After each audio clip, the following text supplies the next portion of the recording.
ấy dòng ý cá lên tiêu lấy ta thao hi tình ô cả căm ngày xưa bạc xa hơi na vô về mi gen thấy cái mà lên na đình xưa lỡ na bạc hơi cầm ngày các kỳ này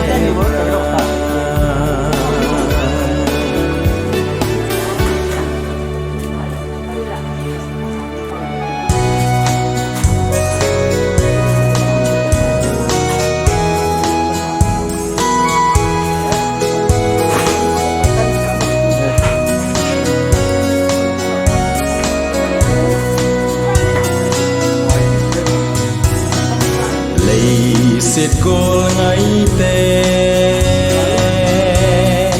kỳ khen na đinh in có lý nô a số kỳ tài đâm xe lùn lấy siết chung a hin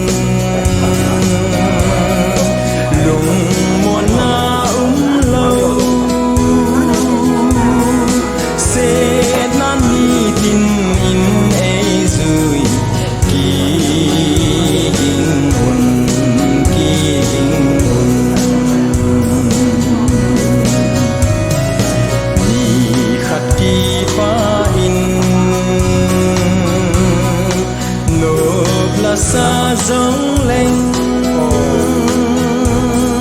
li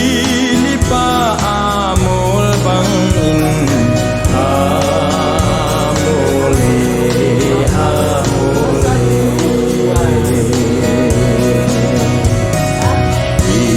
ki khen diu hi lấy xin angu ye gam le go angui dâu tai chê tan gol van gam nom a chun ki khen na lâu chu a ki mu to king san ca thao về lấy siết cô ngày tê kỳ khen na đinh in có lý nô a số ít tài đâm xe lùn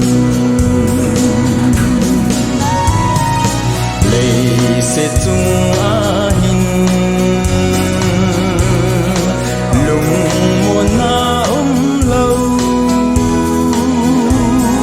sẽ nan đi tin in ấy rồi kỳ hình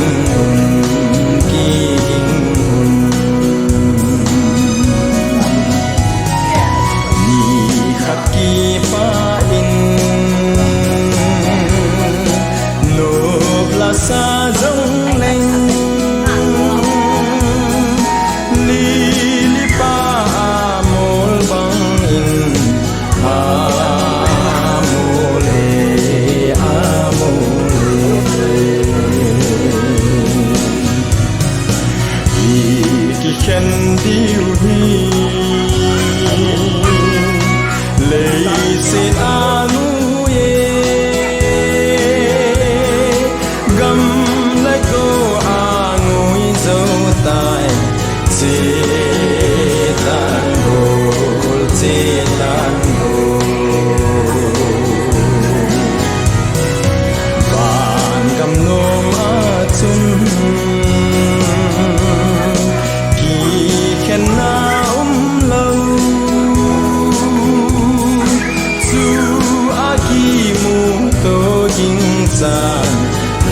da ne tena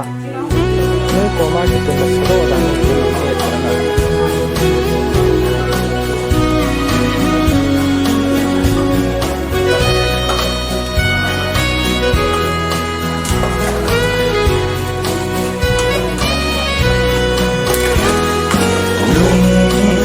linh thang kinh cả gan cho lệ đùng mây à cái đùng gần na gam ai ô tôi đi cả lùng sâu quay lấy xe ta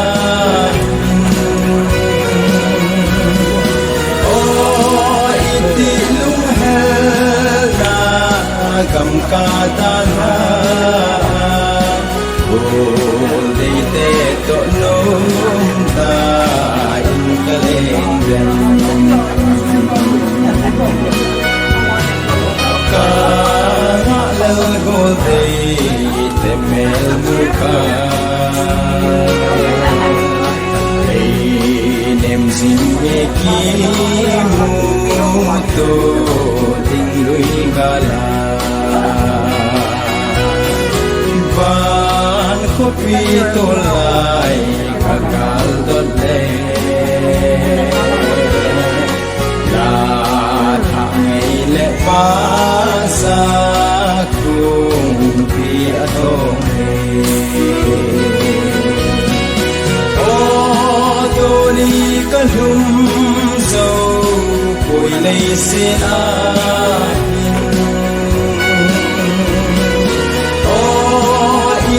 lung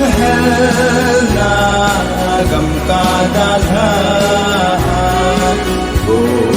de te to nom ta in kaleng gam nai chim pon ka te ban la ta ngai a choi nào là ngai ca lung a leng lei se a gen ei anga na be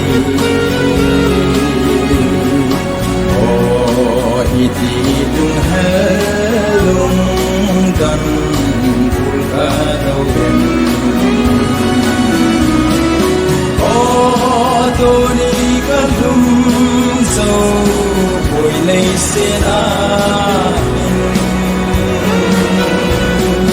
ô iti lung ha na gam ka dal ha ô lấy te to nom ta in ka leng gem ka lel tai pa kai sin hen te na o ni da bun in na kam dam o ngai chu lei se kum lun ding kang a le le kum a pakai krista lim kom ding chu Toni ka lum so koi lei se a o iti lum ha na gam ka da ha o di te to nom ta in ka leng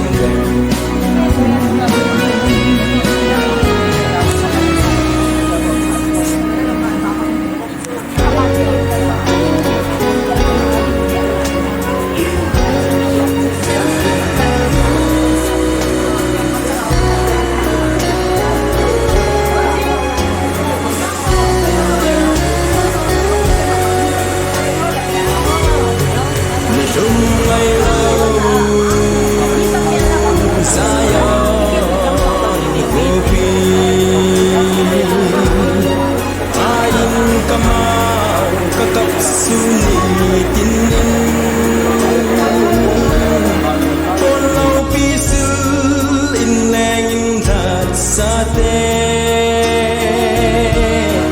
kỳ dia dòng là chu gam a chun càng ai ta về càng ai ta về amun lâu bi hỏi na dấu se sang lung set para Krista mel de tu mukanom kalung kamban na ding in ahoy na say solo gam tu kisan in a hong tai za len na gam ka la gao tu gam nom tu hol in lang lei set gam hi tu kip te ding a hi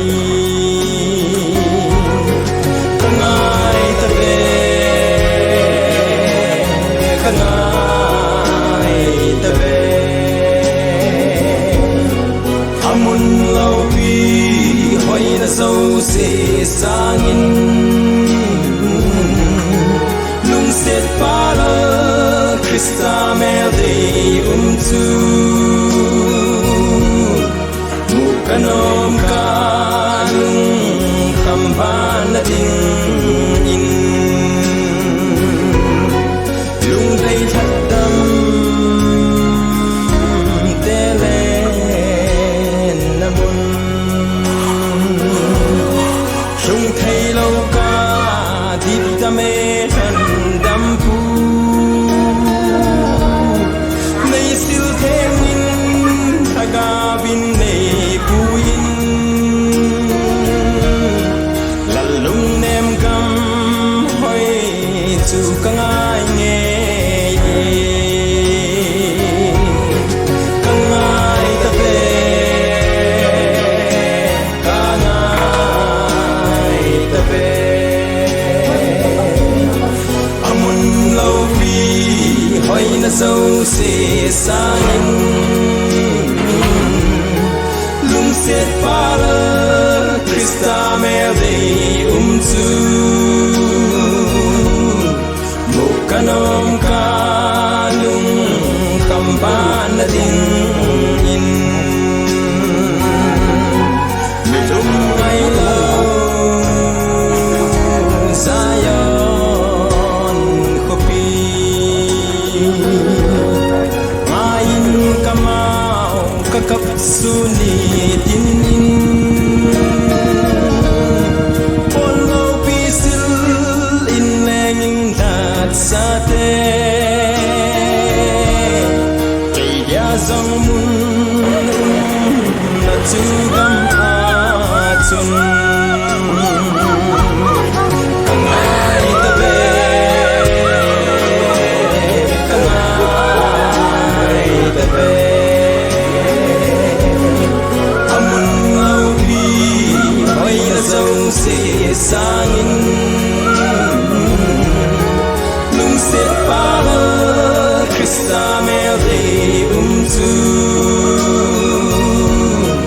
mukanom kalung kamban na ding in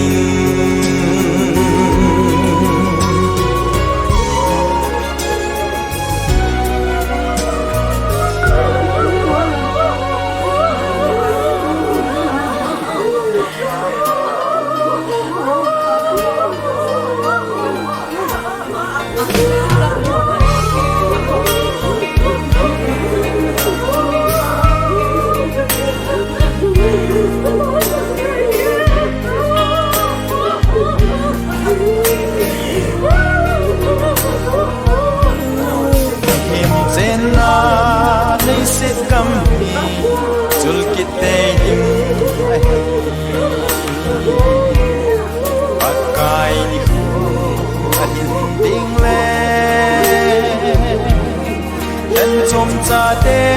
นนมซาตะดิ่งนกนาบานกำส่วนตาวินเทโอ้ก็ง่ายเงี้ยปากไก่มุนเสียต้นสอดกำซูสายอนขบีนมจูกะทุนเดเลนักานาเลยเสียกำง่ายตาเลวหิง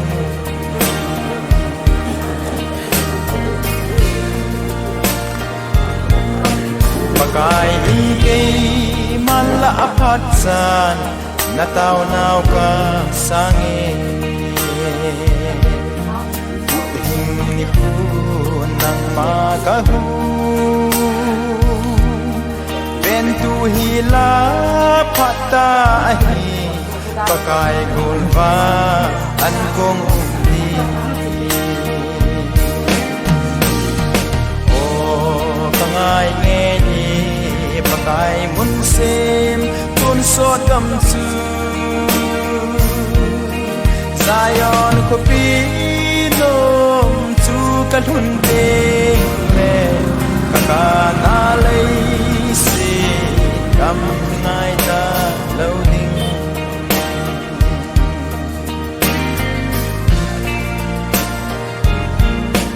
ปากไก่เจสูนังหอดิ่งินมุนกะเซมเฮอดีอาเซียมสเลมขบีอาจุนมีที่ลงอากิกันโลกะเฮดินกังอาเลโอ้กังอาเงยปากไก่มุนเซมตุนสดกำจูสายอนขบีนมจูกะทุนเดเลกะกานาเลยเสียกำง่ายตาเลวดิ่ง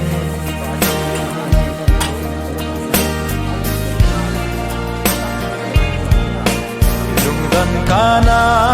เลยเสียกำทีอากาเลนาอาโกบานขบีนมกะกาดอดเลมีที่ลงอากิเข็นกิดนาตะเลวดิ่งและกำอัดซุโอ้กังายเงยีปากไก่มุนเซมตุนสดกำซูสายอนขบี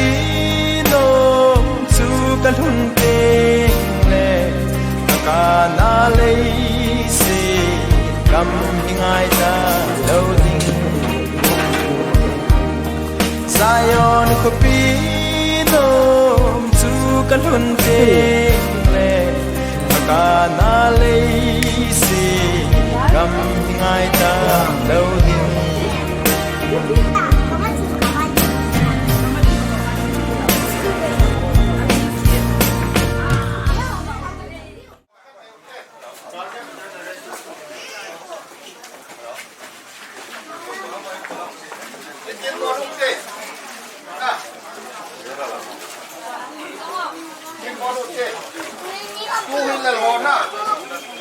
Dari two-wheeler ho ama sanchi entin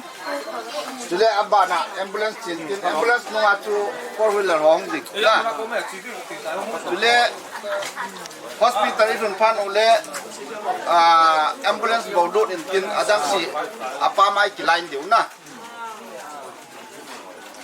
tale ibon ba ke ngai du dingo ti chun bolu te ko ti lo le gari tam dinga hin na e hol e hoi ki su no di wai ibai kondik taji din pasar pai tauna ai nei pi vin tin na ibai kon na dingo jule yong thon phat o jong ama ho na ki gong ta vin tin vai thon tauna ni ti din kun o mo ti pasar pu in tauna ai nei pi bo na ti din kun na ki mo ta ma le tauna manu te patin ka ko so ka te mi ma ki sum le patin ki sum te be sina ha jung ha no jong apatun kon ani ko sum ting de ji hin ko tu hi pa pa ma than da ne te wa sa o lo pi pen wan ko pi cheng am hin ka patin tu ni ka chan te ho hi mi hem tam ta an changa tu na ki hon sunga an hun pha an pakai ka pona ven ka ki vet tu le amai adu min seiding ka hepo min hi jong le ka chan chung wa long oi dan le a tho dan le hilwa to a cha le naw te hon helai mu na pa na ina pa na hospital a ju ding mo nga pa na ka mo nu inan hut ka seven lam ka tui ka ko sung ka beng sung hen lan ka ko pi sung hi jong na pakai ka ma khoding khap khat chang ka mu lo na wa hong lam lading kai je ven chungai mo langai mo ka kamwa kon lo hela nunnem ta le onem ta a kan man kalawa din man kalawa kamonu chu in kan na di vin pakai akon do zo sin lagaw thinga kilan pi adam se le bi ke nong lun dari vin nawan thil bol the na ngai chan tu vai kon do ding kon vin lo pi jesu hin kilan pin lang wang buen lang garil a chi ka hiven garil a hin ko mang kai je ven se to ki chat no le ka ki chat chat te hot on le gam nin ta ne khen wa dam se la ang ki len nari wa na min theng ka pera ka taw na ka se khel ka se wa rongai dama ka se kha zo se vai ko na pa te bo ding in changa tu a thi san thenga ang do jesu na min thenga kaung ta wa he su mi lu lo du he o i thai to pha du le i chi police o ma tu lu lo du asa lang zoi lu du yung thai su du hospital gate nui la nga chi ki bol du aba le i chi ka thai lu ding e ho i kum diwi ka du na ini kha zo pha le ta chi bol du o pu ti la su ha chu ga ni ki no di he di te la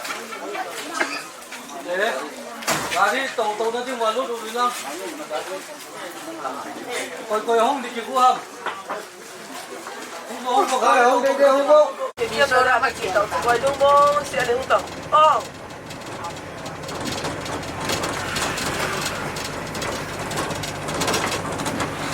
sai chẳng ai gì để tu đã là hung hung của cháu. yang siapa yang? Bukan mau, bukan.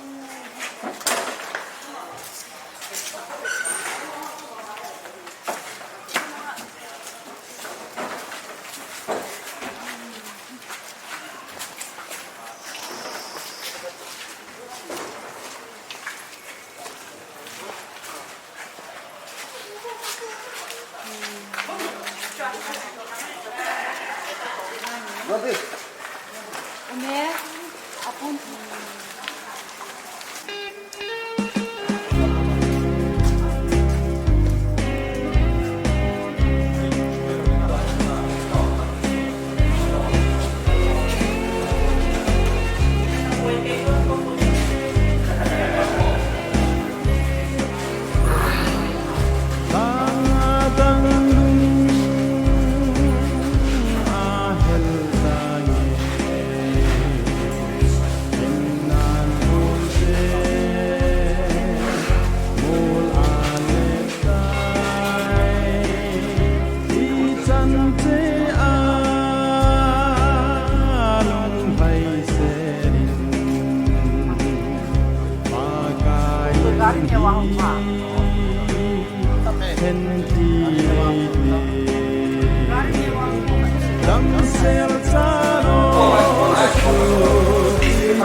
sinu te pi pile nge nge nge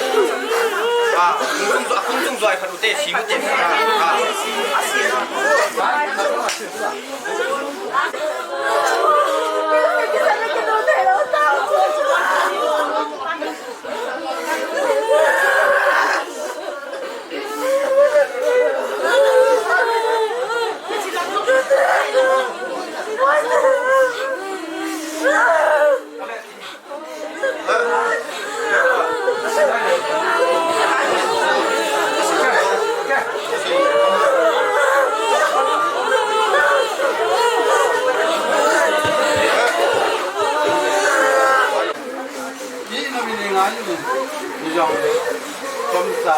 Tomsa kena ilmuwa, tua ilmuwa itu jangan tingkoma, hanya ni ko angkang ke hoto, ama baik nak tahu nak ni tinggal go supaya ke ikan kemahin, pakai Jason cross pula, ama koma pakai nak ini, ama gohin. Akhir sudah dunlaitan pakai kau masih sedangkan nanti pakai kau masih nanti pakai kau masih masak nanti.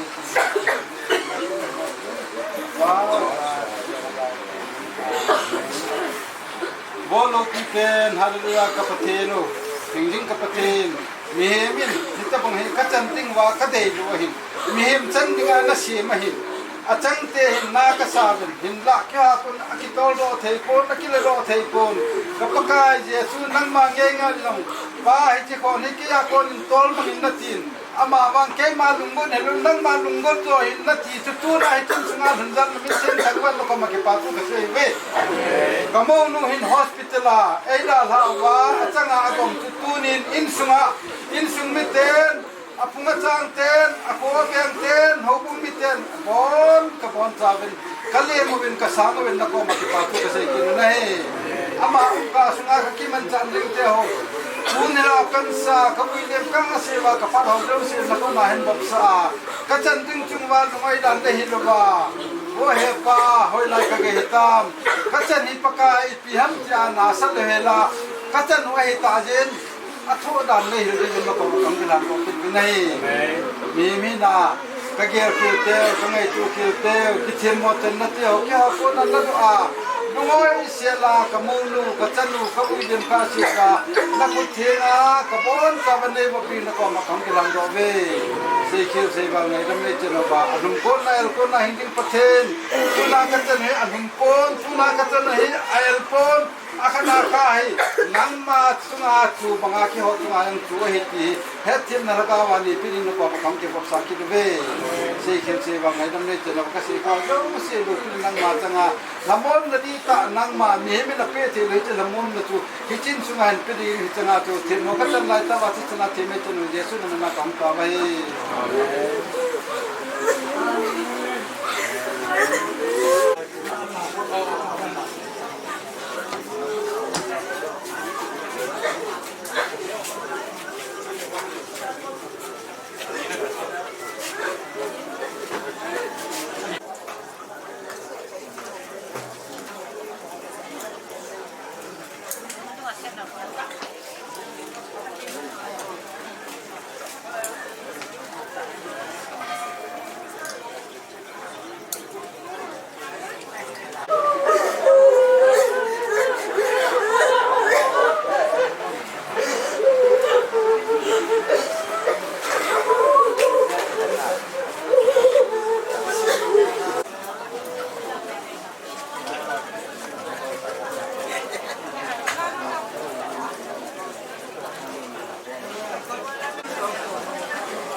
Ngai sin kamau kakap sunitini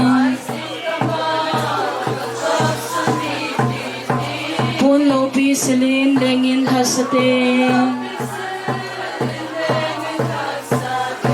kay dia song mun na chuga macha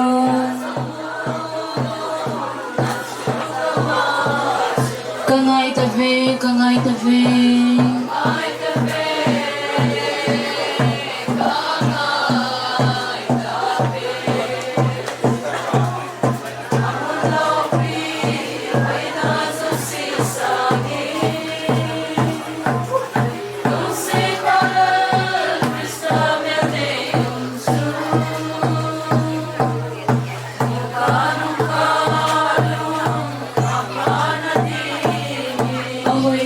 say so long gone soon.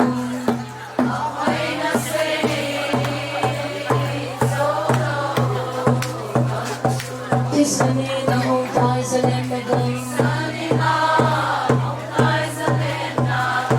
Gonna go to the moon to all in love. They said come here to keep heading ahead.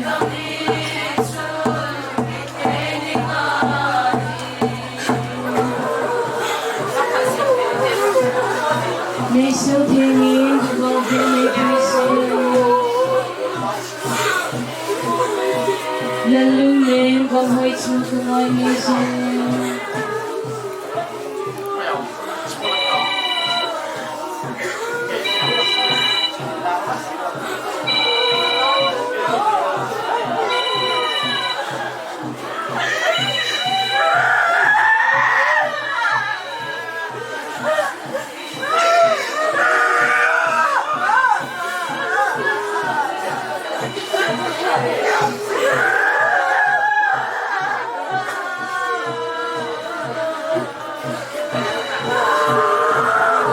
Amoy na sa isolang kanso.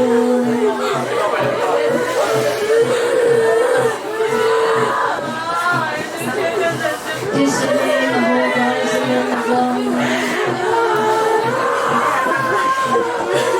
Gonna go to the moon to all in love. They said come here to keep heading ahead.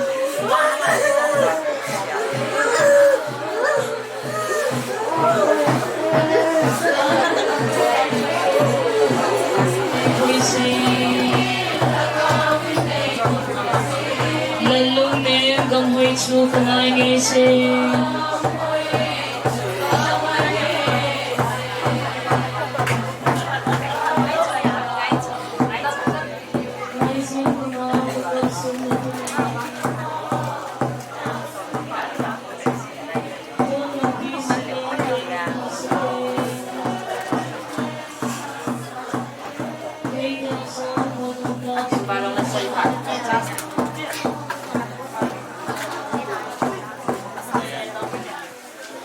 Amun na ba choy la sa hom na diwan lang ikiman sa diw sunga pathin panpi pathin umpi wan sumi te dong kihet zona lungmon na ani the na diwa wa choy la sa naw hen lang kiman sa na sung sio pathin panpi chan the na divin taw na khat na mang hotel to in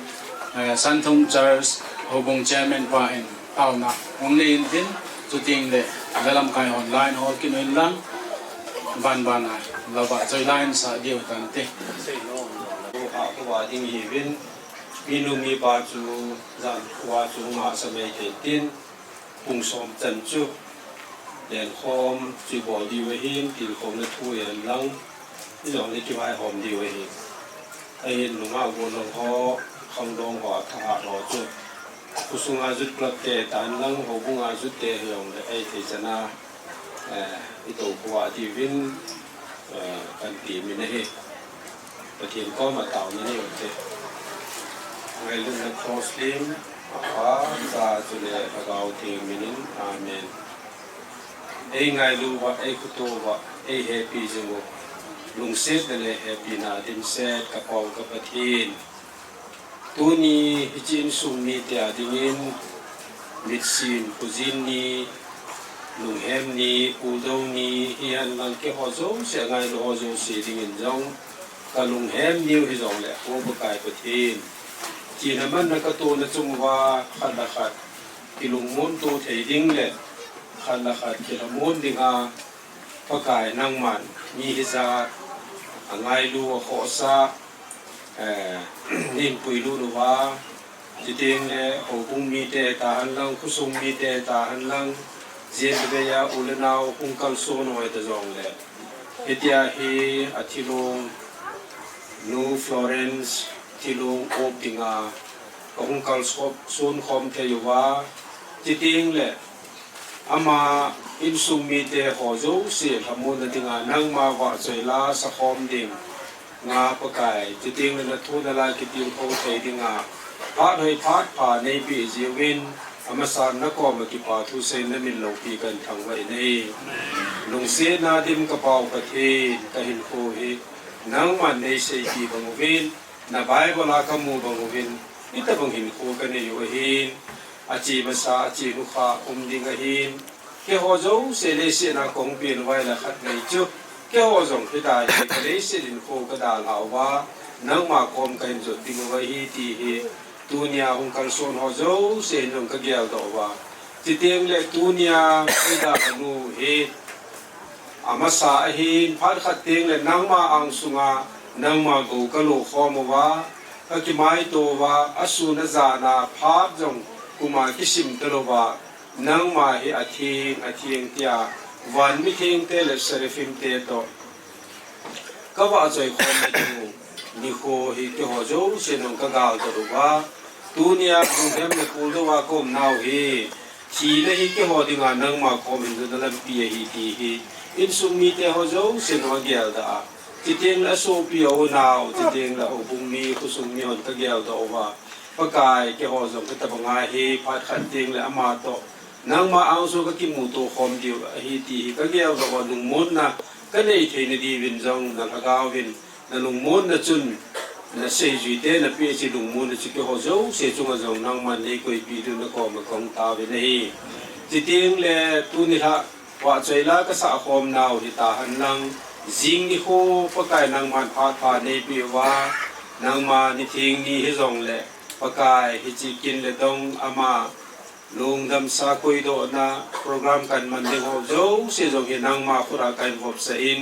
ไอ้ที่จุนเฮลายทีมปุยตาหันลังคนดังตาหันลังทุเสดิงและสดิงหัวเจ้าเสียจงปะกายนังมันนิวปีว่า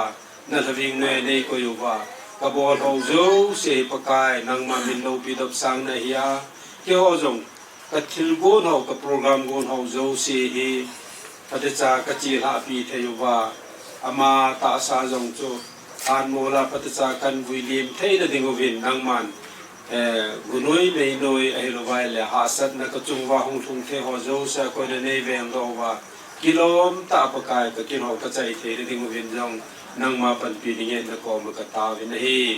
กสู้เขียวกบอลเขียวลูกกันแล้วนาวตั้มปีวางอุบินตินอิติหัวเจ้าเสียในไงดังว่าเด็กแก่งบุลานับปันปีไงจากระทุ่มนาวิลุงเสียดาพัดเทบูปีดิงวินอธิสันมันบุตรละตัวว่าเอหูหิงปูกับพระเจ้าเยซูคริสต์ตามินาคงตาไว้คริสเตียนเตกิโตปิโนเมรี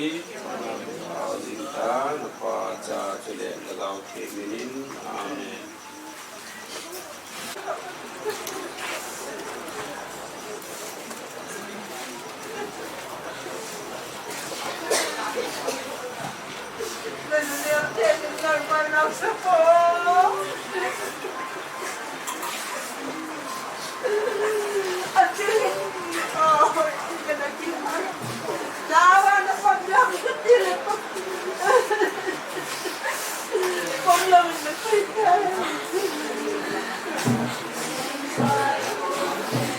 Pakai bunyi kolong semua.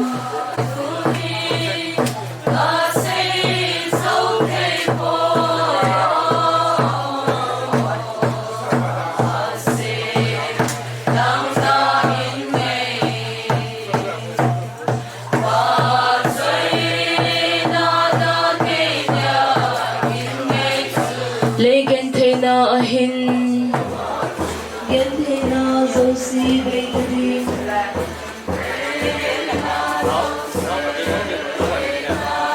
Inna triku aksilute.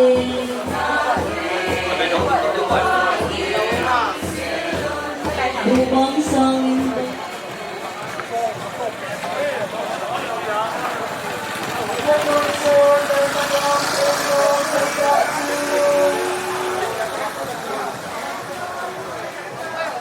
Kung dahil ay handa ko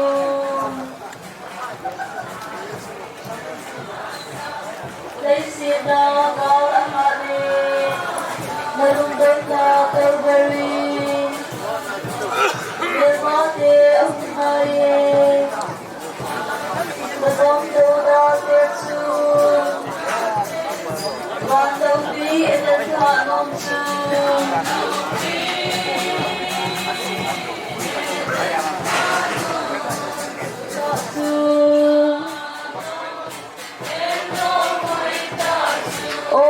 kom ham handam pu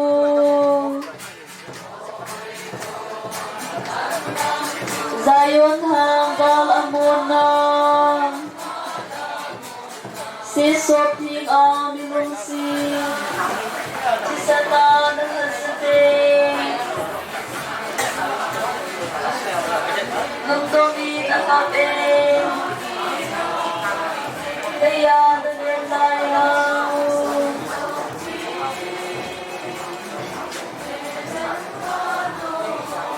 Lúc đó không lâu nào không lâu xưa Ôi đi đêm không tăng em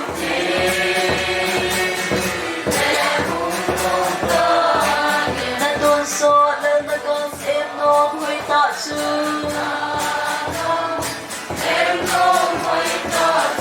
Ô lấy xịt hi hùng bằng đinh Lâu bí đa dấu si dông hi Hoàng lâu bí đến khả nông chư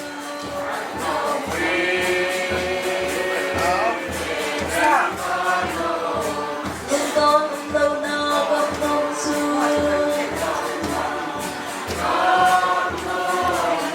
Ôi đi lên không ta miệng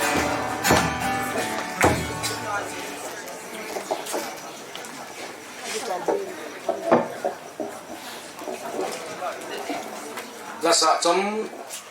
anh là không ai tin tiêu khâu na pastor KTP Dominic thằng liền nào cô đến tiêu khâu nó chống trả phải tiêu pa pathen thằng vợ này tiêu này mà sắp đến Simeon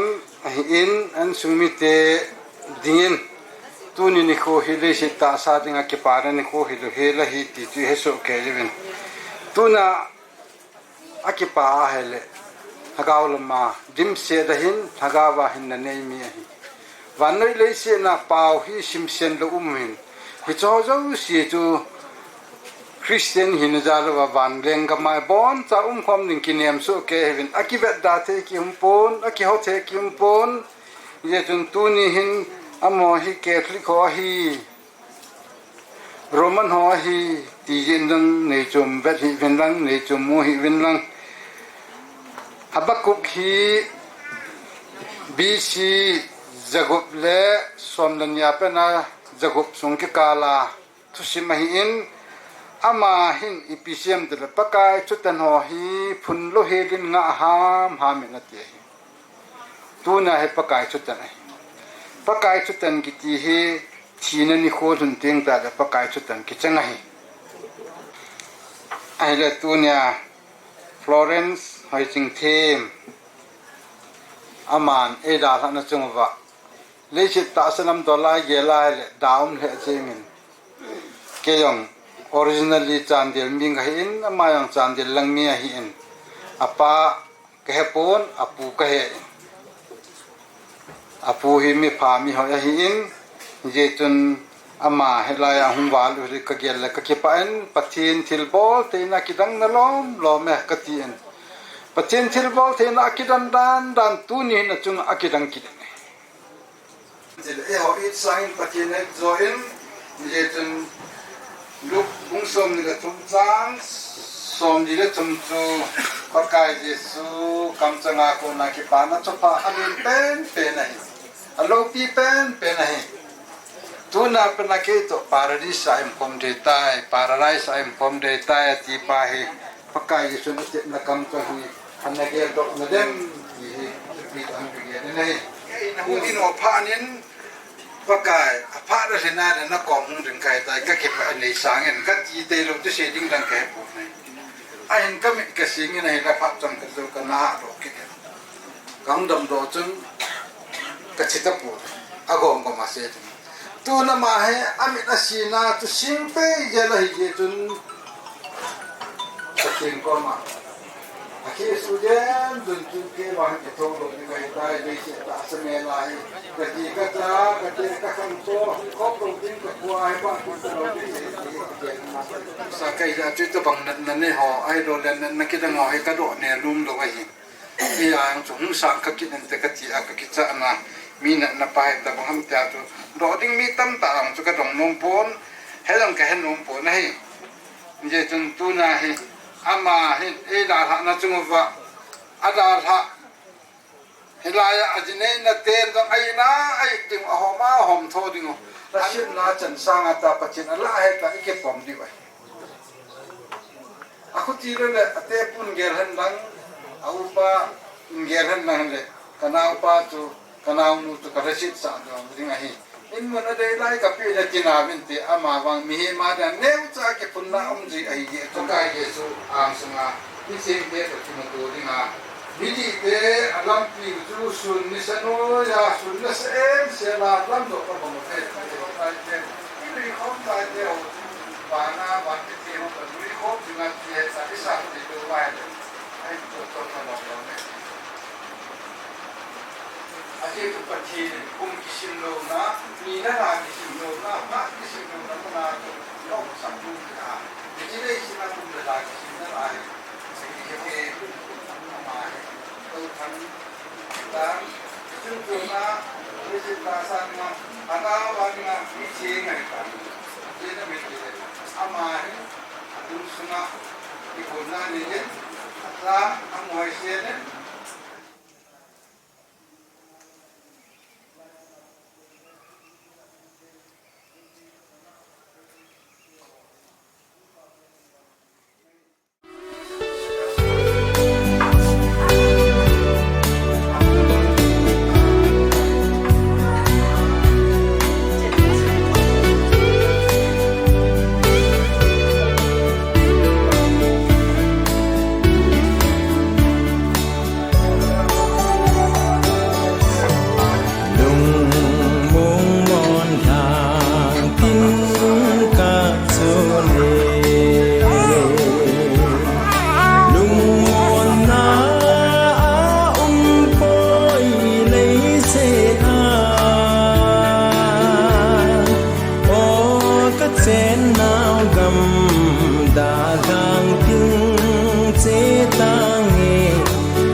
gol ngai te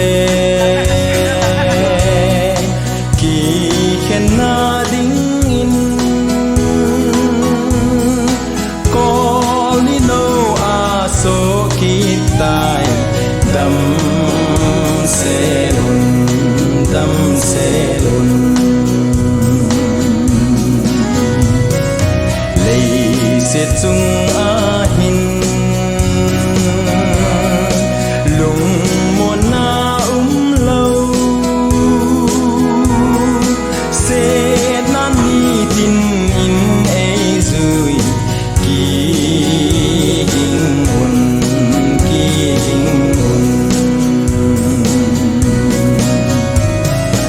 ni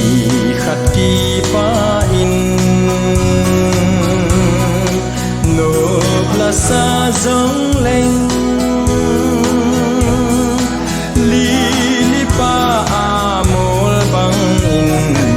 amole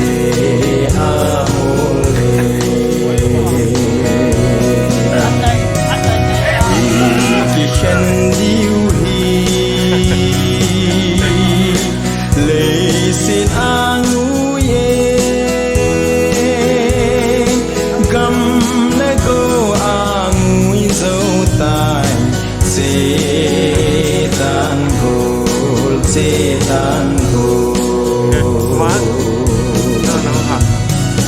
ban kam nom a chun ki khen na lâu chu a ki mu to king san ka thao về lệ sẽ gol ngai te ki khen na ding in call me no a so ki tai dam se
Sinye ki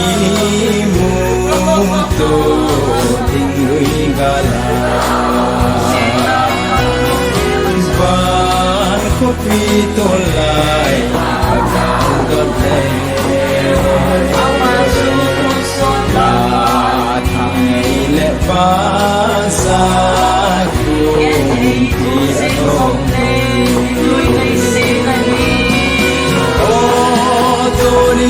Hum so vui lấy xe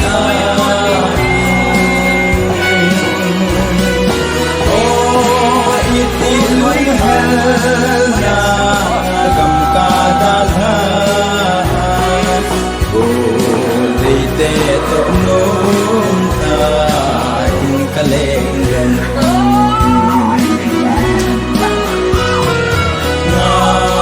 chiếc phong cà tê bằng lá ta ngày trời nào là ngày ca đừng lên lấy xe ta gần anh na về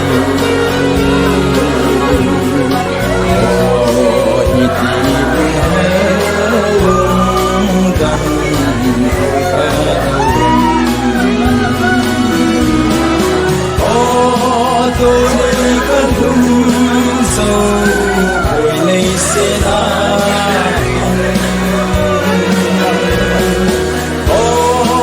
ít tin đúng hell na gầm ca ta la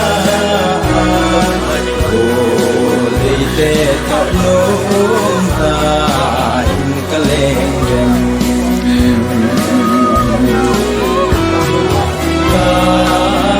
tai pakai sinentina oh ni kamun inna kam dam o ngai chu lấy set kum lun ding kanga lele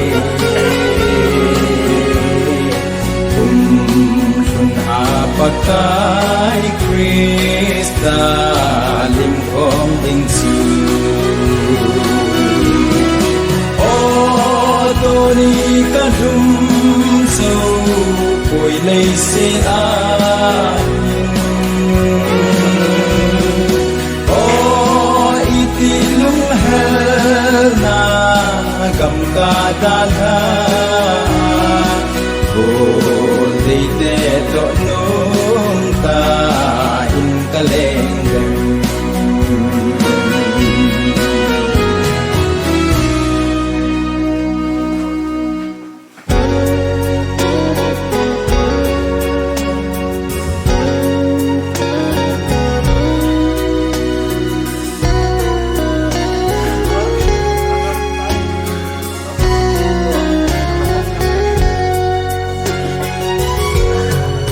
Trong ngày lâu Zion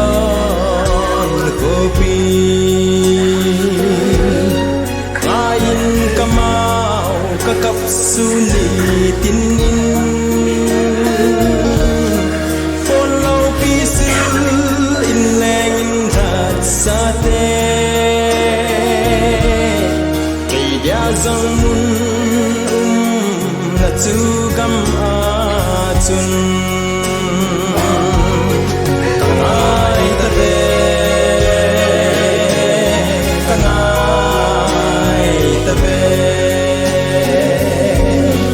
amun lau bi hoi na zong se sang lung set kala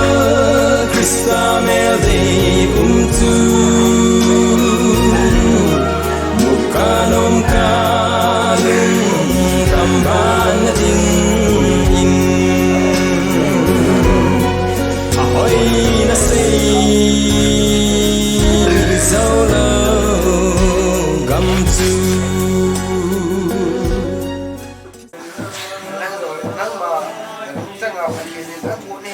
Hãy subscribe cho kênh Ghiền Mì Gõ để không bỏ lỡ những video hấp dẫn.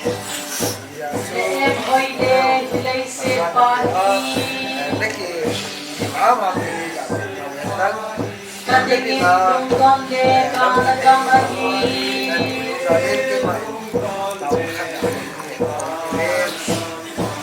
O katunsot kupile kamula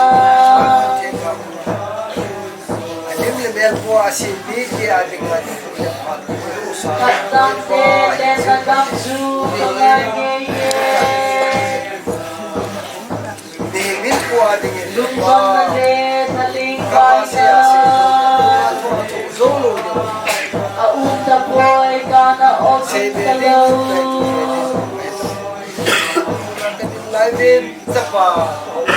Kanok lai ni ku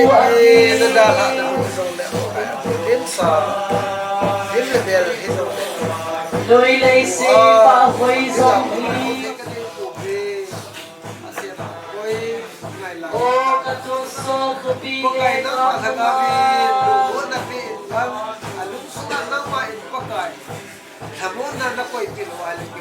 Katang tele nagamsu kakayeye Lutong na le malipay na Aunta boy kana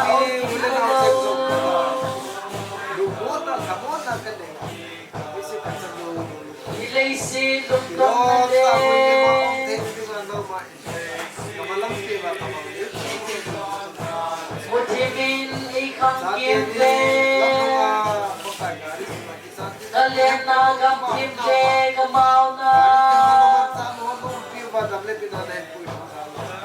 Pela lungsi teto lengkong kaluwe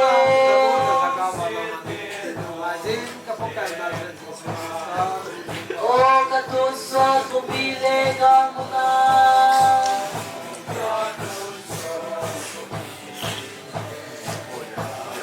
Katang tele nagamsu kakayeye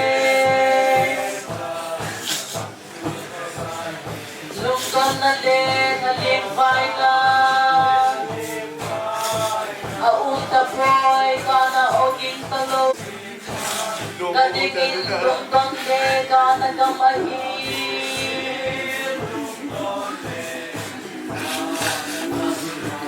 O katusok kubile kamuna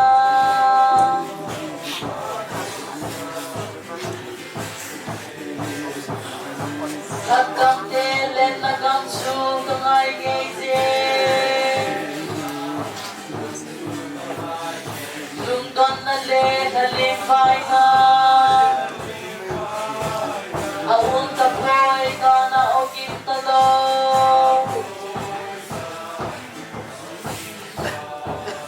Kanok lai ni po aki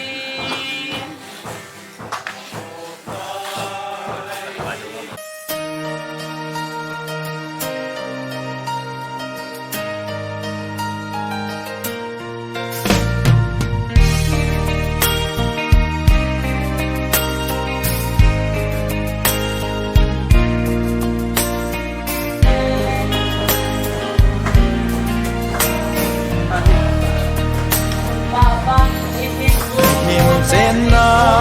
may sikam hi sulkit ding ahi pakai ni hu ahin ding le dan som cha den nom sa ta ding lok na ban gam son ta bin te o kangai nge pakai mun sem ton sot gam chu Zion ko pi nom chu ka thun te le ka na le se kam ngai ta lo ding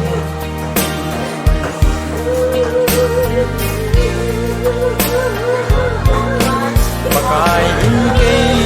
man la aphat san na tao nao ka sangi ni pu nang ma ka hu ben tu hi la phata hi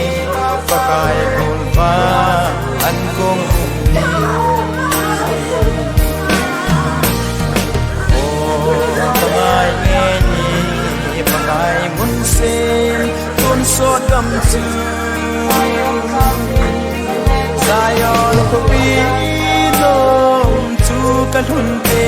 งเลกะกานาเลยเสกำง่ายตาเล่าดิ้ง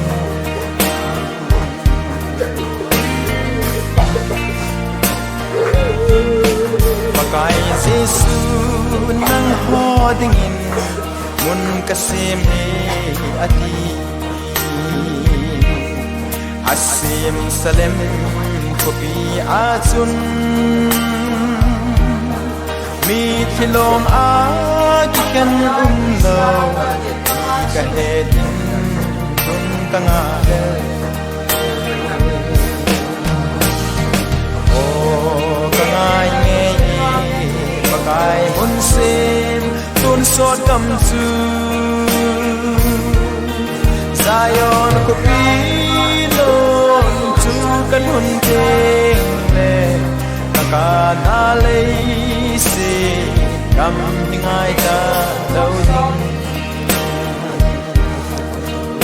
บุญกันกานา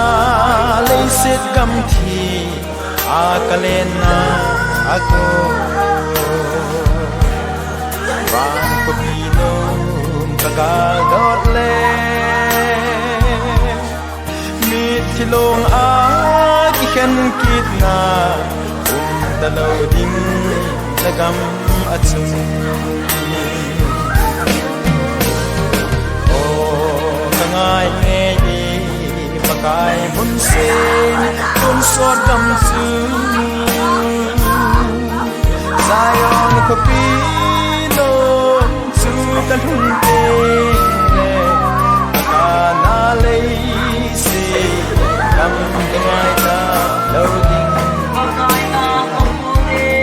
ซายอนคุปีโล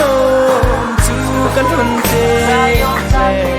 กะกานาเลยเสกำง่ายตาเล่าดิ้ง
gam ngai chu ba cha hoi ina bo me mi gen thei ke ma len na ding chu la na pa hoi gam ngai ka ki le na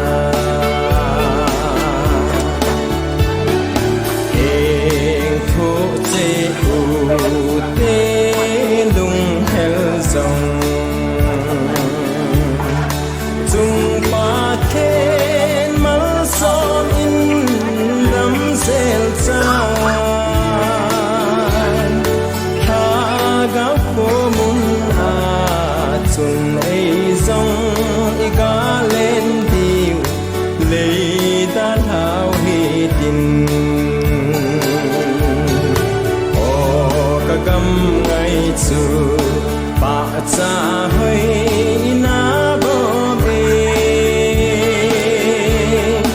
mi gen thấy cái ma lên na ding su la na pa hơi cầm ngày các kỳ đẹp na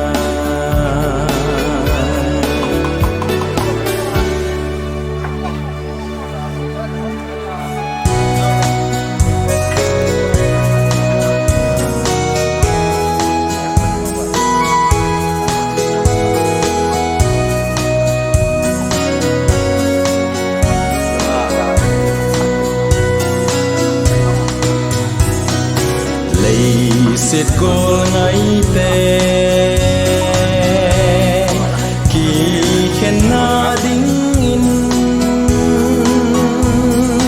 có li no a so ki tai dam se lun lei se chung a hin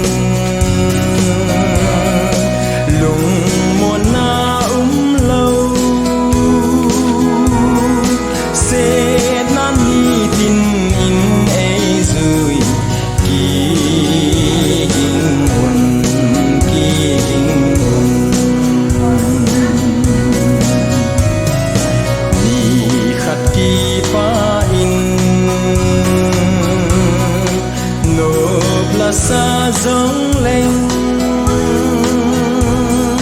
li li pa amol bang in amole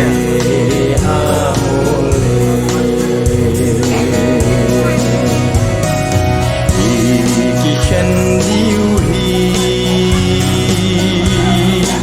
le sin anu ye gam na go ang zo tai se tan gol ban kam nom a chun ki khen na lo tu a ki mu to king san ka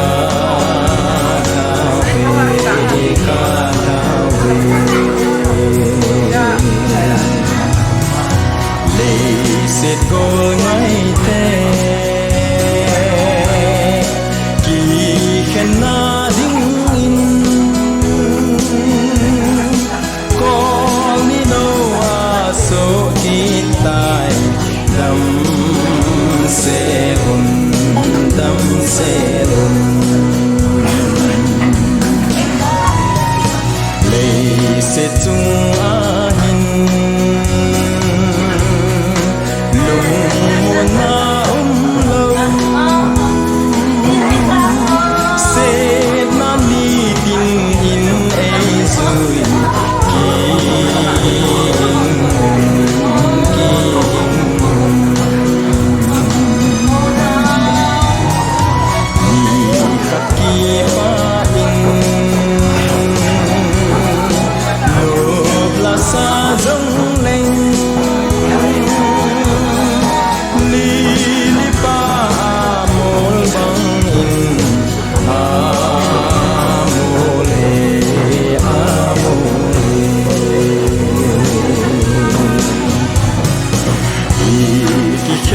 diu hi lấy xin angu ye gam lại cô angu dấu tai chế tan gol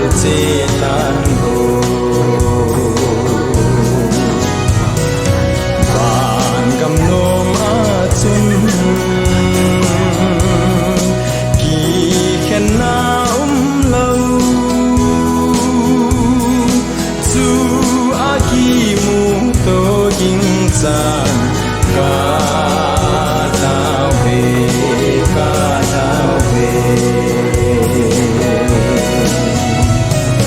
chu a ki mu to king san ka ta ve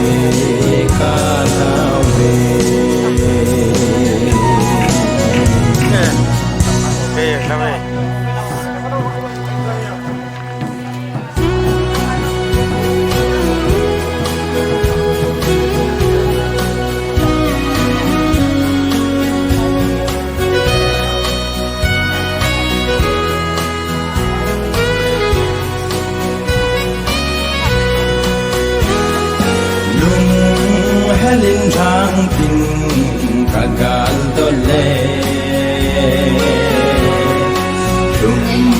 mây a ca in lùng gần nagam ai ô tôi đi cả lùng sâu quay lấy xe ai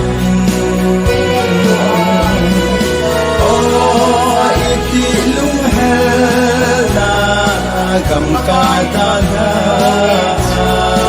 cô đi tê tội lỗi ta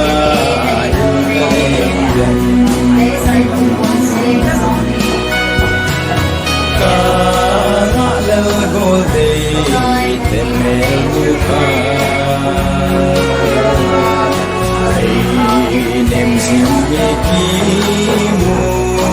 tô tình lối gala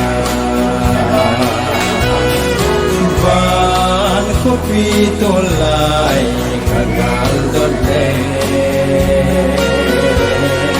la thangai le pa sa kung pi athong o toni kalum so koi lei sena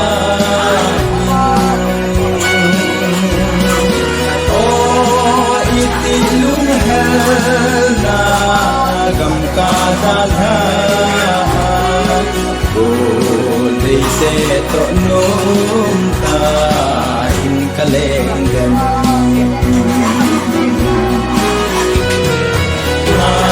ai chim phong ka te bằng la ta ngày trời nào là ngày ca lên lấy sẽ agen te ang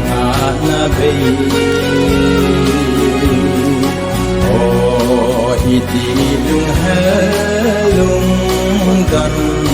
pul ka dau den o to ni ka lum so koi lei se na o iti lung hala gam ka da na o lei te to no ta in ka leng ka leo tai pakai sin hen te na o nei ta mon in na kam dam o ngai chu lấy xét kum lung ding kang a le le kum chung a pakai Krista lim phong ding su o to ni ka dum so koi nei se na o iti lung hel na gam ka da la o dei te to nung ta in ka leng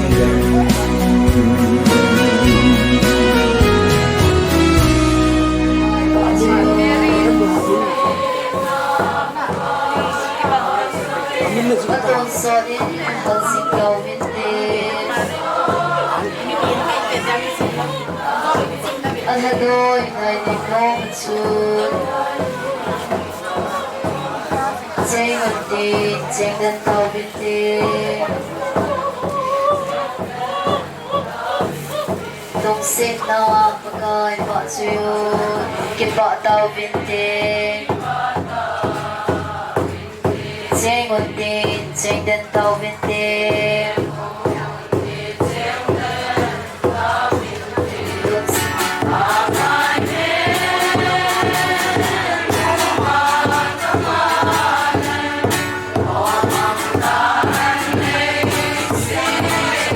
Father, Son, Tim, He, Mangka, Hel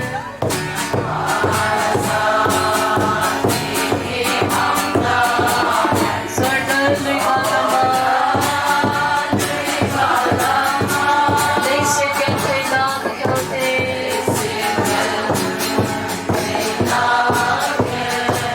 Ngay po ngi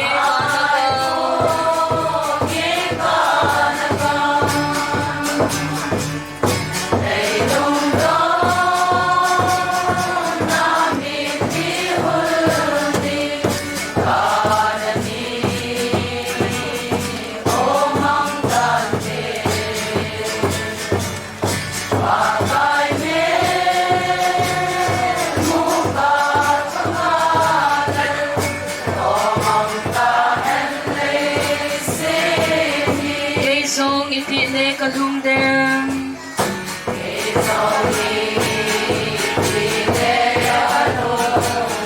Sardan loy kalam su O kangaye kakong ngay te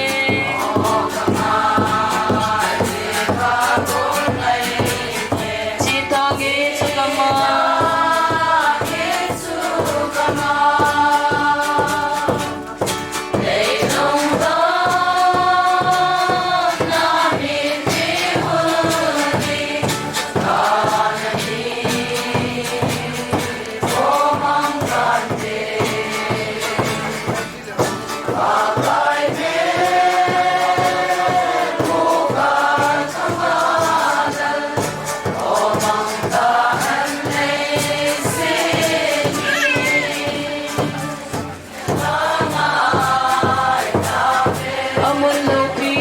So si sangi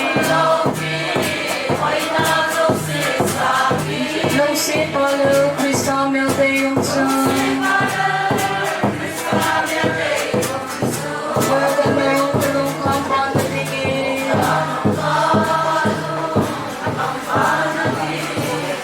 Ako'y na si solo kamsun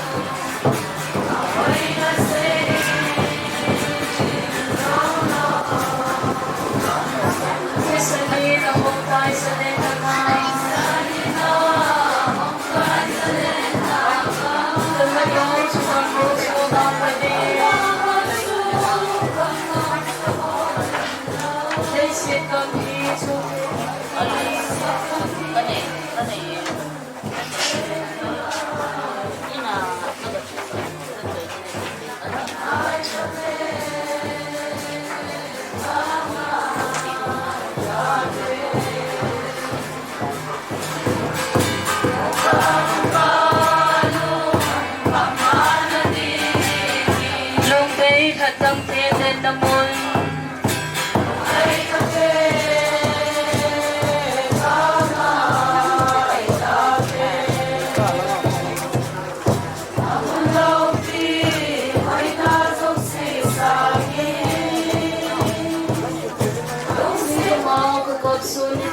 Follow peacefully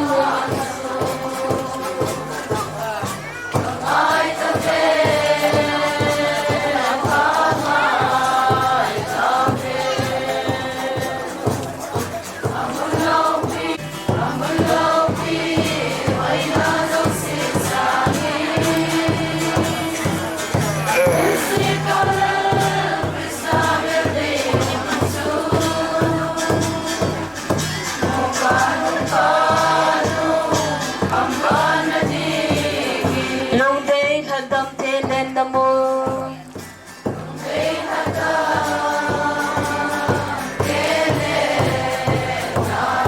Hello day kadit tamen handam pu Nay su thengin Ang presyon lahat ay kikalit na tuwing kataan tapos. At lahat ay oso, at tute ho lang ay tam. At tute ho kang naman ang hikan na lahat eh.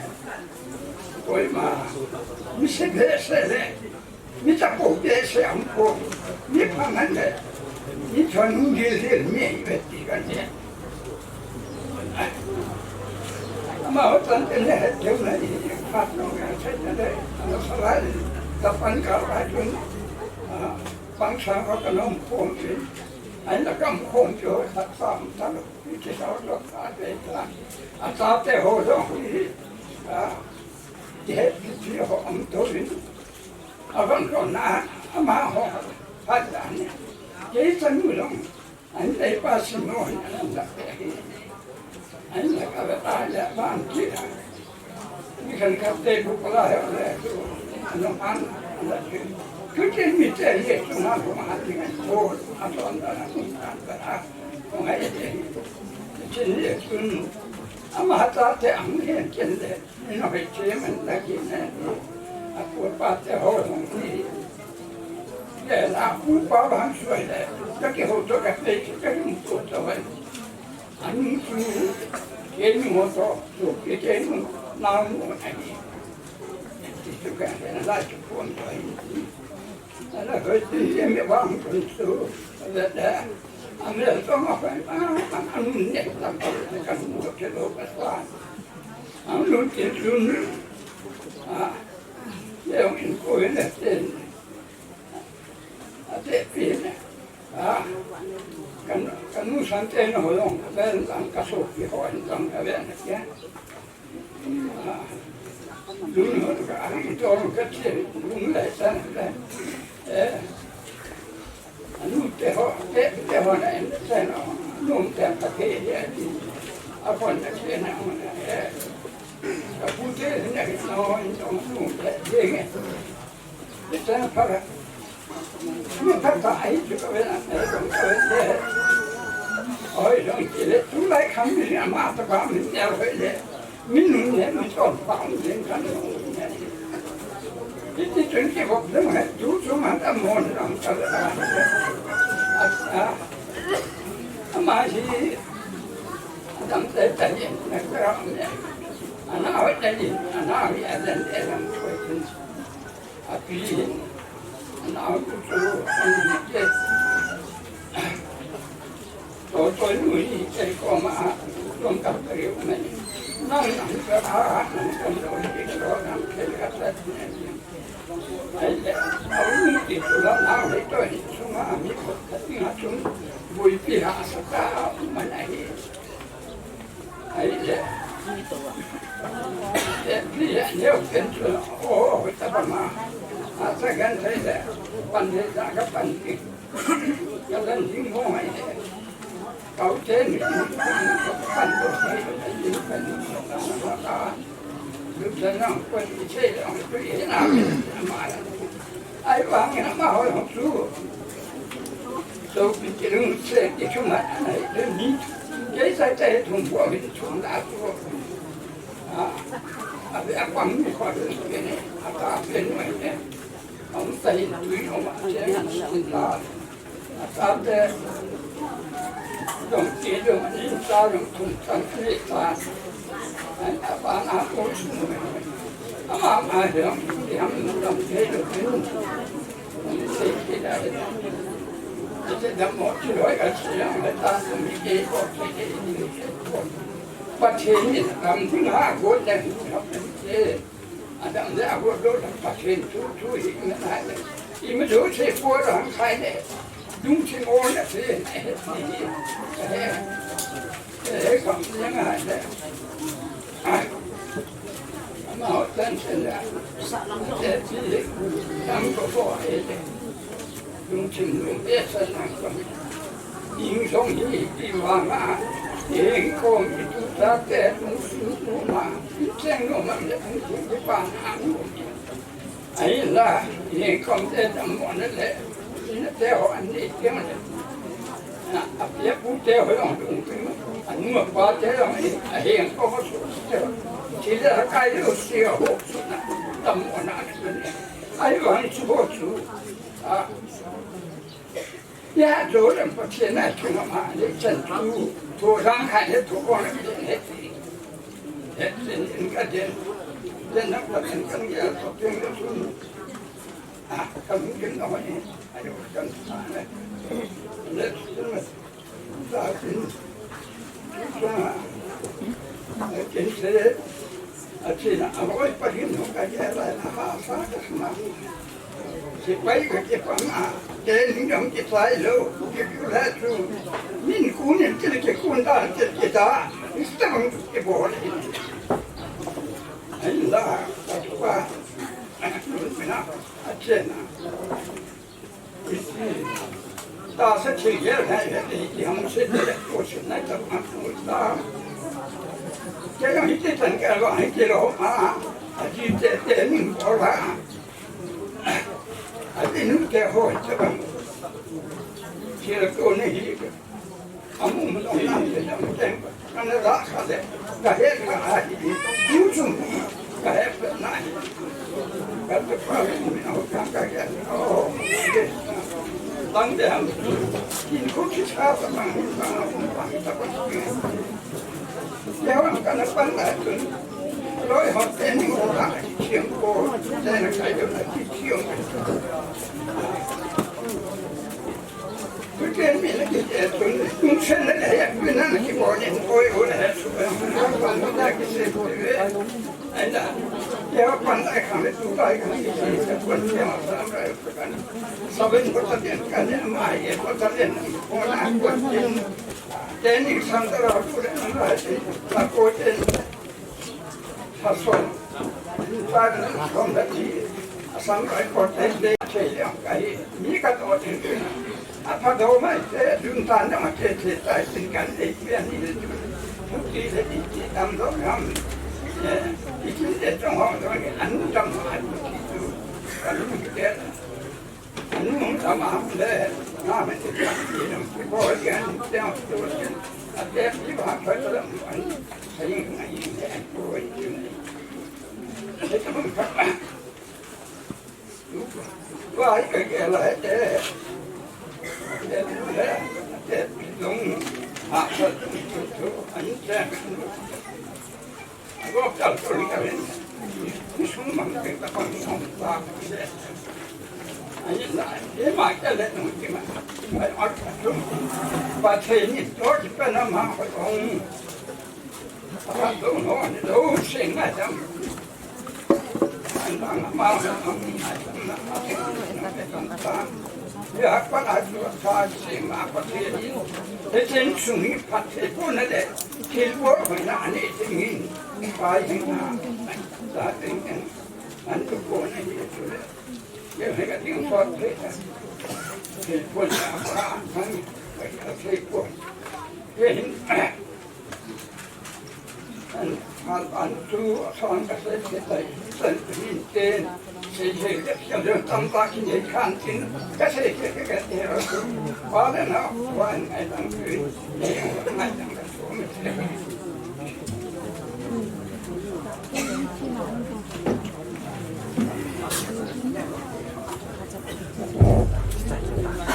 ก็เอาเรื่องนี้แก้ปุน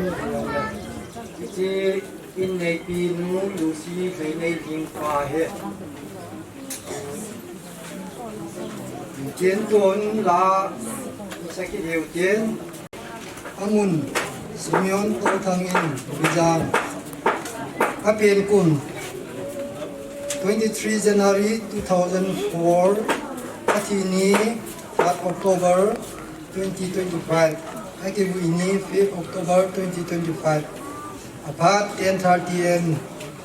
Tempu Reverend Father Sami Paris Priest Saint Mary Harbok Chu Pitkai Mak Pa Peter Tangzalun Kahin Tipat Nala Tinalui Gala Kupi Hoi Tangome Tisu Anung Langa Kiziin Tipat Nataw na Ketikis Dominic Tanglet Holim Napat Ena Nupate Parintin Dina VA Pat Chulet Among Kichayla BWWA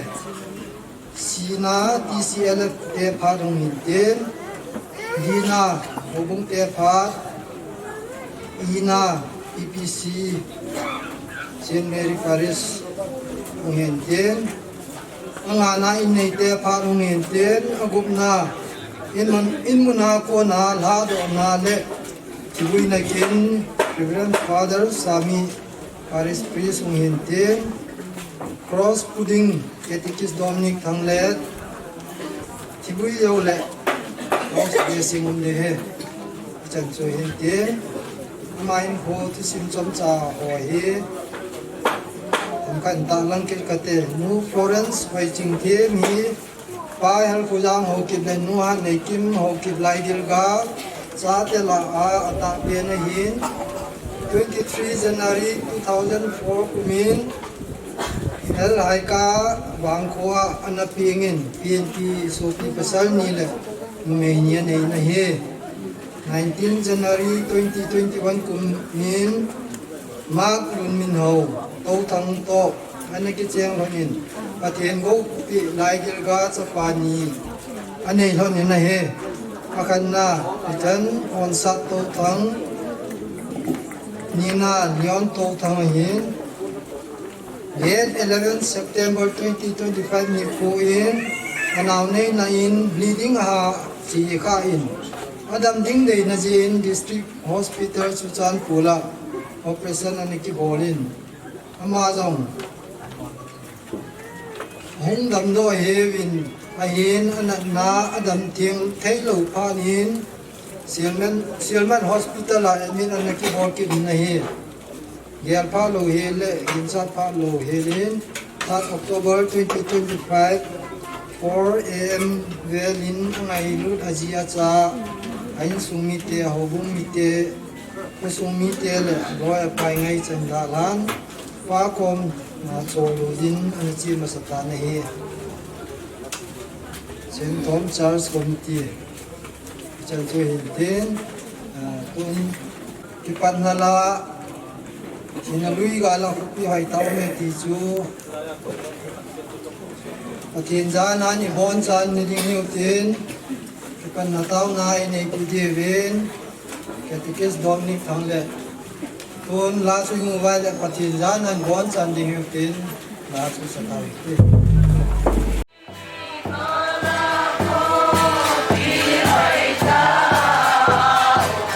Alo PC Koi Man Say Solo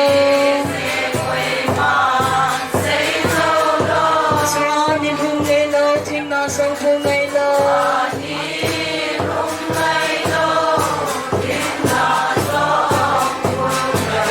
Chung Sala Kupi Nong Ka Chung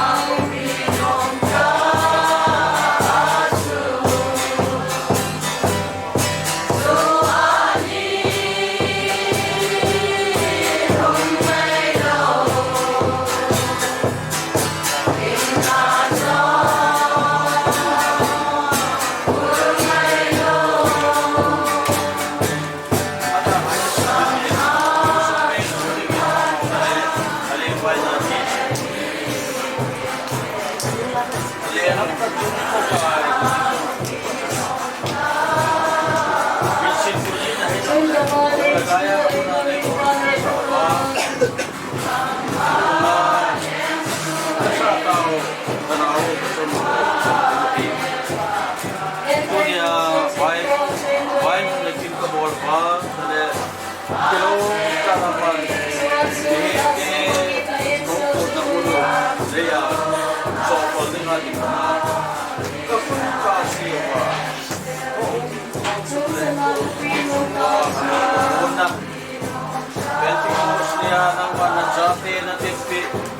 Hamon sa hagaw su ji ano su le ka su den su ba hen ame ne za to ki dingin ka taw ne he bakai ham han lungi hana thom hawa ka ke ngai si dawa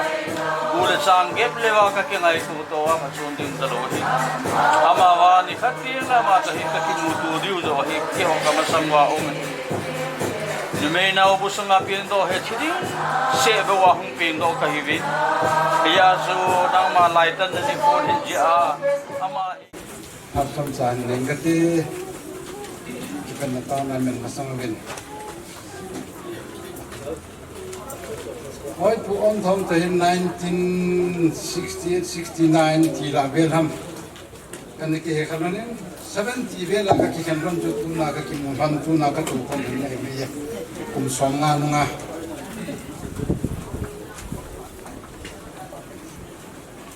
kum songa jo ba ki mutu kai hanin ke la kai le pathin chin bol ki dang ka sa ki mutu te tin le kha ki tan han dang ka ki mutu han dang ki ngai pathin le kha bu si he tu ki ka sa gospel sunga sim do pa wa chu ama na ku da gura la zo ye ye gura la zo na se mai de lam do tu lai se ko mo bin ke pa am ga sa tu noi kun dang na pa sa hen nang pathin chin ko la ta la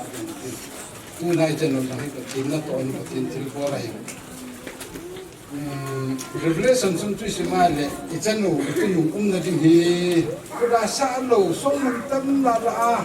ये होला अकिमलो सुमन कमा जेंग ना हेता चिकिसिम ना इन ना तो सूर माल ना कटनी हेडिंग साल माल कटनी हेडिंग हंगलम सालम सुंदम मा कटनी ने केहों दिं हिजराय तो अकट की खात ने ता लो असुंगा तु निसावा नाय ता लो ये हे ये तुन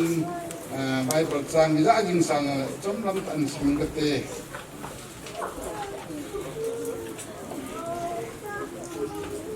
Hija hin job sun asejin kanu oi sung nau kwa ko na sago kewa hung ping ro ka hin sago kewa ki le ki ding ka hi paka jin e pi hin paka yin akila akila hi tai paka min chun nu men ati isim doi pati ka ben ka te bi han lang iso pinu chungai chunei na ma chai ni page ti pa tu ki lam se hi e ये चुन इन थे अन्ना नाइसे जंगलन में से तासलम कमाई से लचुन के काका के मोंकोई को या कि चोप चोप थी तो है ना अहन ला एक काजे वा दम दो किन ति हिंदो कि ना हम बाय होमी के तो थतिंग अहन के काजे चुन लाई थे त पोन चिन अका भोका खा mai पुई ओ अका नुम नुम हा kan ka पोते तु नाय का बल का नुम फा नुम दो है तान ये चुन इकि ngai विन की लेविन चपंग खंगों चा hung jine ya tu ahin pu mu lim jing hi idun ka sain pame ka sain Risit tasa kampa waring tun kisay wala patil wan mo kisang tingahin patin tim mo kitang tingahin tun kauna ifat ye ho para pa chay jangya patin ye ho jo si sago ke wa en pin sawa sago ke mama kinung le tingahin patin silpo akidan dan chu Ijilay si na dan te te tinga til gun ye tun Florence Njong le si te la bo le si na da la ga go wa ki wan pa ni ki ho ke te tu ve Patin lopi na changlum kauna ni te ngelu na crosslin pa cha jule lagao ting minin amen all lopi ben hallelujah bo jesu na be ngelu na hitu ni chan ki ya kala awa kilanga kana ka to jang na pakai nang ma ka gel do wa maung na ka to jang nang ma ka gel do wa hi cho zo se chunga mi na holim kane wa pusung leng sunga holim kane wa ke mohan sungang hun teng pakai se ding ka thei povin ka kamo go in tu ni hin kain sungu mong mong ai jinam ter ka hopung wa hin ta asan cha te ka hevin na chanu de ta Florence e da na wa program te ho hin penning ka hi jivin e pa na lupin han ta lang lang go la rai to ni sum khan wa ke pa la thanon ta hopung mi in sung mi angai lu chang kang ke kom hen pakai kapol thei sun han mula hen koi lo ting king lo pi pen he ji an program te he boi na le hasan nom le la ka tol ha the wa na lo pi na ja la han mula ka bui dem ka se ven na til bol te na le pi ben lang sung le kwai suno pha de ho lo se to on le gam len ta ne khen ba na lo pi na ka pe ba na lo pi na ka che wa na chanu na leng ka ma na lam to dinga na so ha lo penen ka pa ro lo se na kon han bop sa ka taw na ho ka sei khil ka sei ba lo ngai da ma ka pa ro lo se nang ma lo pi na ka che che na changa ta si san ti ngai hang le ka pa kai jesu na na ka taw he Sawa ka ba nan charging him tin tun lupate pa na parela piti wa pa riven on thong tun ma pat ding ko ta he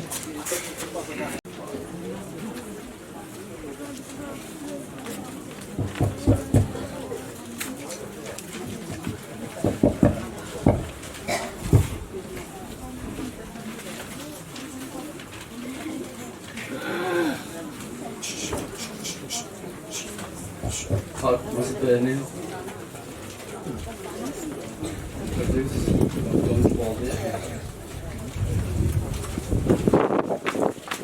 Ini kohi masih di orang bertim dengan abu kahini kita paham pen kalau kejang dek kemudian kita mari sa tạo đèn và chữ thiên tệ cái gì cái đừng có chấp vào sa tạo đèn hình thu những cái gì xây dựng tâm kim đồng lại con xây thì ở mấy thì nên ngày thì mình đang amma sắp đến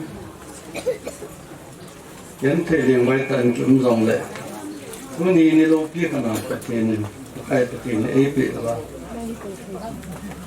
và chỉ thiên ra là bên nào mình đã tìm được phòng một cái đến tuni kim thiên building minister mà tụi mình cái part cần phải Reverend Father Lord Goswami, Parish Priest Saint Mary's, I extended my heartfelt thanks to Father Lord Goswami as he has taken this ceremony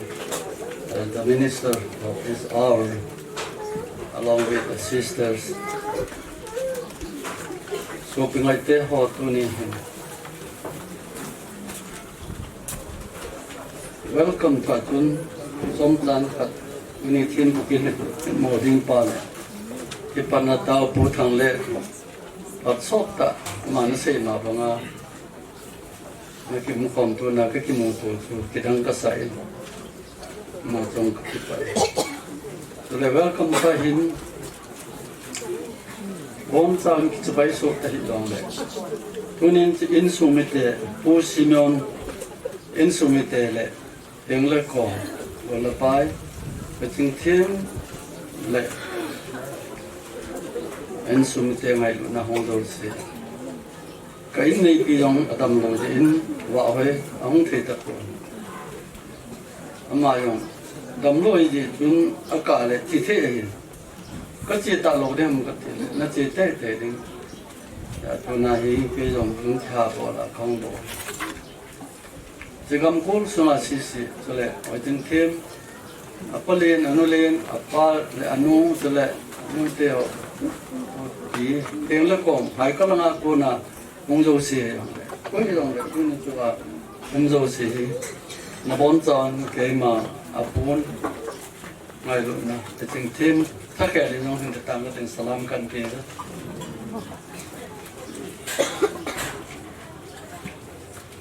Bible tuat jembat kaseno zo Bible atun isim wa ayat kidang tain min ko kibsa hada isim sa khel mohela nasutto ay tai agi khel te talo denga nasutto ay tai ti tu kidang tain tin tu ka imu ne bana sena tun sam le ka botin imu ไอ้จริงทีมเสียดิ้งอารมณ์ตาจุกันเสียดีเลยก็เป็นหามสังเงินในมุตตาก็เห็นปัดมันก็เห็นนิโคจัดนาจีโดตายอดีkita ay di ba din long pun kana gel pun kamang long pon la ni gal jam ka in ke yo ai ka panan san de la pana kong jam chu kai bil ke lo ke chu a pi to ke to a pi long dam lo na lai ken the ta ka hong na wa hin a te pu simyo ni to amo ga ri team representative officer kon take involved with ka hai mi the ko simon chung ya in chung te ko ama ko the lo lum tang le wa jing thim chung ya pa tu kan se tu ne hin ade in bible to sim chu ku lu ta lai ta pastor ka ni na se ding tuที่ปาทุใจหรือว่าเสียดิ้งมันก็ให้ตะปวนลุงเฮมนั่นแหละตานั่นแหละการทุลังจุลุงยาวตาโลด้วยไอ้ยิงขู่ที่ยินในเต้นอาบุยปีดาจุกกระเวนให้เลยก็ลงหันเลยยิงฮอสพิทอลอาจารย์นะฮอสุนละไปจัดกันอินซูมินนั่นก็คิดกูปีโลปุ๊บโอ้ยตาบอเลยไอ้มาในวางนี่เทลูดิ้งอันนั้นสุดโอ้ยแต่ที่เสียปฏิมพูดเอาไว้ลุ้มแต่เนี่ยเลยอร่อยดีให้ตะโกน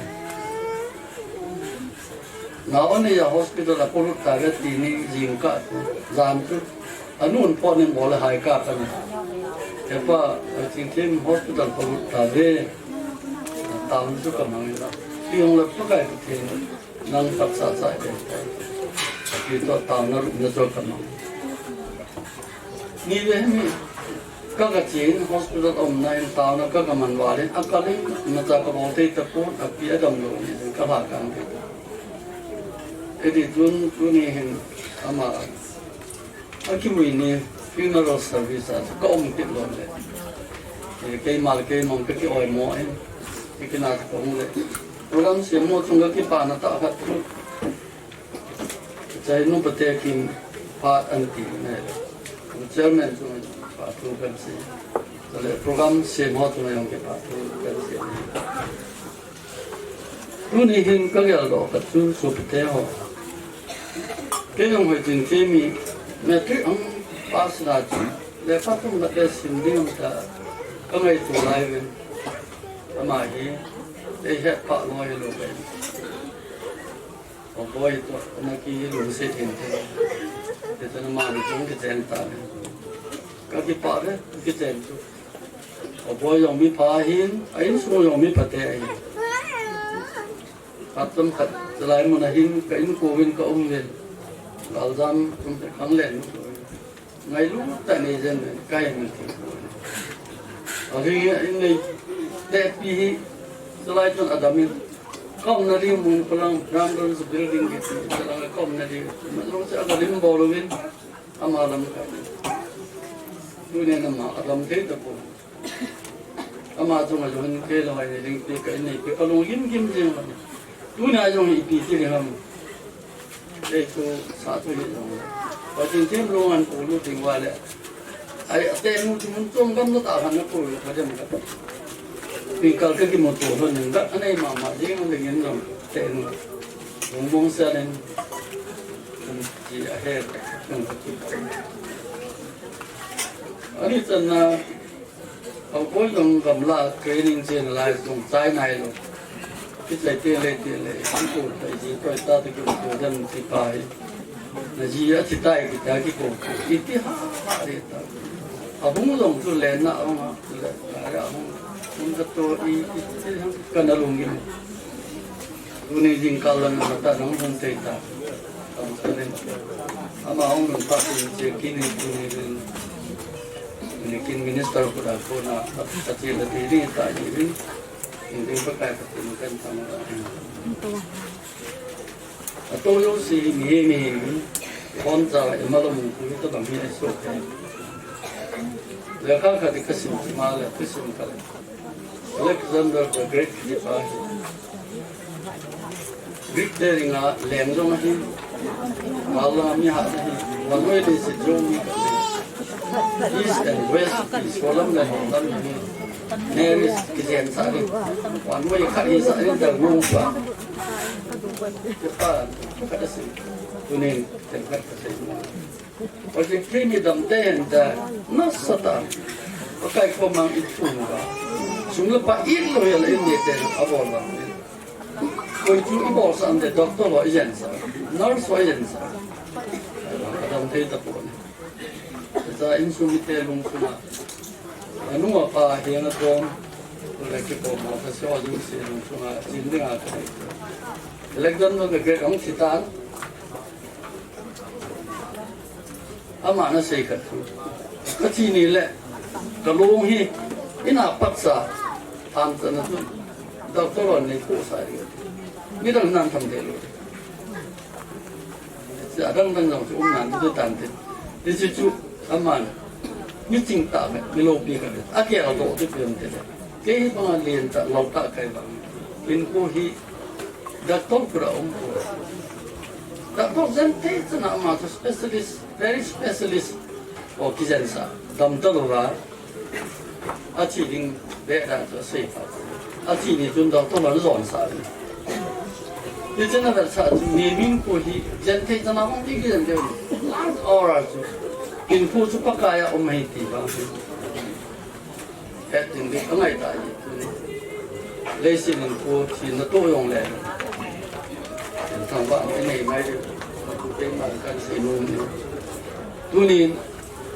api naluk nasu masalah mentok tu inzon abunga kenapa? Ketian, api naluk salam mentok deh. Lebih mau itu tu pakai formal tak umleng letai. Itu kan sih itu letai. Jadi tunihin, orang kini sepang cahin, sepakat ane nak tu sepakat, ane nak katong kini, ayam komen luar, info beeda, sepakat ter onsat tu, amin kisah ni nong kaumin, aku min ngaitan onsat kan saya, alabanin nafsu nong pingamin, amin nong kisah nai lo. Work camps dapakan sih dah. Iti kan tak ngawsen tungsan kalau him dah yang. Apuhin, onsat puhin. Bongkau tak ini. Ngawsen ni,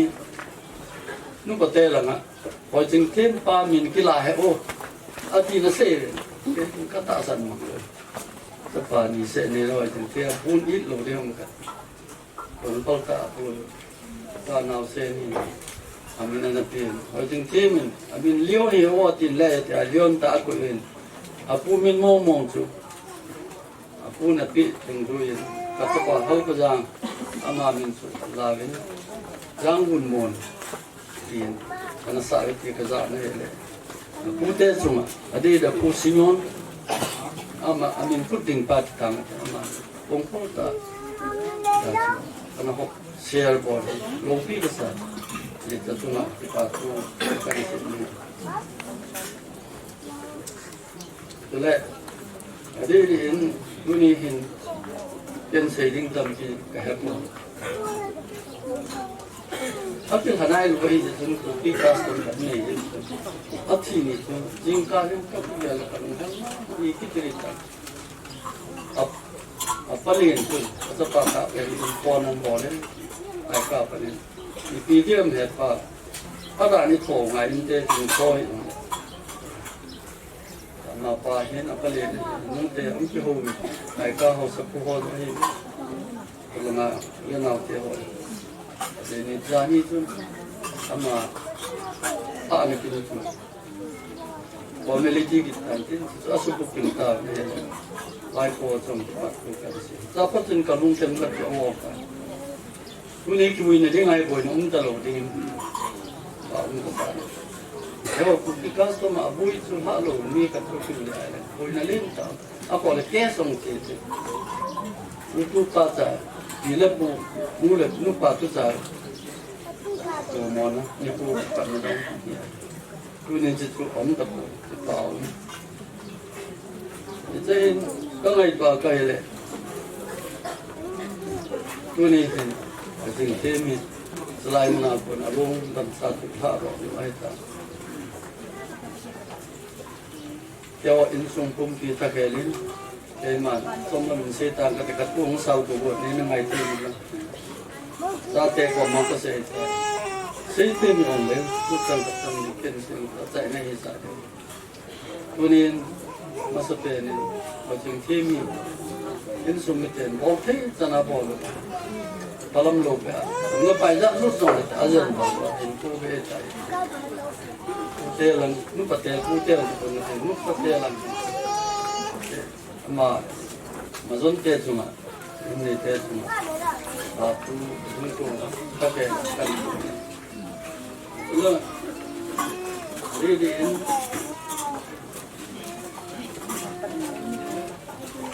tu này thì ama hình thù về tới dòng này nghĩ ra đi hình ama yêu in sung min chân kia thấy người ta bỏ nó như là nào ấy thêm ngày lúc này sáng anh mua ba cái hồ trên là thì cũng có ngày lúc sáng gần rồi nhưng mà dẫu xin là ngày lúc thì không cái gì mong ngày lúc đi ra lên cho ngày lúc là cả mà đinh chủ nó ho ra lên mình cái phần này thì thêm nó liền cả cái này thì nói chung là phải cũng cần sẽ cái nó thì welcome to lần itu lần tu yang này kasi nahin alima kasi ti adaw ko dong le dong kaya sa kan ti kali ni to nang ti ta tin tung dong te na cho ni mi ko tin ko da umai ni om sa ba he na ku na nu le pa jong atla te pi te pu yang in so mi ai nei pu o poi ngai u te ko ma lui mo tin tin ku ni ko ma các cái như chun cái hay này cũng hiền cũng đi tu lệ cũng giống lệ ở tất cả tên này hiền anh này cũng hiền ở tên kia hiền ở tên u tên ở ra không có anh sung mi tu lệ cũng giống lệ anh sung mi có cái vấn đề này phát triển bộ gì hành lắm cũng cái gì cả hết nên phát triển sang cái mà mình cái cái mình cả này itu tidak bukan sebelumnya. Aman saja. Jadi tu, mungkin mau tadi. Pakai betul nanti pak hingga nanti betul. Itu hai jalan orang dan tunin pada pak nan bolehin kai ansuna nun tak boleh main. Jadi pak itu mau kodam ini, dia orang tak perlu pakai betul orang. Dalam tahun ini minggu ini, itu nunggu lagi di dalam di poison kan, orang yang kita, kema jom kerja ni kerja yang le, kita, kain tu kain ni kita mahu, orang kita le, kerja ni mari, kalau le nang kita le, kau lah ekor motor dia mesti apa ni, kerja orang, baru tu pun dah ni satu. Sampai tu, orang tak pakai yang itu motor itu. Air lumpur orang tak patang tu, iminong kita suka dia.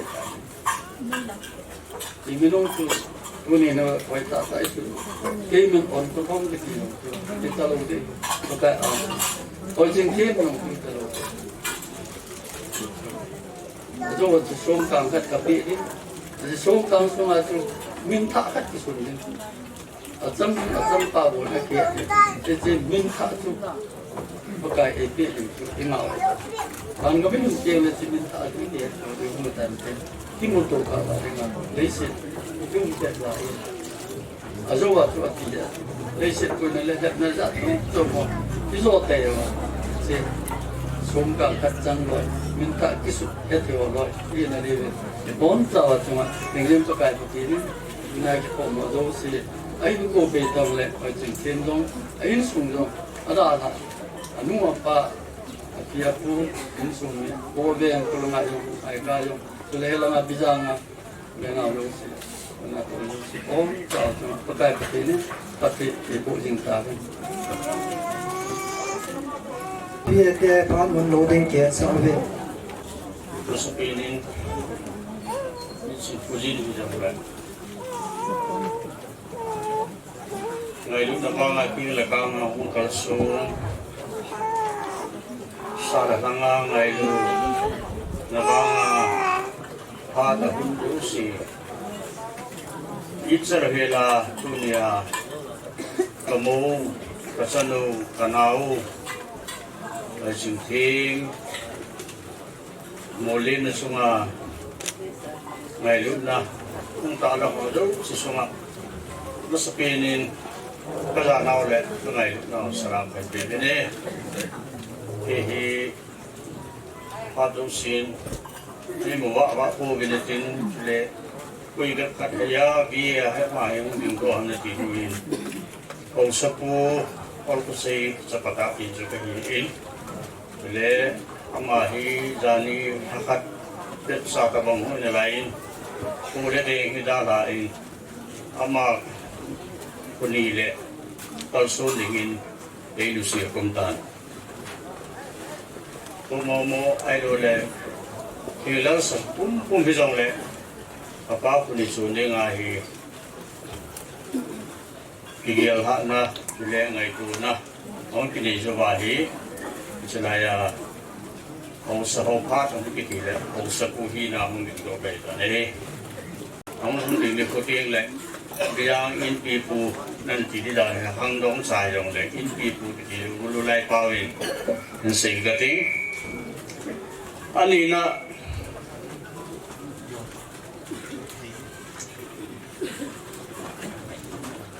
cái xây dựng khát cho hi lệ kia là cao họ ở miền Tây trong Nhật Bản tin India thì cái chuyện nào India thì microscopic community hiện tại là số chỉ chung ông không chỉ chung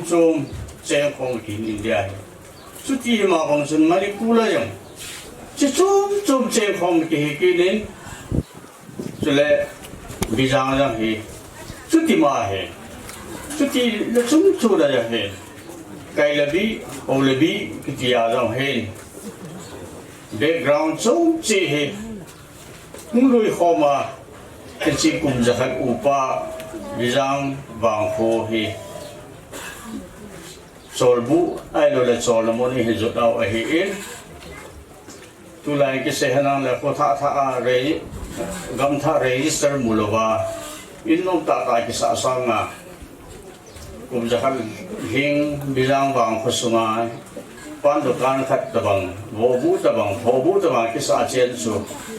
ไม่ป้าอมจ่อที่ถือขัดดินกระเกียร์เลยที่ดังนี่หาเหตุเดชเอลูดิวหินขัดดินสุนนี่เหตุพิลพอลินติตัวเหตุบิลังเหตุคอมเพล็กซ์ที่สับเต็นvery interesting, very amusing at the Saturday na. Bilang ahin hubung hi kapute ho in hubung ka na putun isiamin abaning kapate ho in hubung ka na put itin songphone itin. Sele ESC Evangelical Synod ang itin.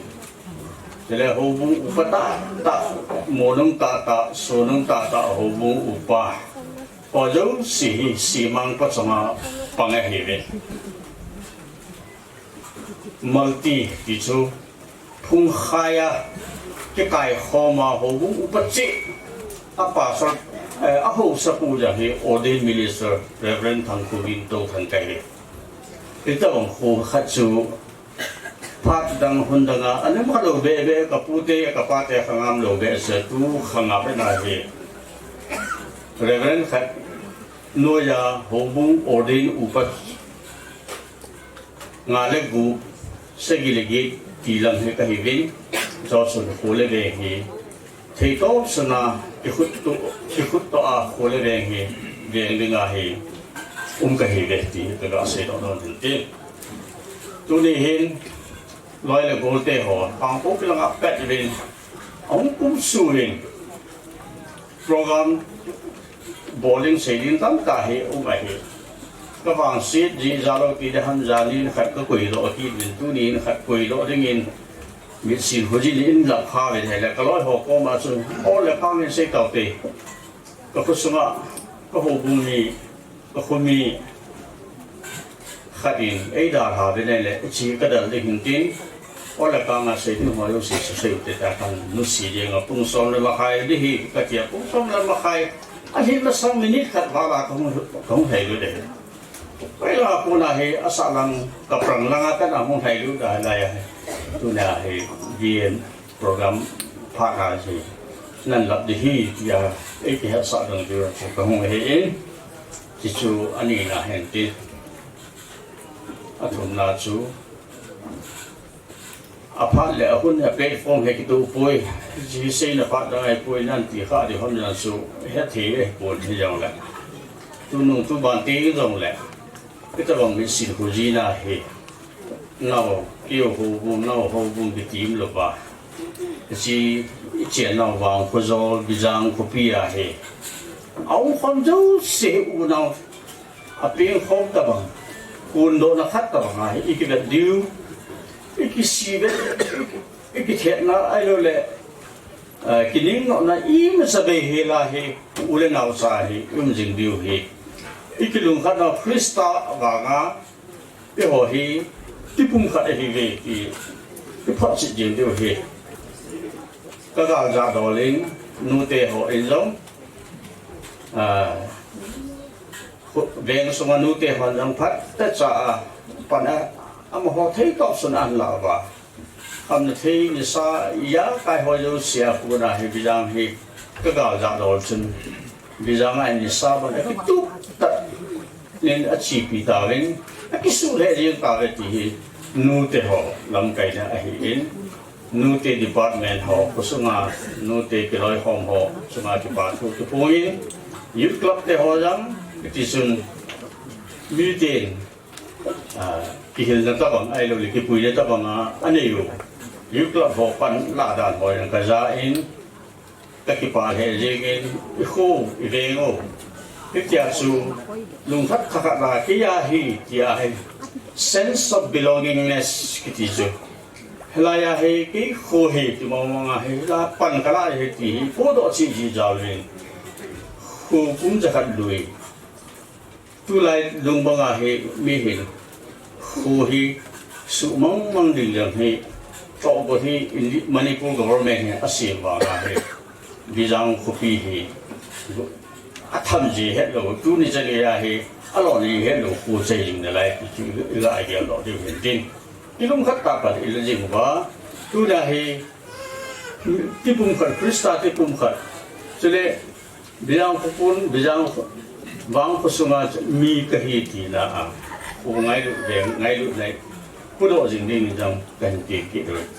cho nên thùng nào chú cái các bạn hình tu nung tu bản tiếng trong lệ community họ đâu xin cooperation nó hòn lấy cái bung khát vào lệ cái dạng số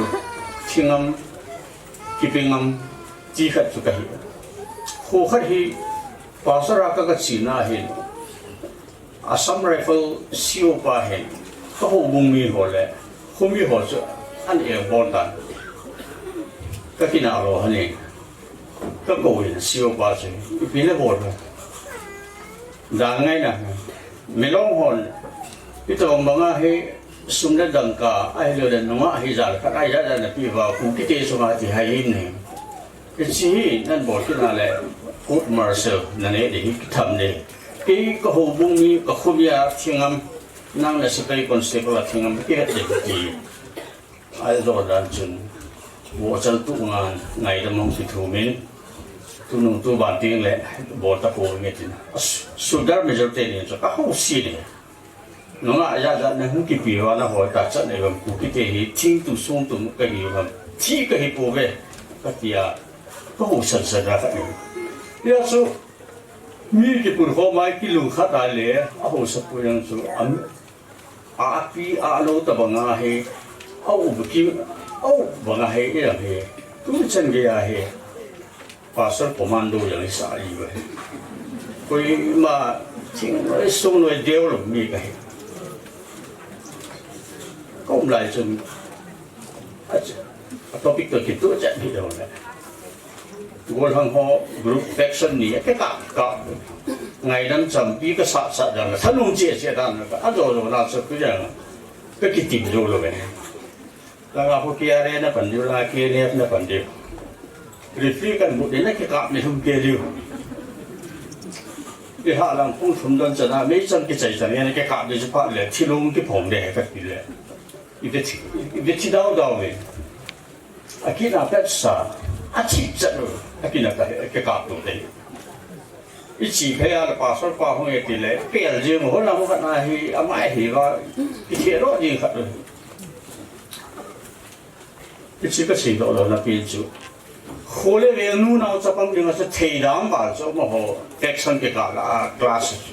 thì à chú nó bỏ số đâu lại ta hay nó bỏ đi ngà về cái gì thì hay bỏ cho tụ gục cho họ sắp ra thà chứ là chú action gì chú ngày làm chẳng là cái gì hết à ở đây tôi ra siêu ba hay 14 Sun Rifle siêu ba hay hay bây giờ cái thằng mò mò thì tôi bảo hay đầu đi cái này gì à bây giờ chú hồ lê biển họ hay ngày đầu tiên hồ sập bùn răng thì có số nào cái hàng thùng xì vai bố ya cái gì rồi lẽ hồ sập bùn răng sẽ gì phát rằng hay nan tết gì à giống lúc muốn tham mong ngọc thiên chút tạ lại thay gạo và phát cho sọt bát thiên hồ điếu nấu kêu sáng cho bên nấu hoa stand cho bên kêu hoa sáng cho bên niêm cho ít kỳ đồ điếu aja wari ben pudan sebong ngachu sung kau sung ngachu namin kisuk thela nga Krista namin ang suki na rin so jisu dal chi ring na kitim kinon sele ho sate ho pat in pi ta hon no na chu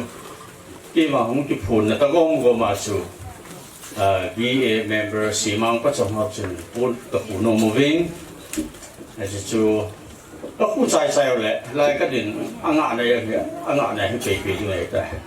hậu sáu đậu bố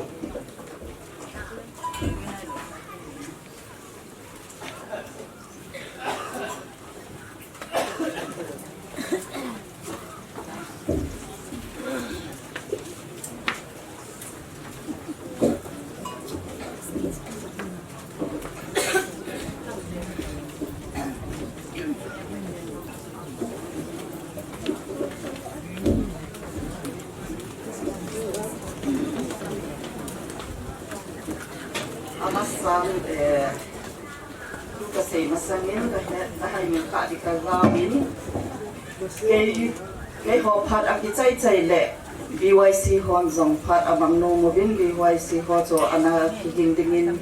cái gã hệ xã mà sắp hình tin họ voi ra là mà hòn dòng phát hình mình đi ở đây ole tuni Bizang Women Welfare Association active member kinepi umta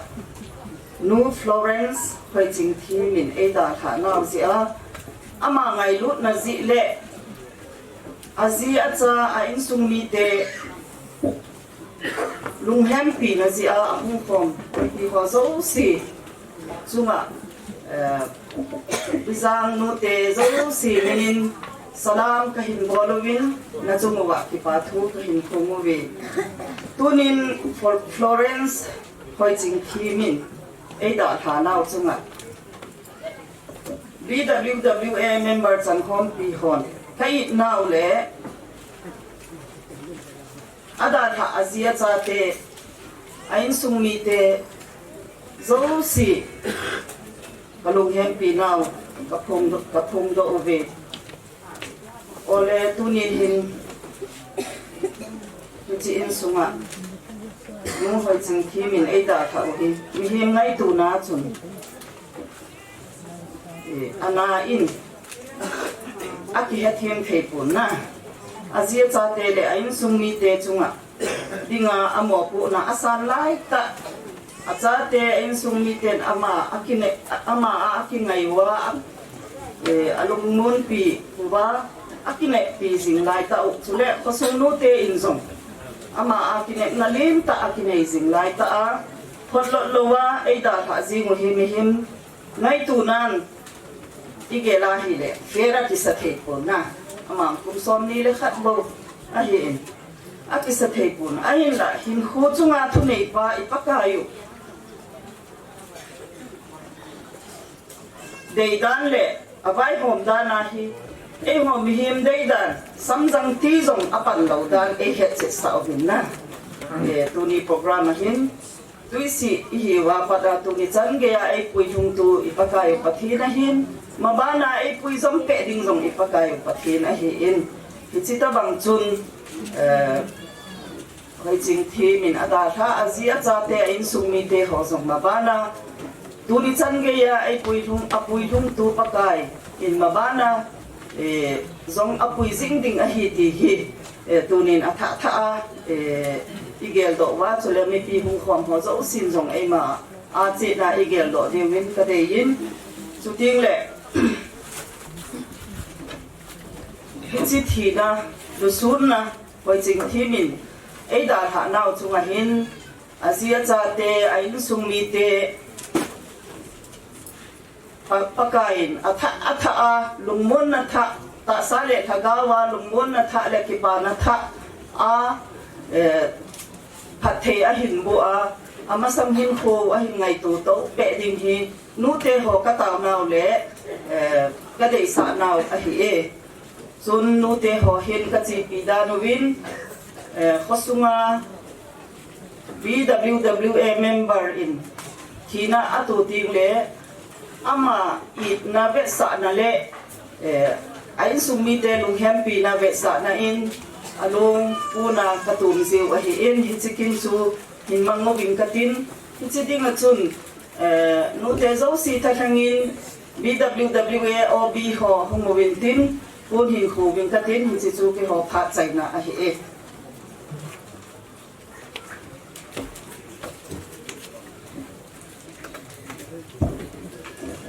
bana phan nei ding in BYC te ma chu phan mong kilo na sin no phan te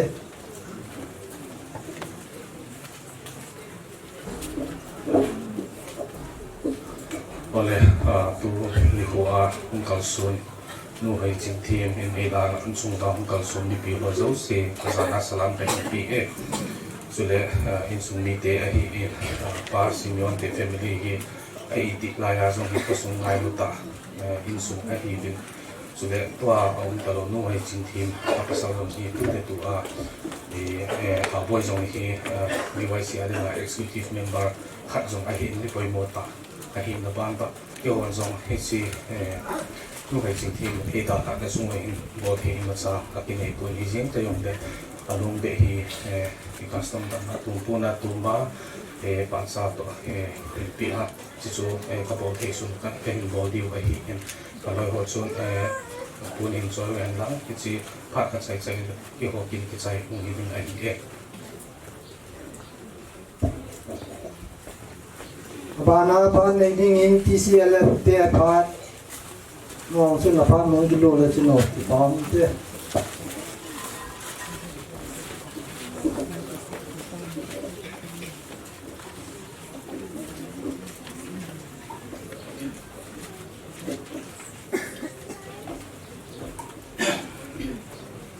ta sa na lai hi se ven ta sa chi na te ho he aban ban lai to di wa he puni in zong hi sin mona no Florence pa jing thim hiu na kina ECLF te jong pha ka pung sang win te pam ka sa in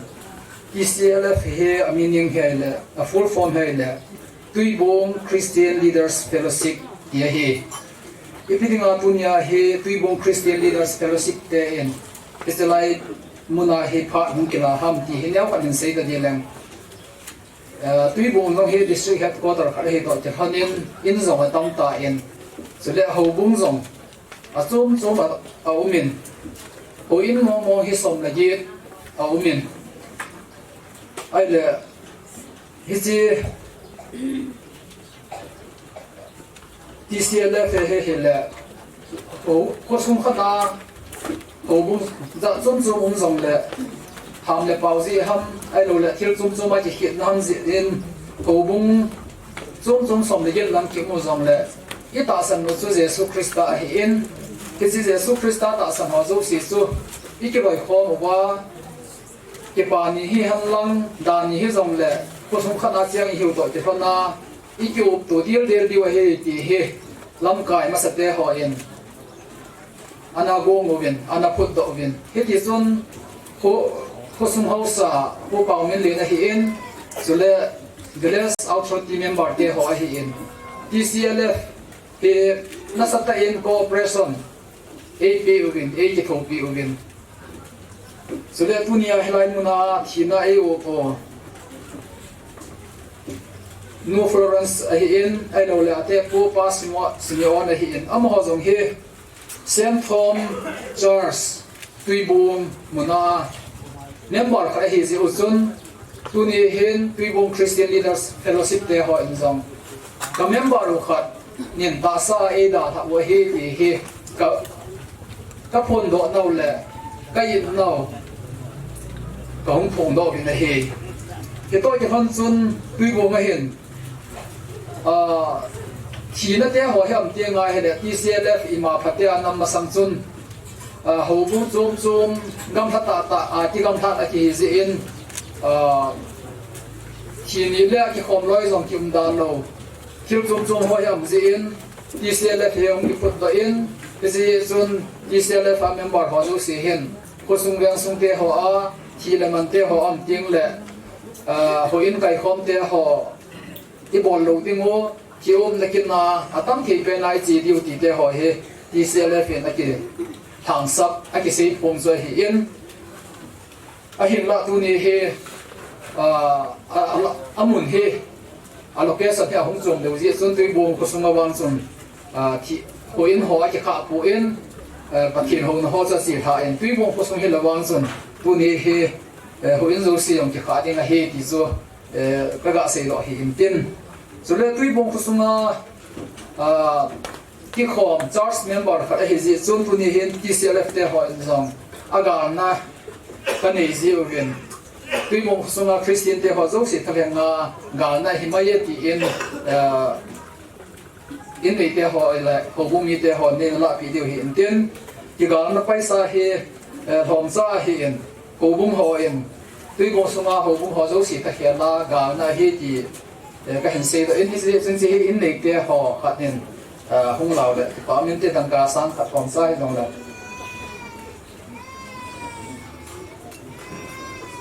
cái dần suy nghĩ phát hiện tiền bạc thiên nên in sông mi để họ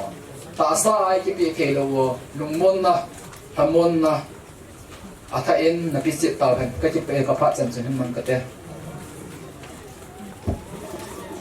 Bana phari nei pilivin Satom Church hobung the program hi mitsin kuzin ni lunghem ni puldong ni hezong le thupi ka samama in je chu kipatna tauna pastor khadina mangin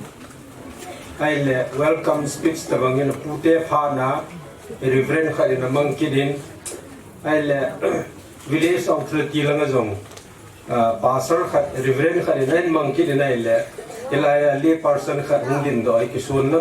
ki phalam hum ma jingin ai pi chu to jong le ho bung khat hi na chu lu bo khat hi na chu din lo thei lo hin ai pi chu to jong le thi ni man ni hian lang lung hem ni wa di din ko sung mi te le ho bung mi te in sa di din sung mi te ho dingin ki pu do niu Ihasid niu, ika niu, imit lon niu ay lang karay gel tunin kagin sangin ni zong tam mama jingin elaya din se dovin pol ngazong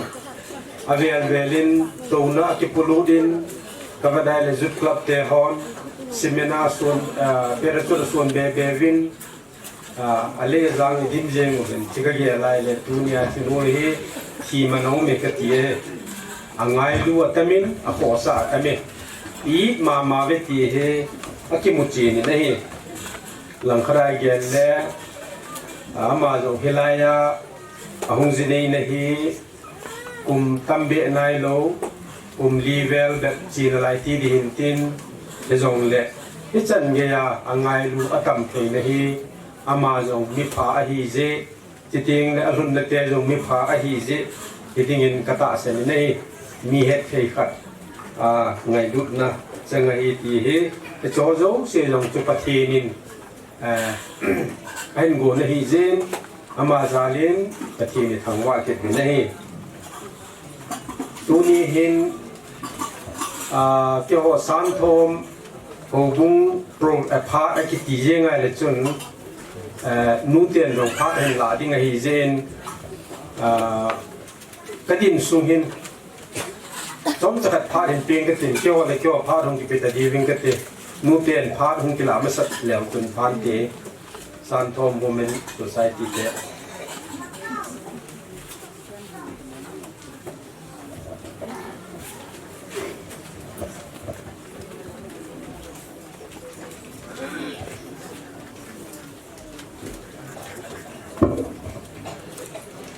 tuni hin nang khara sei ringin thina hilong le ki pau me ti me yo te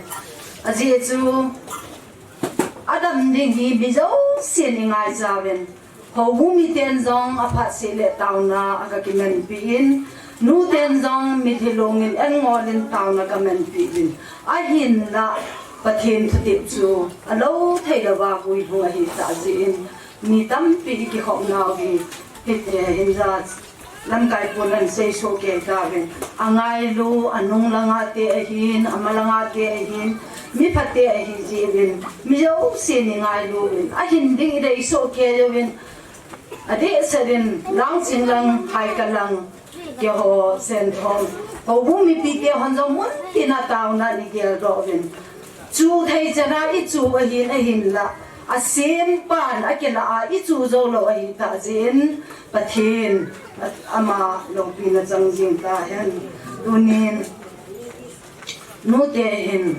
ate pi jong hi dam lo a hin nu ten ate pi a hin ama a hin ka to pi jin alo na je la ka he povin ima bol thei ka nei povin taw na ka men pi jong chu a hi jengin ade sadin tu nya hi chin sungai lo ade sadin ichano ai chin thiem ngai lo hung ho zo se ate pi jong dam lo he ro hin ama ngai lo hung zo se ke ho san thom nu te ho zo se tha ke lin ka ngai lun naw wan je salam kan wolowe tuni hin sei ding long lam kai ho phan ma sa hon an sei so ke ta ben ngai lut na sang pe na ka bol the yo su I ma dang hi ta ko in tuni hin ke hon in lo khat ta pi de hi jingin tu ma sang sia chu a hin ding de na a pha se le hospital hin ni jala in so hin nu te ho ka ki ko komba taw na ka meno adam na ding hin do sa te ding tia hi ha chwa ka chu hin azi te a phung chan na te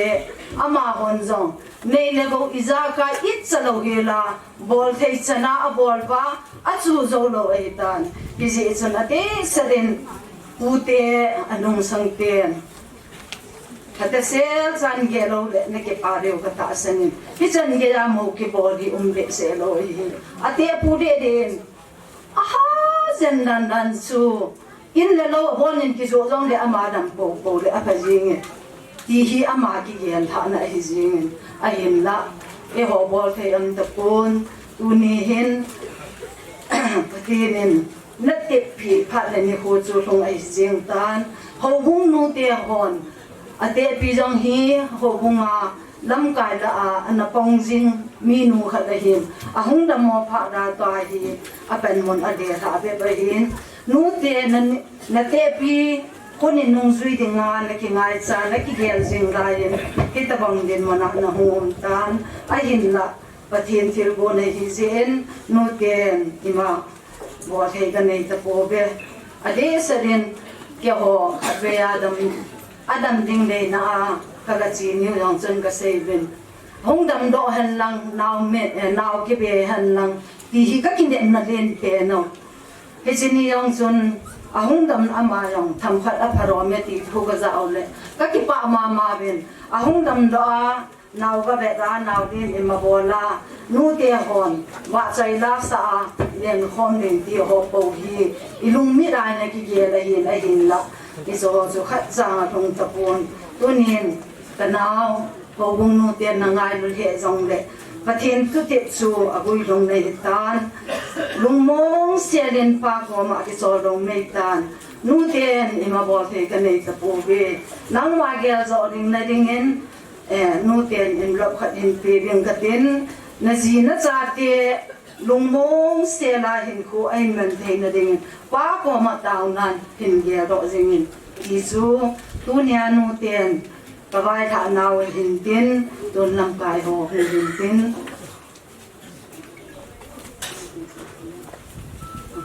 kia hon ima bol the ka nei pu bin se hi long le pathin minen ki ngai da mu tin sen thom nu te kia ho pha thi chan ju hitan te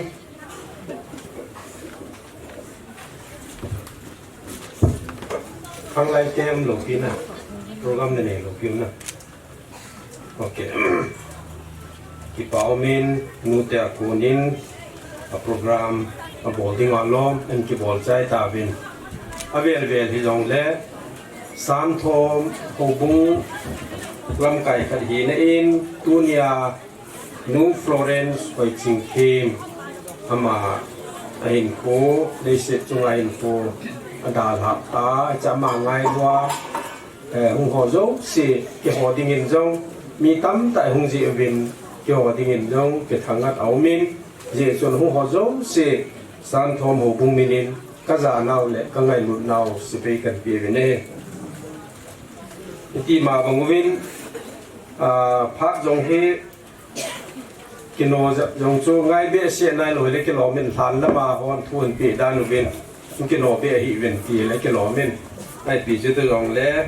ken jong ho bung la ma ku nin chom cha ki vai hom naw tham cha khat in se ing ka tin tu ni hin ichanu u iso pino imonu hi igelle o na chom le ai sung mi te ki lo win ho bung mi te ding in jong o na om ma mai a je chu henge pathin bai do thu tep dung zo yin kum som sagi alo le kum som ge a hi te nga a thi le chun a thi pha e tai a ki ti le ai khang dong cha ama jong kum som ni la khat ba ba in la yin cha ni ne yin lang khat a chun ni tem ki se le ngai da lo yu min tin ji nei nai lo chani nai lo hi rong le ngai dan khat o min ama chu a thi chu thi ai dan te se hon a thi pul do sangin a hing pul do wa he ti chapang te ni ding ige lai le chun na chi ji ta jong hi ami yo se hin i po na do hi ingai ru naw sang de sa hi ti hi ka ta se ni ke ma dan to ke man jong ka pun le he a je chu tua Simeon atu te ni ding khan khoi ge lai le chun ahung khan le da ai lo vai ahung pau the ya he nu ti ding a hol mo ti pa hi ige le chun na ai tu hin ate pi long hi dam thei lo hin ong ki din angai lo ding chu anu ba na chu ate pi a pi chung hi ai le a pi long hi tu te jan thei lo wa to sin thei lo wa ta ta mo za ko na lum jing a hi igel le in sung mi te ding na ha sama ma jeng in phe chun ho bung mi te ta han lang ku sung mi te ta han lang je le wa u le na hung ho jong le amo in sung ding in i taw na wa pathin ko ma gia do jing hi te a je chu lungmon le se jing bangobin lungmon le ke ti chu mi he ma ki pi thei pon lungmon na e pi theu chu pathin bo wa hi jin i taw na wa gia do jing hi te chin sung mi te de den tua nu Florence hoi ching themin da la cha te ni he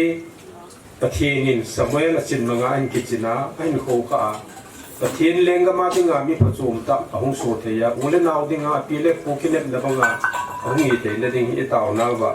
jong ge do jing te ho bung mi ten jong กี่ยงโตจริงๆฮีตีฮีอินเนตเตปอมาคุปิเลกันเองติน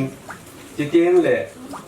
เลยเสจุงอ่ะมีเฮมินที่กินเปียนุจูชีนะฮี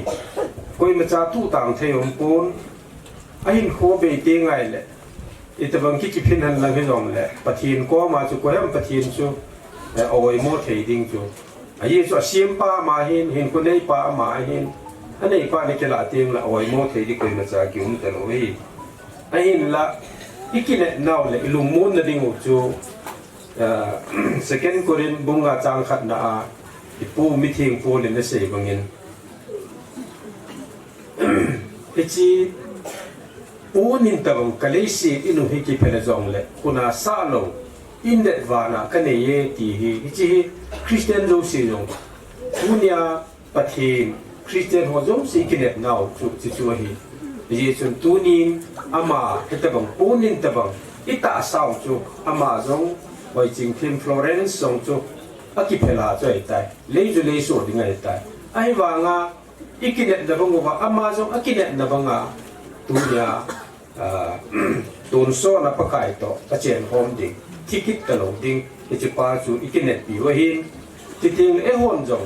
ไอ้จูอีกาวตัวรู้เลยอีกินเน็ตปีวะหิจินอามาดิ้งจงไอ้ซูมีเตดิ้งจงไอ้ต่าวน่าวะเกี่ยวกับจงไม่ตินจิตยังหัวจงนี่แต่บางประเทศวางบุนะอีจันเทได้ดีกว่าเป็นจังหัวเลยหัวจะหาบอลลูกเตะเสียหัวอาทิโจอาทิลังอาทิยงกิรินตัวนี้นูฟลอเรนซ์ไปจริงทีมฮีอาทิโจไปอาจีจูมีฮิจาริมีข้อสาวว่าอามุนจางกัดโลเฮลาลัมพิอาดิมเซนะอีกโกลเทโยฮีอาทิโจไปกาวโจไปเฮตบังจุนอีกทางพัดเลยเนี่ยอามาซาลินไอ้จู่เฮตบังมิยูเสียนจันเทโลเวทีนั่นยังลังที่จงเลยเฮตบังมินหังไงดูที่ที่ป้าเฮอามาดิ่งอาจงไอ้โคจูเทียนลังอะไรสิตาซาสินไม่ได้จงเลยอันถ้าก็บินวางไอ้หมูดิ่งไอ้หินวางนับประเด็นก็ได้ก็เขาจงเสียหมูดิ่งกับหินอามาถ้าก็จงที่ป้าเอ็นเตติจูkita asan win kiting le in sumi te dingin lung kham na chu om di mong hi le a hin la first Peter bunga chang sigi na chun meeting pol ma hello Peterin meeting Peterin na lung kham na jo siu set havin achunga achunga set havin koi koma ipaka Jesu Krista iho pau chunga set havin aman na khan podi wa gel nai hichi achu tunia ehon in sungni te jong wang se ki sa ama nei ti rilong le pathin ko ma ki set haw tin ki nga yu tin ni le han pathinin eho dinga aphading in gon ki hi wa hi ti pa chu in sungni te ke dinga kamun na tabang den se yin tin ti ting la hobung mi te hin hobung dan ti phat sa na dong zo yin in ti tabang chi na om ti ngai le in sung mi te min le ti na ti in ape perin hobung lam ka ka da lo do win taw na kamang win te jawa chu aman cha le dingu tin dang ka sang som he ki pe yin ti chu ama ang ti athi tho ki za chun ani ke dan lu din ama alung chu in sunga te hi zong le mo ga nom zong le in sung mi te bo chun taw na ati mangin ama nu thagawa ding ta han lang ti ding in sung mi te lu mo le le ti te zong le ti ban le ho bung mi na ki bung thil ti zong chu ho bung ten ani ko chun ani ki te ta nei ti chuเป็นผู้ต่อหินเหินจินเจจุนเสดิงากิโลมตั้มปีก็เสกโลจงดิ่งอดีดินตัวนี้เวลาห้องหกปันหูโลโจเสกุสุงวีเตตานลังที่เดียมันจุดกลบเตตานลังจานท่าจานให้ตานลังจานหาหน้าหัวยันลังปูนห่ออิสระให้ตานลังไอ้เราไว้เลยที่เชลเตยันลังที่เดียงเลยปารีสPastoral Council or lahan lang ichi sam thom hobung in ichi program agot na hung pang ho jo se hobung chom chom ho jo se jong hobung minin na chung che wa ti pa thu in nei te lung hem pi le lung mon sa dinga hung kan so no jo se chunga hobung the ke li na bon cha chung wa jong ti pa thu kan se nei se kia se wa ngai ta mutin ya kuna se ngom chu he chan ju ta te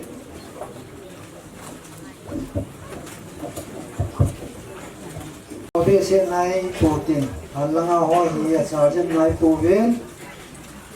ton nipin la ka sautin jeu ting le PPC ten pat en kila de ven ke sa le tun ke pamin dani khu hi jong le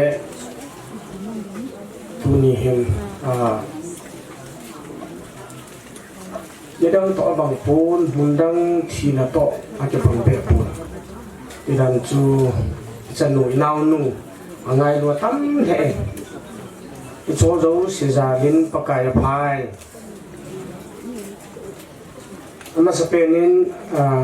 even father sami hin sister nu hin chule lai putul hosa vi e ho hin chule sen thom obung lam kai ho zo si Saint Mary Parish Pastoral Council minin ka jana salam ka hin bole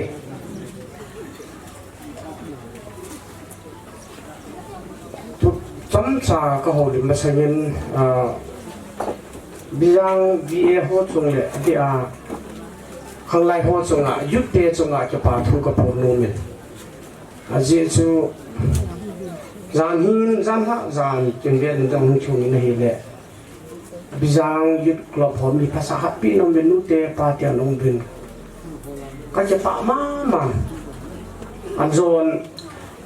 bizang ho su pu na se hi de thoyin hilaya ka chen lo ka de ki si ni program ho mundang ta ba ngai ki je son sinaman ne ho ai ga na le i pe ha nu pi pa pi bo ki mu khang lai te ki mu lo ta so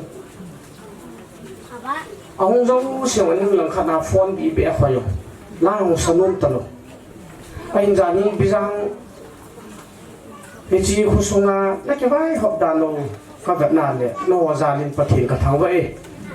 phát triển bây giờ khu phát triển bộ rừng hành lang, tu mà dòng lệ chỉ sang hồi rồi là phải do phải lại đi bên tìm na không cái này ấy, cái gì cái mình nào hỗ trợ độ cái hiệp bốn Saint Mary Parish Pastoral Council cái tiền họ nó đang hiện gam bị là tiêu hiện nè Saint Mary gam bị hiện lấy là liêm gì này khối ông đi son là thum lắm cái gì hiện ya chú ai chỉ gam bị thay là ngã chung cái đường độ hiện tiền vì lệ phát trong sai là mà sang bên unit quay các bằng bốn khunum helaya reception ana pilo koi ta bang pun khonu ma le a unit phat ka hin hongin chizo le Saint Mary Parish sanu te ho phat cham cha ka hin pi ding a chai na chu ke man ka hin bo ding a he tu hin a unit san thom te na bol ta vin helaya ana pilo ho dang ho chu lu sen ta in phat ikala de vin aban ban in ka hin ko re aung in van hu ding do te hi ta ke hangin nu te ho parisa nu te ho nan ki pe tam na ki pe na hi va le no ho yong chu pha nong ke lo the o he pu conductor pu ning he thi min lang unit phasa hat chu ma he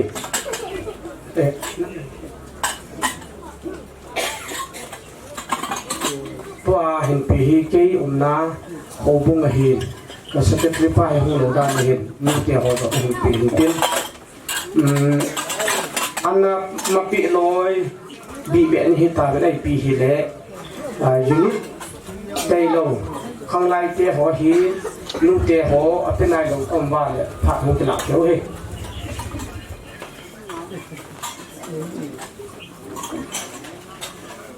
anh nói cái gì mà bằng anh chụp hi sòng vang cái hi bên hi lại là hi aku qua hi anh cái bị ra nó không hiện tàn tiến nè toa họ hi ra để chôn hung hiện tiến San Ain P St James National Savang Pai San Francis Camdo Bang Hung Hin Tin ada ho hin anak pa anak piu de kilom tan tin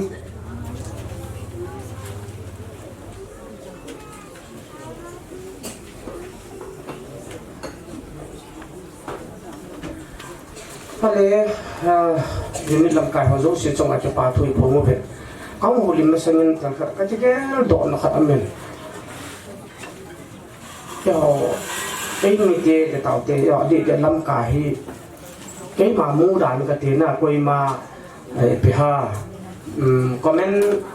negative la nga ka pi bang so hi di pon medical la nga hi la samo mo ve ti ka chi ya do kai ya the na ve medical la nga hin ya sam ve tin ka lai lo mo ka sa hen IPP yang le masang to dia ni jadi khang to na lai bin yang la ki sit na lai ko ta se ki dinga chula mundang ta pan hi lang hi le isu penu hi ni lang mo nga no hi tan na lo na ko ni lang mo nga am hi tan hai chi a ko ina sa chu ti ta te i hon parak te ta te na hai chi cha chu dong ki hi han lang le a ji pa no lo mu lo de om ki khi chiều ông già đi trong và thì nên thang vạ kiệt Việt Nam thì cho hiện tiền con không mà trong lễ cha tiểu hi politician ham ít cái mãi hà bộ sang đến doctor lại hà cũng chứ còn là cái gì cái chút thì lâu ba lẽ còn thường lâu ba Adam những dòng ít chi đi Việt Nam mình na quay doctor quay nurse quay hospital tina hi đi pon cho nên cái phần là cái hình xây nông kiệt khát chút thì ham thì lẽ thì cái hi ha thì na chỉ cái hi cái cái xây dựng vai cô ni hi về cái tiền na thắt lối hi về cái tiền ni có khát lẽ ấy giống cái ta sao hi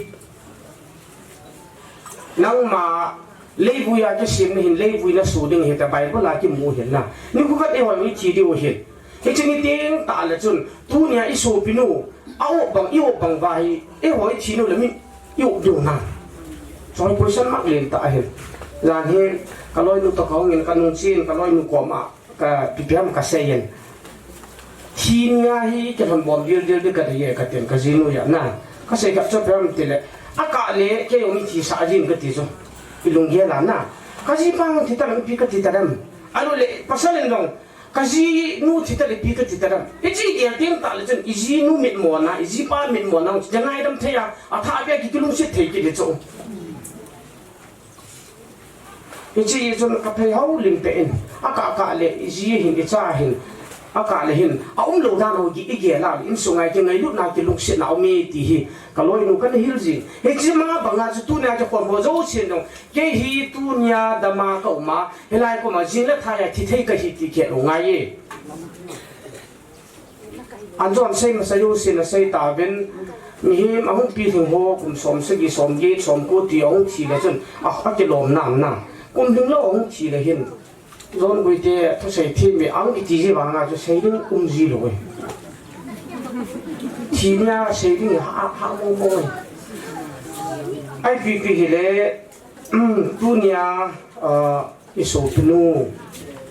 in sung như vậy nào lẽ phát hiện gin tạo te in sung hi ven au te hi na nau te hin phát hiện gin tạo hi ven adi in cái lai ya hin anau pau George cái hi cái ho seminary cái là father zilana là cái pe George George không được đọc rồi, không được rồi. Anh pa na, vì là thi nghĩ ông lệ, lúc sẽ ta làm mà, thằng muốn nào bên, yêu hoạt động số trẻ hiểu thế na, là chỉ thôi vậy. Father gì là cái gì lệ, cái gọi hình, xóm, lệ gốc xóm là sẽ gì hệ anh gì lâu không? Mi giờ khá là chúng mi xóm ham bẹt hung sổ rồi. Ai cho cậu ở tắm hẹn đó bỏ mà không tuần long san thom te lại hình cho PPCA anh pupa pus Stephen say mình thằng hết điều hiền ama cho bà dòng hi father gì này father gì kia anh mò mò pun aku mau aku bộ luôn kum som le kum nga kum gu tao na ke manga bible ki sim ki ti chu be lo he pathin na ko cha cha ko hi ta bang ni ho chu ai sum long pathin na da he zinei lo bia hi ko pi ro he amo a zinei no na kama tam du chu ai ba nga chu pathin le ho ko ngai lu na chu ai no ko thing se la do ba a ti chung pop lo bia hi ko pathina a phan he ya chu tunin PPC in George ka bai thang no mo chu na u thi hi thang ton na le pathin het ben an nei ding thu hat na nei ding hi ti chu St Mary Parish Pastoral Council in summi te kyu se hello ba nau pa George ti kho na kai ne he ti chu hin tin a chei na khe en thu sin yaw thap sei ka ten hồn hay tạ hạt mê hồn lây phải tạ hạt mê cái chữ hồn lây ngạ bà hiển cái chữ hồn lây xóa cho bà trả ta nó tâm chiều bà trả cho ôi ya hơi gì rồi bà trả năm kiếm đâu xếp à lại luôn à bà trả hạt cho hơi đang xây những bụi ý cho nên chi hồn lây ngạ bà cho nên chi chú à chôm bên là lúc xịt đã kèm của mình ni khát hi mà hi kinh khổ ta này in hay chỉ hồn lây chú mi chung phát ang ngà sẽ là mà hay ở cái bộ đó mình ha là ngà hung hiển ông liền luôn nên là hồn sống ông liền luôn chừng bà cha phô giờ là chừng lại luôn á bà cha để bên cho cái viên này ăn uống tập bún này à vậy là bún lên nên chỉ cái bộ này ya bà cha là lôi phải ya chừng hiện nay bà cha cho nó hơi ăn tam mà tiền quan là cái đồ tiền lùng hàng này hiện lẽ à lôi bà chừng anh này bà hung ngà à in sung ngà à bà đấy nên ông chỉ cái đồ tai thế này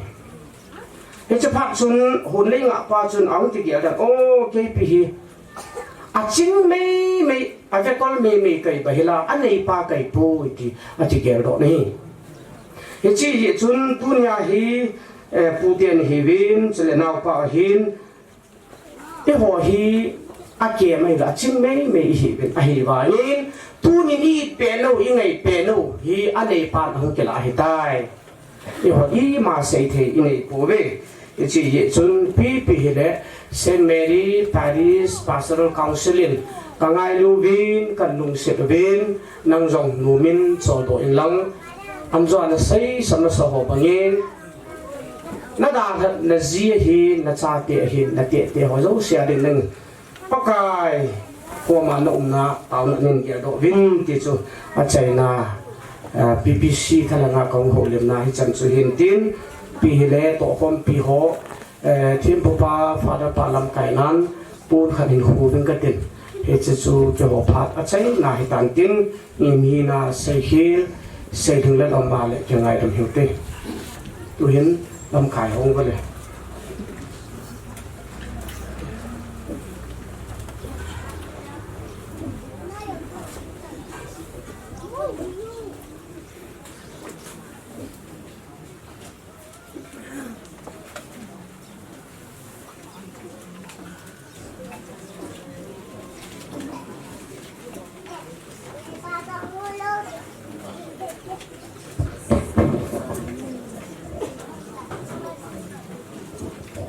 Bana phan nei pi di vin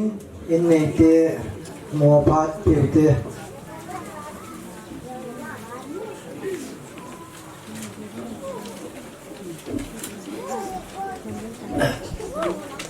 Masapian ta in zari alom tuni ni ko a father te ho a hi in ko bulam khai ho a di le Siya na ko sa sunga siya mang patsahon na hibin ito ba pa ba hi siya hi ihingun tupi pathin le nam ho je he ti hi kas fu lo no men pathin hi ke ma in su ding in apa hin kala in para ta iki ge la la bang chu ka in su he condition he pathin hi apa ki a saving a ke tom thi hi ai lang lang kana che igel ki na le pathin lung sit na ka chang pathin he ka chang e ti hi ta bet ka ge gel to Asal itu Bible patien, Bible tidak na patien tu se ho ngai ting le pathin ami de lan ke ami te chu ai akoi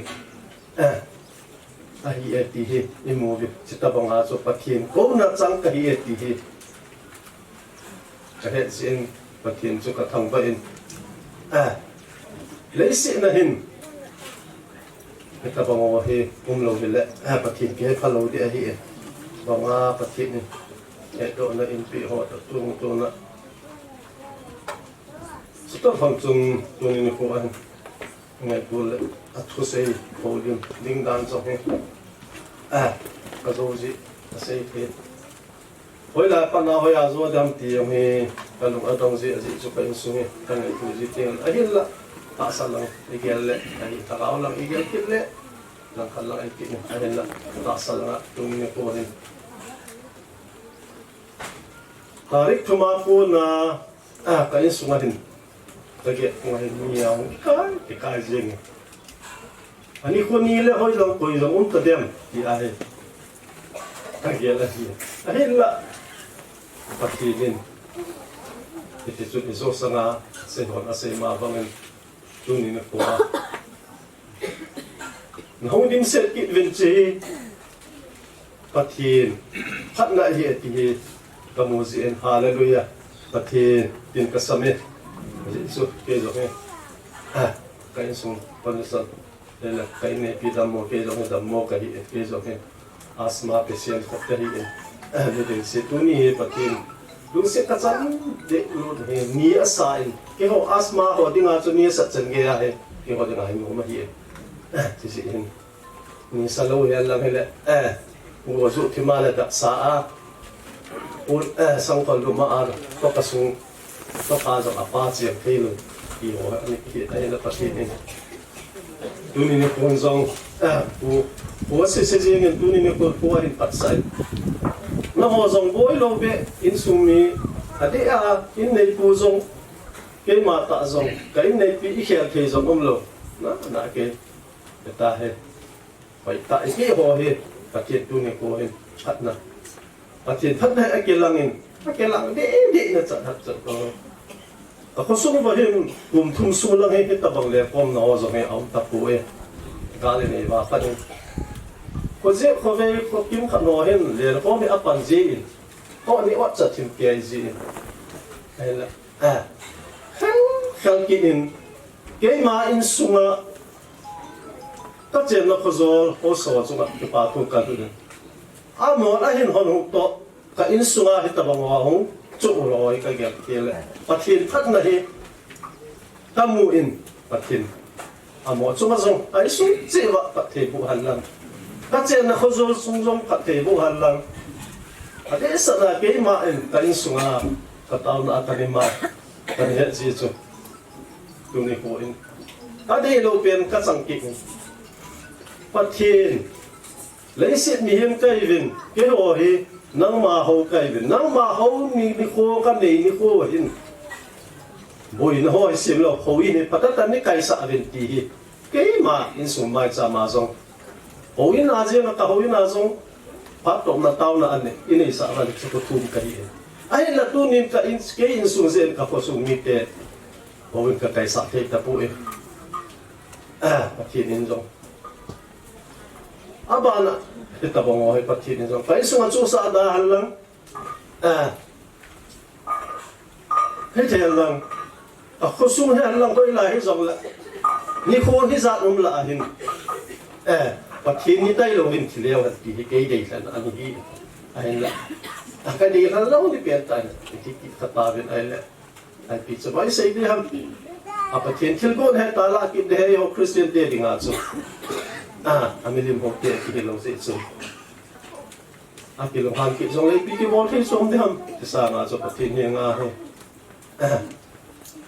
ei ma a he so ki se ma pi de ham ti ei ma ki ko ti ki ei ma ngai da la chi pi da la hi ke ma thil la ji he ti lang ka ke la ka ji ka cha jong ka ba po e ko sung na ho tu ni ko a ka chen ko lo sunga ke ma mun chu ma khai jong lang nang mo ho o win kai the lo ka la pe patinin ang busog cewa pati na buuhan lang ng ako sumite zong amo ko zong iso sa abak sa imabangin patien na pazolzong pa hanghi tilzo se ki pe hi to ai zo sanga pen pi pu bi sa imabang aso til hung ki khial le ai ta patien ka thang ka in zo klap hian la pi he zong la hung khial ki ta ki sin patien zo lo pi na chakan la kehin katunu tam mo lang katsanu tam mo lang he ase kung kating sanu he mi he tam ta te mi banga he kita bang mo sa he sanu he nei lo ka he hen katsapate in ahin ki po lu chu katsanu kasibete men sanu iza ka nem tila tuin ba patien zalin sanu di ka nei tai ka tila hoi lang nang sanu di na nei da Ipidi nga kaupan sa numi ane kay chaso kali kami keni ko. So pala ken chapa kanya katsapa ten an kipulo katsanu kali Dihin gisim jeng kay na sanuli ka na iban pa lagi. Ay la katsanuli la atso hat ni ya. La pikita. Ni akipikita. Ay pichito yung wala. Bakit na tapay po ulit Amazon. Tunin ni Ponzong. Si. Katsanu zala he si katsanu he kazana hi. Anu apa ko makatume. Insungahin kayo ay pasal kay ay pasal liya hi. Si hi kazalo le koila ikatidam katil anu apalzo. Ati po jong paralyze aman azat ay hibuin. Isong le kan pilin patin minzalin. Ay pipa isay deham yung boy pa hospital na po do kata siwa so pa nang kin sa nan hen dan dit talo dam ti tisun lu ngapilin atin nei pu ya hong chu sang kan solid ta so kim na sa ne ke to ay ke to wa patin at sa ajeng silang sa pa kit lang tuni pu he Ite katay lo pen pihan ideal kain sunga zo sa khat na sunday ni ai tan ani na katay lo pen kat chu katsan mo an ne tay lo wal ha da ikibol he kanin nei kit katsang kit so he katsang mo bu ne thei talo bu jo talo no pa ha pi Ken zong man kap me. Lo cho custom ni te hi. Si chan te ho ye ting la. Ai la. So ho ka chan ho hi. Le si nan ye me patin in thi nei pe lo la in sunga hi. Le si nan tu a zong he. Ke zong ku ni ne ko ai in chung som ni la nga ko in ta sa ka in nei pi to sa te to pa chen wa ka in sunga hi. Chi na hi. Kita mo ay tung khanai lo ay tung nai lo zo in sung tam pa na lai de tung sa wa chot na experience sa ding di tu ni ai tung pa na hin e ding a he atu hai ke ding in sung a he sin ko jin ke ti chu tu ni he apa na ai na la di ke a ding a he ka chan nu chu ma hin a chu in a de chu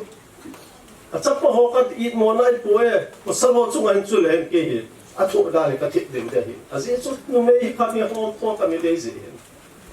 Ay pisu tayong kini patin patsa patin de ay kihi lahu tin. Iman kasi numsu. Wo hasay de selo habanin inay te patay si chung. Patsa pa ahin kabe pa ahin amawal zo kasay te do. No? $1 and 17 Iman kasi nung so sitang tua kasi koi botop so hi ni mina dala kasi koi ho so patata agela igal da na patata sai de lang sa pita sai de chi sang so ding ka ting talung kuma ahong kilanga omzo si so se ka ting lang ti kasi hilum de ham miza da kasi ka om sam de ham ti patin nila ka tinen na hi Matanin kasi ito. So, si ho, so marin. patinin ke chunga chu bangin no chu manong chu sa dahan lang patinin tunin ko ai ngai luang kal sungo zo si patin ke manwang i macha kas tu zo lo din ai ve patinin khat the na bo hala amzang phatna na pe taw han sumza sil za an patin patin na bo zo khat ti so na ka sei do mum han no sa chu ka sa te ko le ka be pa hong ki tha no ka ban tuni ni ko hi ki pa ong ka sama ma jengin laya insungan nanu ne ta ha bi zong le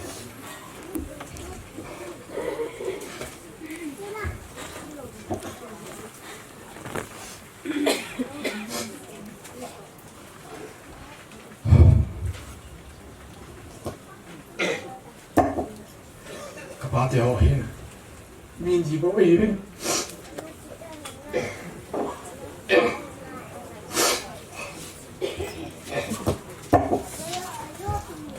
cái nhà vào cái này anh chỉ không lâu chung, u chấp vào ông đi thì xin đi.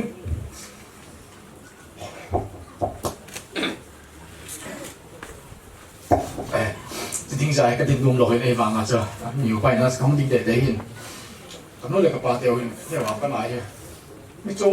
anh ấy kia lâu về điều khác, anh ấy kia cái gì, mai sáng cái lệ quay lại lại sẽ mình. Bây giờ chúng các bạn một bài, cái này là thấy mà riêng của mình, bây giờ thêm xong rồi, tưởng chúng cái mà nó không nhớ gì đó là các bạn theo mình, bây giờ cho tự nhiên đi qua ấy, chỉ có sẽ chỉ là tôi chung ai hết, bây giờ thêm chung ai hết, cái bạn là đi sẽ cho cấu trào cái thế đọc cái số gì mình, và thêm chung ở cái bạn thu cái gì. That's 7 years mà hiện due that he in, due that he is it cái là ông nói hiện các phone các bộ sinh kế hơn tao lại ta kêu mà hospital này kêu hết thì cái nhân sản cái này sinh kế hơn là tham ăn xong hay là cái tiêu hơn xong chỉ xuân ai đến cái số nó bên due that he vàng xuân anh ấy thì bồi giang khát cái kêu bên cái kêu bên là gì mà hiện the stars involved nó là phá lệ nó không kêu tiêu hết thì ai là the stars involved rồi vào chưa mà xong chưa normal là hiện nay nó mà riêng hiện nay là cái này cái là ông nói rằng cái hộp pin và trên thiên cái dạng lon này nó mà normal là này nó cái này anh rằng cái đấy của không đi bao giờ thì này bảo anh để bao là normal là điều anh ấy chẳng là operation này bao nhiêu chứ là cái này normal là đấy chẳng mà riêng cái gì chứ này 11 year thì in này này ngắm là cho hospital cái hôm đó tăng rồi đấy ở mua bên tăng lại ta bị giang lại ta chèn vào hospital bao là này lâu ham tiền kan ni zulu hin ultrasound ni mayo si check up ni mayo si regular ta chi hin normal hi si a chu ina ki ne jang le boi pon te ti chu lungmon na kan ni yo hin na anat na im ma cham lo hai tu ultrasound wa jang miss lo check up wa jang chi sing ke chi kyu se lo an nei ti chan ke hospital a jang ka lu du hi ta yin ka lu du le finger na cha ni na lo ki chu ni bi ham bi ha na finger nai po ya ti wa chu anh sẽ anh lên thì chỉ phát là sẽ nông xóa rồi hiện anh lấy chỉ tung ra sẽ có không tung rồi và cái hội in rằng mà in rằng normal là những nông gia sẽ nã cái này là mà complication nó bọn tiệt luôn muốn anh này ra cho cái này là hết chân hiểu không sửa khai hiện thì chỉ xin cái hội rằng khách về là hiện cái phần là gì vậy ấy vàng cái vàng là ta khá là cho thì tao vòng theo cái tụ chung vào rằng doctor cái luôn vai district hospital cái luôn vai cái luôn cái này là doctor phải ở một bên 1% chance giống này về operation đi bỏ vào nó thì sao điều hăm ấy rồi là Adam bị lại tay nó kia về nó thì sao chính điều hăm ấy điều ấy chỉ phát ra cái hoa ra cái kia rồi nè đi mà trả kia rồi về operation bỏ về 1% thì là phát hiện nào mình phát hiện này lông xì rồi về 1% này cho phát hiện này tầm sát thế cái tiêu về anh phăng à cho nó tao thế chân cái tao về ai là cái tao nào phát hiện này sang phía bên trong phát hiện có mà cái mà thu cái xe về anh là amain và thiên gió chân kia hỏi sống giờ để cùng khôn đi để gì vào chỗ ấy chỗ này để đầm to thì ngã anh cái kia khai là và thiên cái tàu nào vào sống khát về dân rồi làm cũng khôn mà lại thì anh để sau ấy để ra này im cái gì chứ cái gì mà riêng của mình cái hạt chứ cái liệu chứ cũng chẳng phải quên bỏ số lo công của mình cũng chẳng có công tác chứ mà cái kia cái ngày nó chỉ vào rồi quấy có sao đâu bùi đồ không bố bên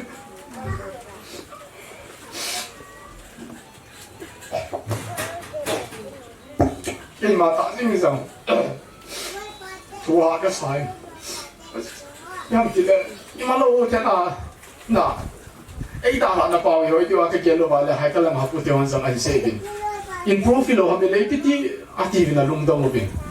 ấy chi ấy ta là nên riêng vào cho doctor hỏi na check của bà thế sao xí cho asi sang áp là improvement hiện kidney hóa rằng improve ima yếu si improve hiện ấy là chỉ cái hóa rằng cái lúc đó cái bùi là ta cái lúc chỉ chơi hiện trong khát bể cho ni khát bể cho là lang em ai là lấy cái gì amai nei da ha bore lung I kham pham lung mo nei lo le ki kin na khat ki nei di adam ding le ya ka hialo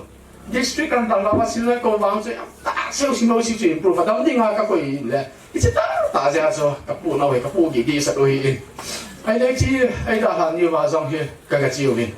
hospital ko min ni ha la ngai na win e ma hi ka ki mo no mo thi me tin ai le ka chi win zana cái to lối nút to cái nút to ai yên à rồi là cái gì là cái gam to nấu nút to công việc ai này giờ là ai hung bùi thì mình ai hi hung ai hi hạ san sát thì mình này chỉ phát sinh doctor họ cái cầu viên doctor ni ta mình medicine to cái gì là ngã họ viên ông san lo viên APP ham bol lo viên ai này PT cả xây ra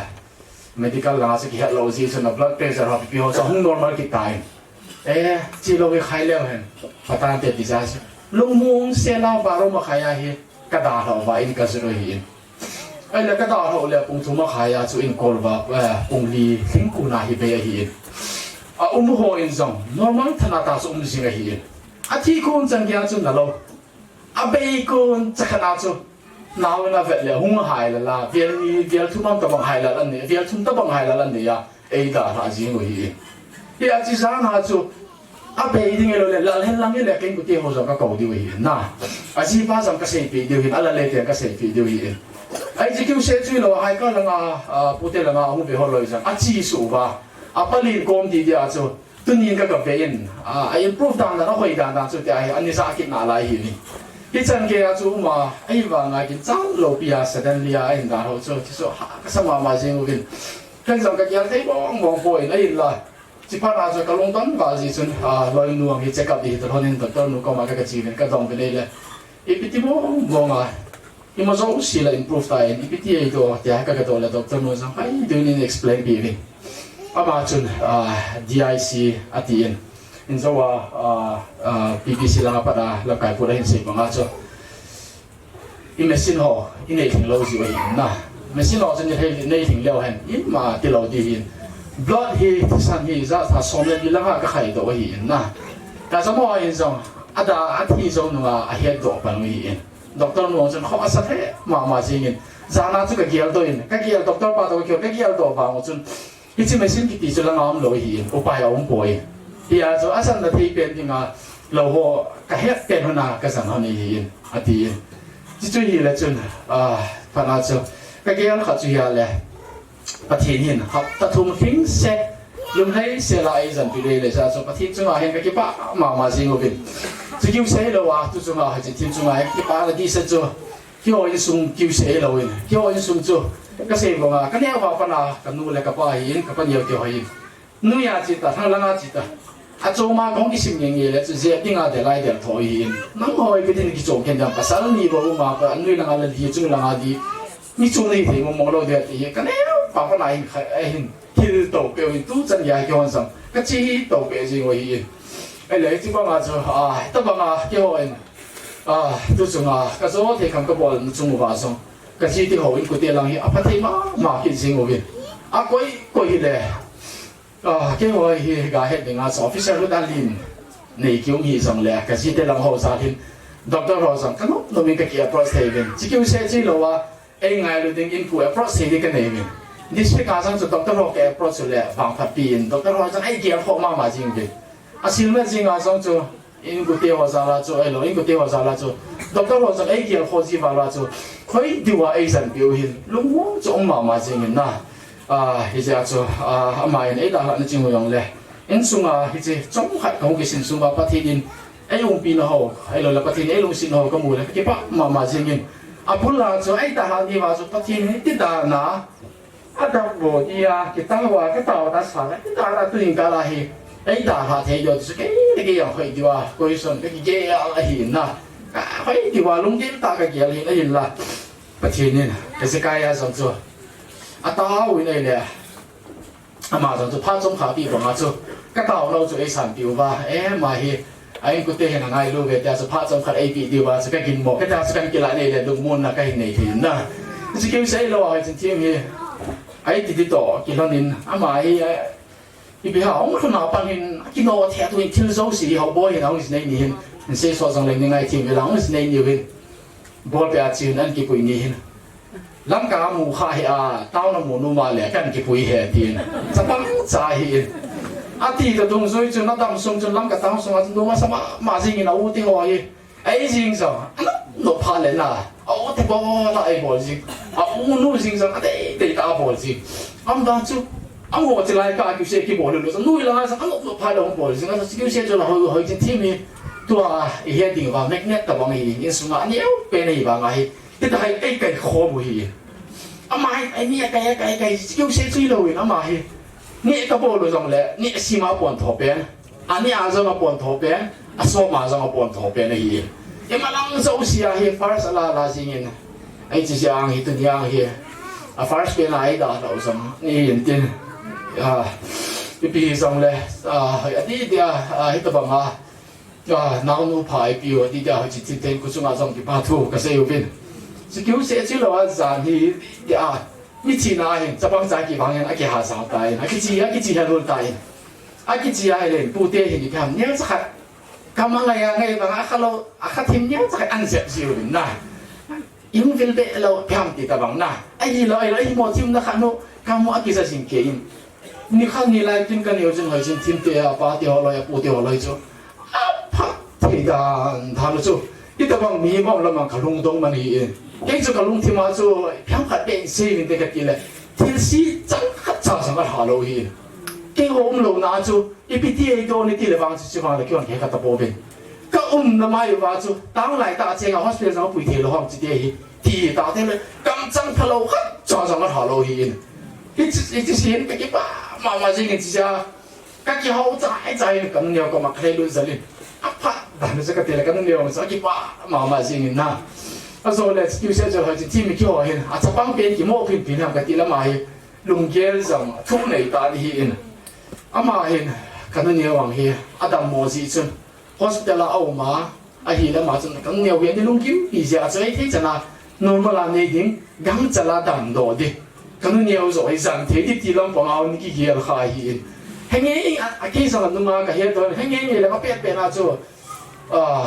operation อะไรเงี้ยจะก็สอนดีวินที่เขาเสียแล้วก็หาผู้นั้นที่สัจจะทำเตะอันนั้นในนี่สิงคาราสคูลกัจจิกุนนายกัจจิกุนนายจริงๆอีพีที่เลย hospital กินรู้ใจตานี่ที่ลังอีตายพอละ hospital รู้หลงนี่อาการนั่นนี่รู้นะตัวนี้ operation นี่กี่บอกสาดีกัจจิวินไอ้เลยสคูลนั้นก็ตัวอะไรตาไปว่าจริงๆมาบุยเองที่สุดกินมอลล์จริงๆเห็นไอ้จน hospital รู้นี่ที่นุ๊กอยู่ในนี้นั่นแต่เราเล่นนั่นเนี่ยจะ normal ในนั่นแต่ที่สุดcomplication นี่มาจานี่กี่เหล่าจ้ะ complication จะมีเลยจนน่ะไอ้หัวติงอาจะกินด้านนมดีนปีสองเลย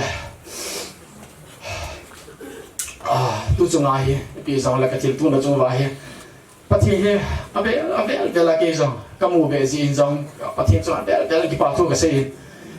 กันนี่เอาจริงจงเฮปะทีนั่นกี่มูเบเนี่ยเลยกี่ปาทุกเสียสารท่าจงอามาจงอามาก็ลุงยิ้มปีเป็นโนบินไม่เอาสิจะต่อหน้าในปีต่อหน้าในปีไม่เอาสิก็มาจะลุงม้วนนะเสียไอ้เลยที่เขาเสียที่เราเขาจะทิ้งเตียนจงลิสุดีว่าการที่ว่ากิจการจะกันนี่เอาเห็นโซ่แล้วมาจงปูกีขันเลยอันนั้นตัวทุเรศขาดเลยทีไอ้เลยอามาจงไม่เอาสิขโมยน้ำเลยจงอันนั้นด่านจู่ก็ได้บางตากี่หาเที่ยวจงปะทีนี้แต่ว่าตาสันดาฟีจงปะทีจงจงกี่ปาทุกเสียตู้สังเงินสังพิโซเฮลังกี่หอยสุงอาสังหาในสังไอพิโซเฮลังตัวนี้หงหอยสังแค่เนี่ยตาของดิ่งลมนะจะกับบ้านนั่นเสียบ้านนั่นจะน้องที่ว่าจะกี่สังหาเหตุโสดเดียวเห็นที่เดียวน้าทิ้งบอยแหละตัวนู้นทิ้งบอยเห็นตัวเปล่าจะก็ไปเห็นแล้วโสดแหละน้า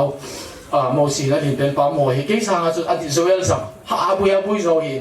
ไอ้ที่ว่าจะกี่ของดิ่งลมนะป้าจะเห็นเลย ปัจจุบันไอ้ปุยวินาเป่าเฮก็มูนุ่มไอ้โดเลยมีปีโออินซองน้องโออินซองอินสุงาจังปัจจุบันน้องปีเดียวปัจจุบันนี้ตาสันนั่นแหละตาสันเทปัจจุบันนี้ที่ก็ตาลังนุ่มเสียจ้ะแกเฮียก็คงดูอามาก็คงดิ่งไอ้หินนะอิสน้องโออินซองอินสุงาจังตัวนี้น้องมาตัวนี้หานั่นในเวรลังปฏิณาจังอินสุงาจังที่ป่าทั้งโนเมียนเขาวิ่งไก่ทั้งโนเมียนนั่นในเวรที่สุดอาจารย์น่ะก็เห็นเดียวเขาโนเมียนเต็นอาจารย์แล้วอาจารย์น่ะแค่ดิ่งอ่ะนี่จีตาริกกับปานาเสบังอ่ะตาริกทุ่มยาปนะนี่เสียไอ้วิลที่คิดจัดระวังสิ่งที่สังสรรค์สร้างถ้าวันมีว่าตั้งแต่ตุนมีมตะปนเด็กตีเลยตุนยังอันยิ่งเสียจีจนตะปนจุ่มว่ากี่ป่าทุกข์เสียปฏิทินจังปฏิทินเห็นบูวินเต็นในสุวาสัมปทินนะเต้ลิขิตวันสุนอาบุบงอินน้อยสุวาสัมปทินเห็นบูเห็นที่จู่อาจารย์นะคนที่กันเสียดูวินเต็นอาจารย์เลยอามาทุสิมาจงจ้าดังโลดันหัวจุดที่เดียร์ฮีสังเล่เบลังตากันเสียตัวลงจุดจุนลงเสียแต่อินพิธีหามไอ้เราหรือว่าพิธีฟังเราเลยจุนเกี่ยวกับคำสั่งดรฮอมอดิ้งอีพิฮอดีสิก็ยิ่งมาจากกันหัวโปวินนะปฏิทินเกี่ยวกับดิ้งไอ้กุนปิวหินเตติสุกับกิจทางสิ่งวิธีก็ยิ่งมาจากไอ้เราละมันในเสกวินลังกี่ป่าตาตุนยากับกิจทางสิ่งวิธีติสุในเหตุที่วินเตียอาจารย์ในที่ก็เห็นเสียงเต้นอาจจะเลยตัวกับป้าไอ้เราเลยอินสุงาไปไปละไม่กินจนขัดกับป้าที่ปีน่ะไอ้ในดีเต้นที่ป้าละไม่พาเห็นกีฬาไปปีแหละพาเต้นธรรมศาสตร์วันนี้เราสาเลงาหุ่นกันส่งหอไอ้ไงดูว่าไอ้ลาเล็ดปีไอ้ดงเฮียนปีที่งาหุ่นกันส่งหอโอนซาบินกะลีมุกนะกะเห็นหอนี่ที่ปีดิ่งทำให้กันให้สิจนหัวก็สเปนก็กินก็กินทำก็กินแล้วว่าเหี้ย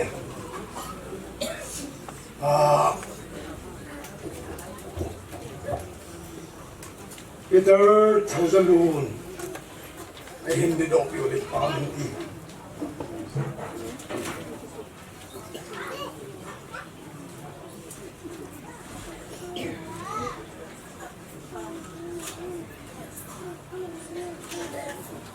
Ketekis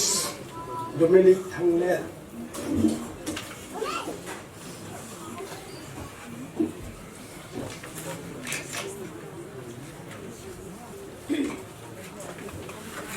Reverend Father Sami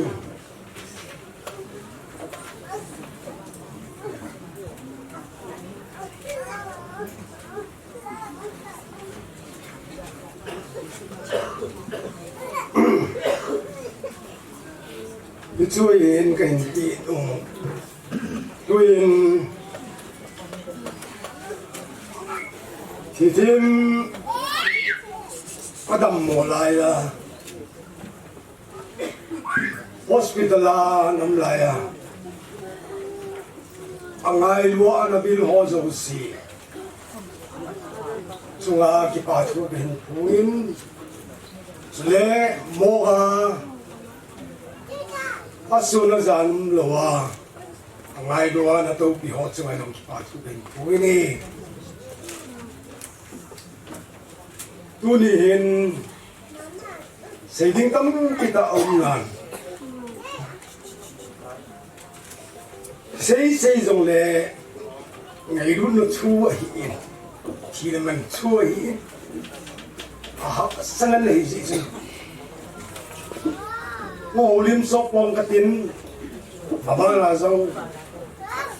หาทำตะอมไหลดีเลยอิน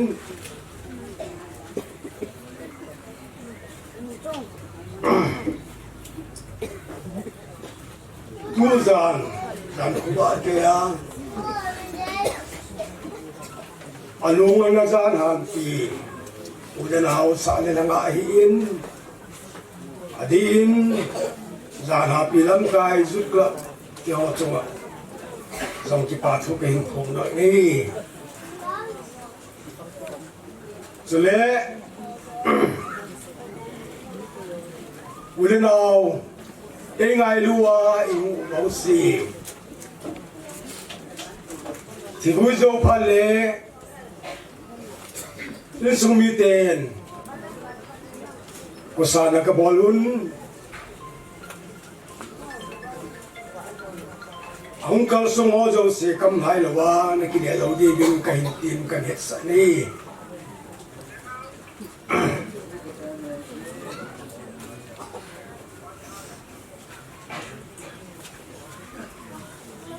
ngày đun ra là ông cao sung cụ thể ông sung su ngô dâu sẽ rằng ai thì ai lẽ anh dâu lẽ chỉ là mà chỉ mà sáng chín in nung là hồn tôi cho họ bên nung là cái một pin nung muốn anh chỉ là sản phẩm tê thì lớn ta để là xong ta hiểu rằng là nếu ngày luôn là sao là và cái họ kinh được đông thì là mình trung sang là đi ở organization này nó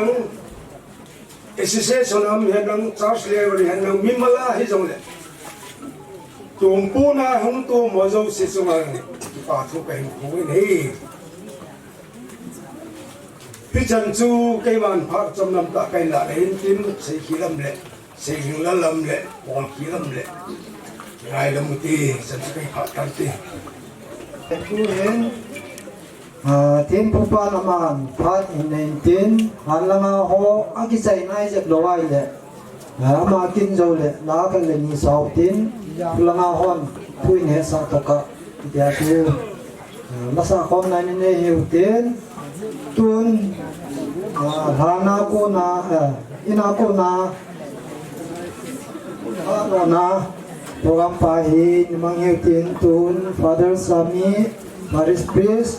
Aman Pan Mansu Kilo With the new permission, I take this time to say a few words of condolence.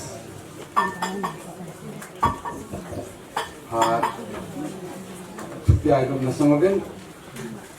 mahazo sehin ni tehin, ten hong punya, thut nan na pun nan nazo sehin hong kan pun nan pi sehin hong dom nahe. Dear family members of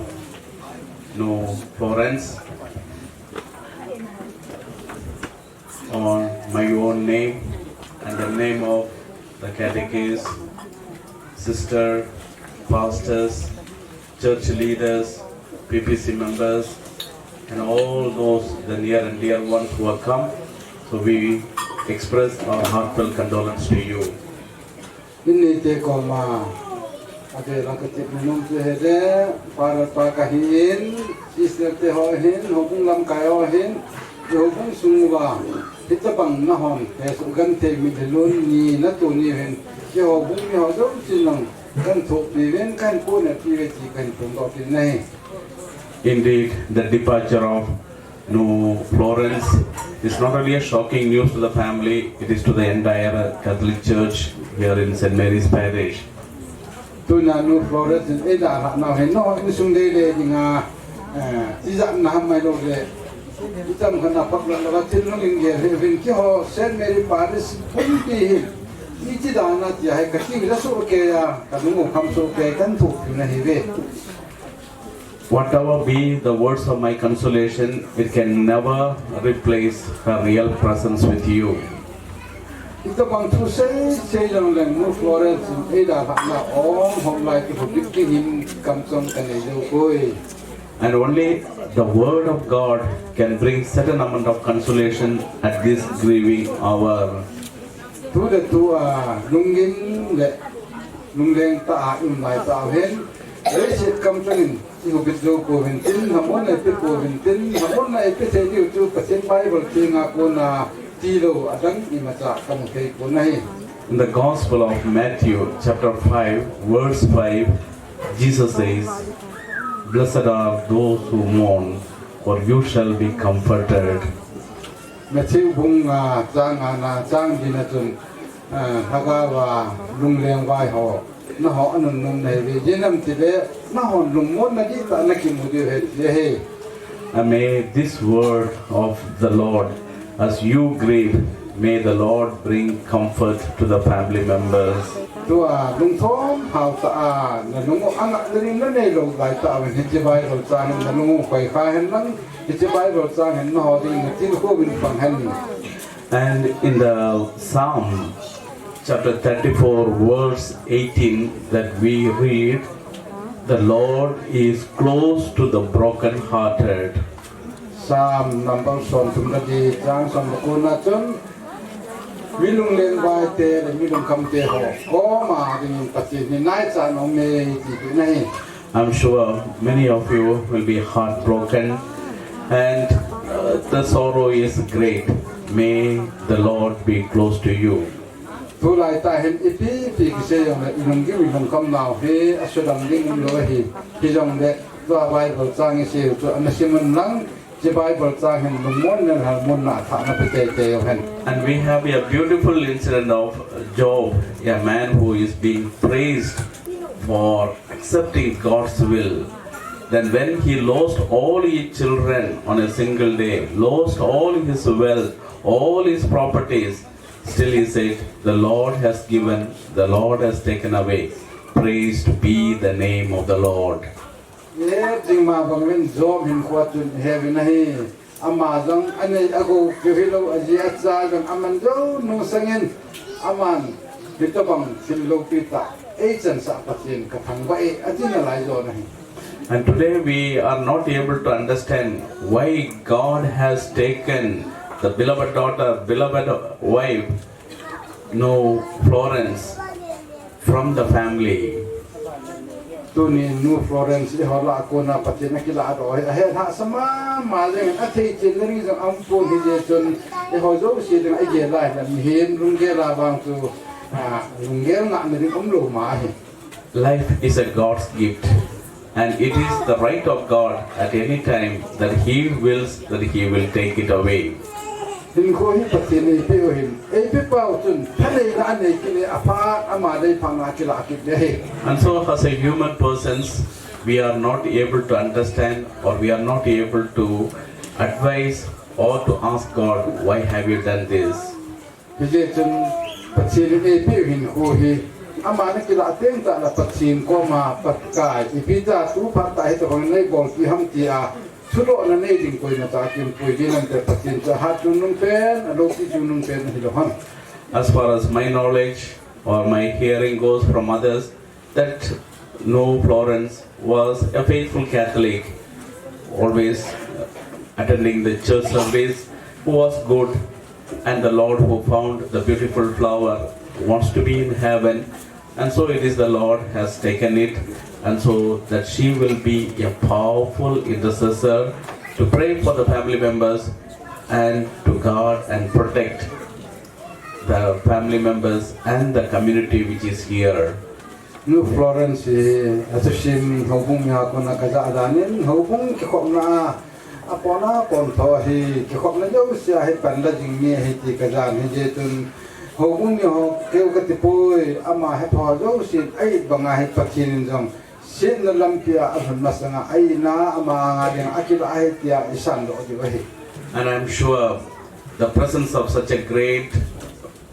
people coming together, a good number of people coming together, will be a great consolation to the family members. Tuna mi hija ikisu to ho da mi ige la he tun pathinin an nei te thamon dinga hong kal so mi hija ni nei te na mun jang alung sung wa ki pa na tin che din ka ta tin nahi. I sincerely appreciate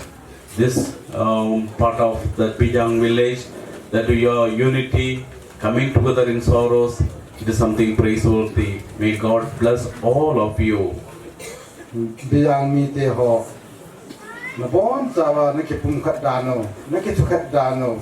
kal na son kon dan te hoi ka bara he le pathinen tu la kunun dang na pathin na bo som son na lai bin ka ta san ka tin na lai ye. And in a way that the prayer of the Lord,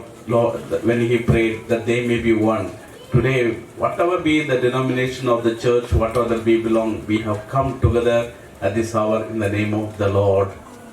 Hoi lai ho pung hi dong da han im na che wa pakai su taw na agui hun na chi pem tar pum ka hi na na taw hi pa amoi kha a hi na wa ka taw ti tu tu ni ila wa mu sei nam jen pathin lok pi na chang han. And may this unity continue, support each other, and that's how that we fulfill the will of God. Tu ni ki pum khat naw hi tu la kun chỉ trong pi chính thì bên phát triển là và hay chỉ phun khăn tu phát triển ibu pi chính tao hen. And once again, my heartfelt condolence to you, and we pray that whatever be the sins of our sister, Florence, that the Lord may forgive, that the Lord may open the gates of heaven to her, and that she may enjoy the paradise which has been promised to all the believing people. Florence, today she na laya, alien laya, mi na se hir se var. I lo le lungel, adi lo na ne ka jo si pachin komal tu phat tai na dung koi lo ma samaben. Itu nan nau le pon nan nau sa pakai kanen kom lai wa ke ma ta jing ngam ka se hir ka pol ke ho na ang sunga ama ding ngai dam ka thu me ki pha lai je chun ne bom ta pakai ni chon si no ngai dama van ni ching te la van til te la alien kho ma alien the ne ring de alien lu ni ring pa ko ma ta nan pan ka ti hu te. And it is also our faith that anyone who dies will live with the Lord, and that's what the Lord himself said.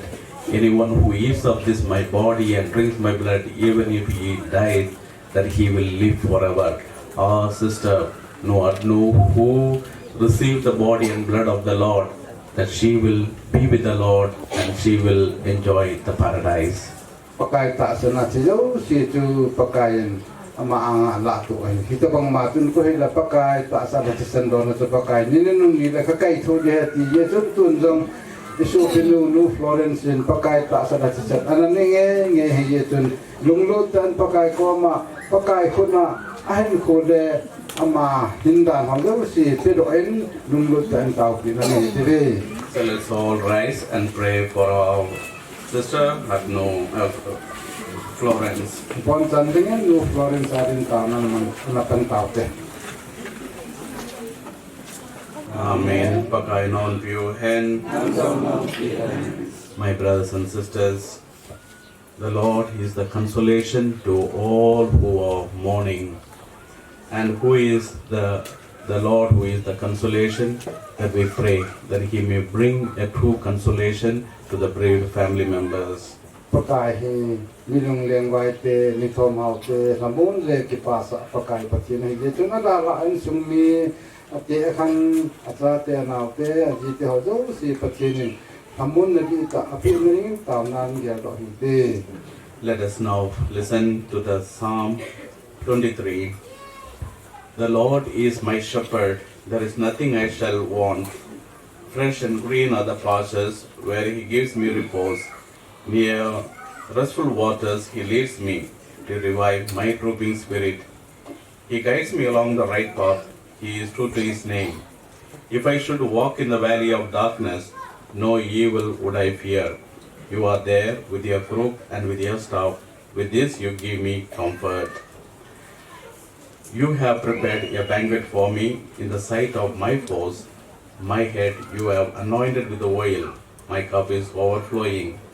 Surely goodness and kindness shall follow me all the days of my life. In the Lord's own house shall I dwell forever and ever. Amen. Lord,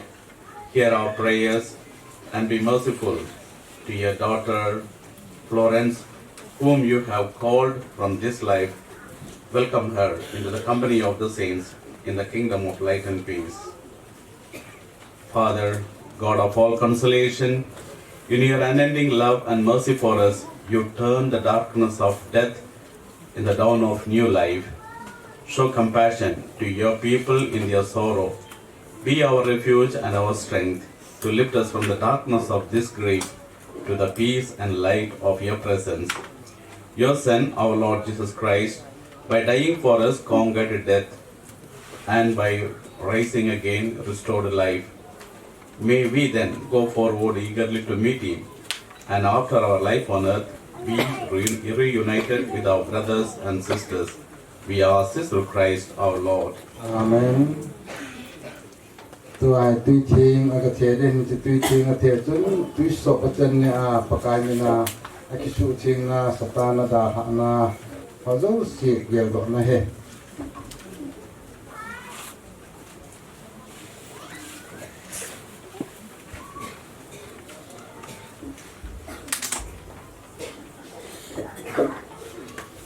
Psalm 91.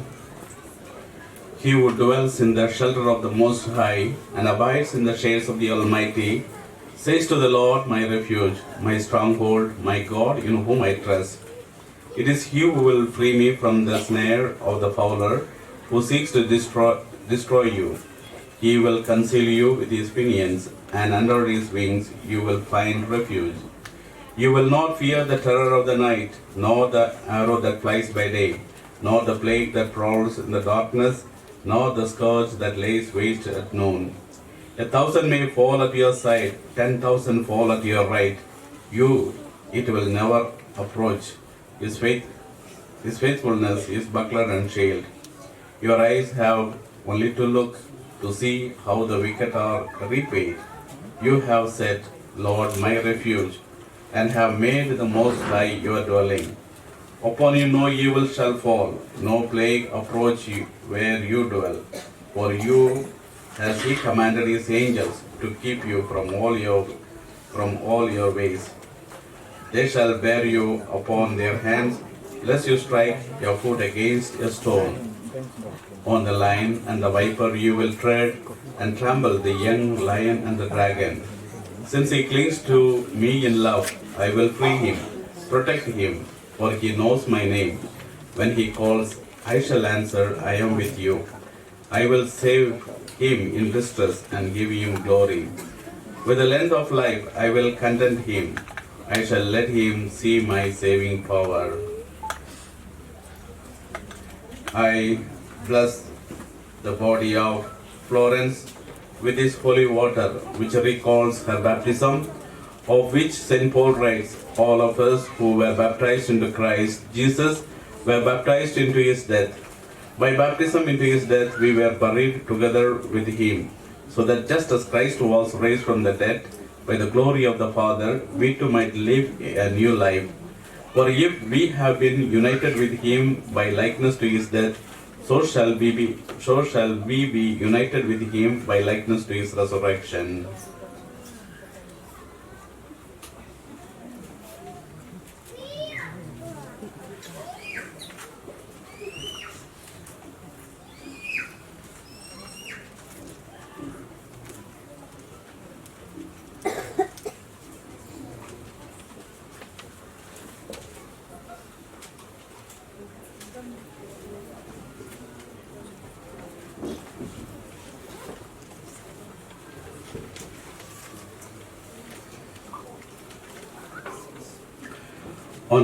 On the day of her baptism, Florence put on Christ. In the day of Christ's coming, may she be clothed with glory.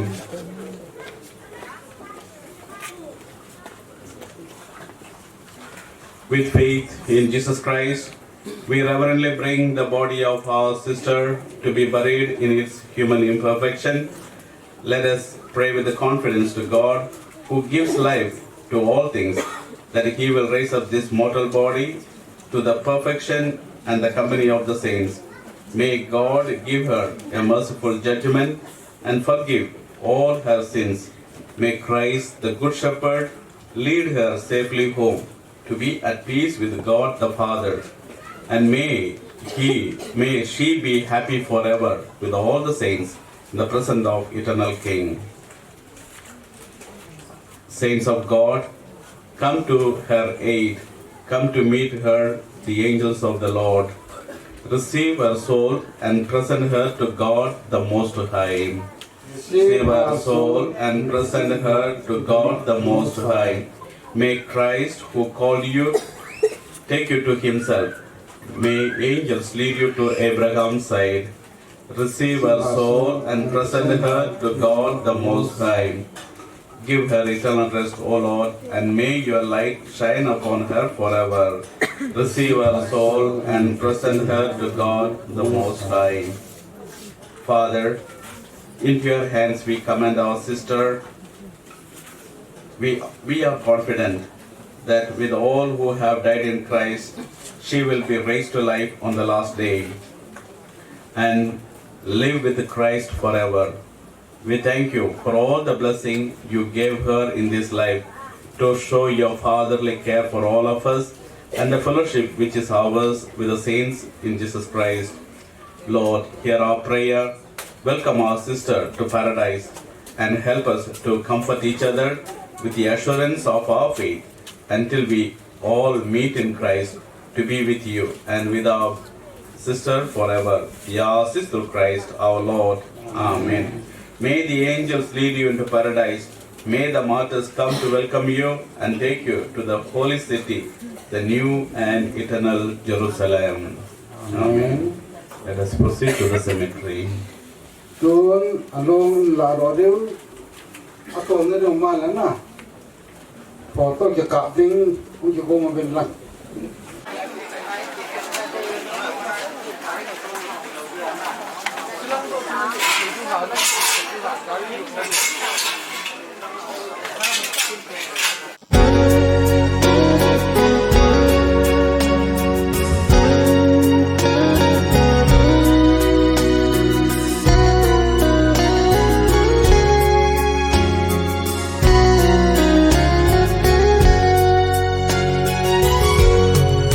Trong ngày lâu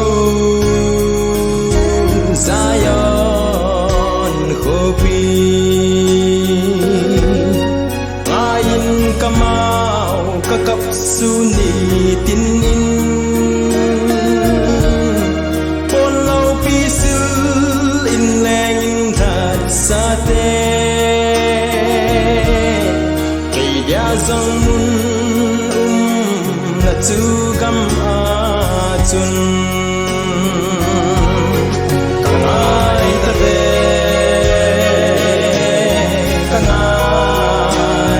ta ve amun lau pi hoi na zong se sang lung set pa la Krista mel de tu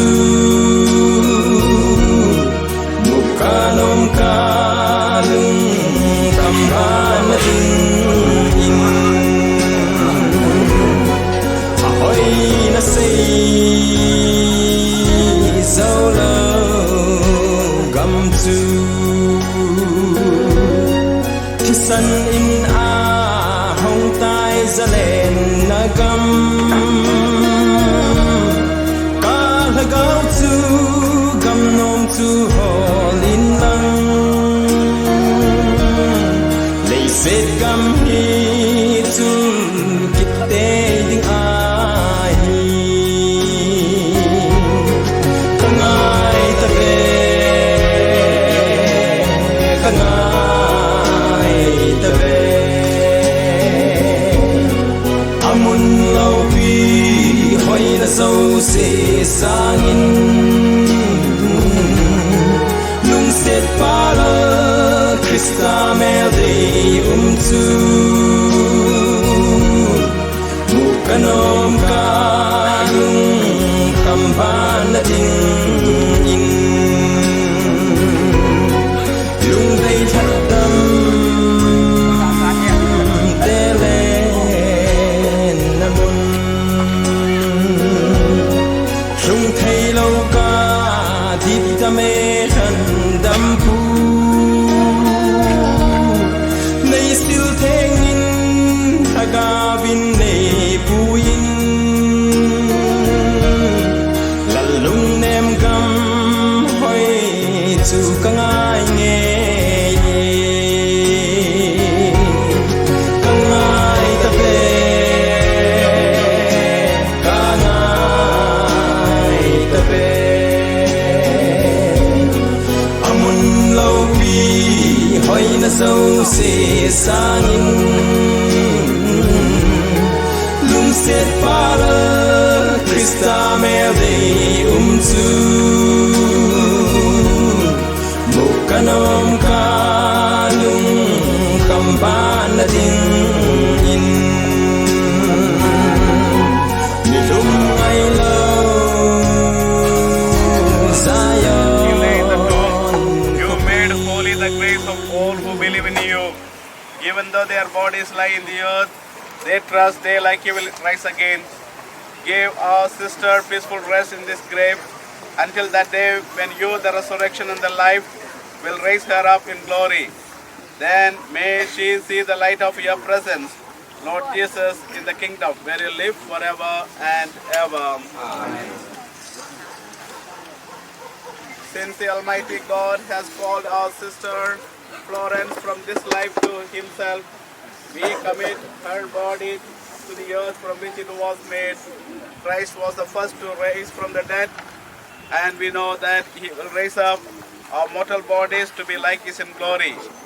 We commend our sister to the Lord. May the Lord receive her into his peace and raise up her body on the last day.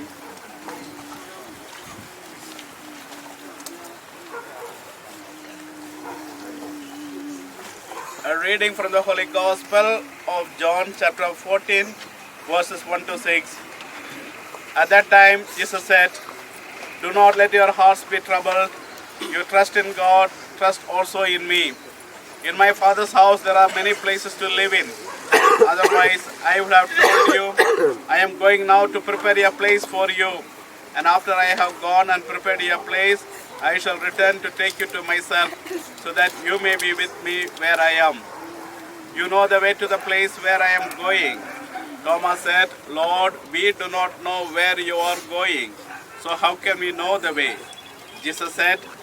"I am the way, I am truth and life.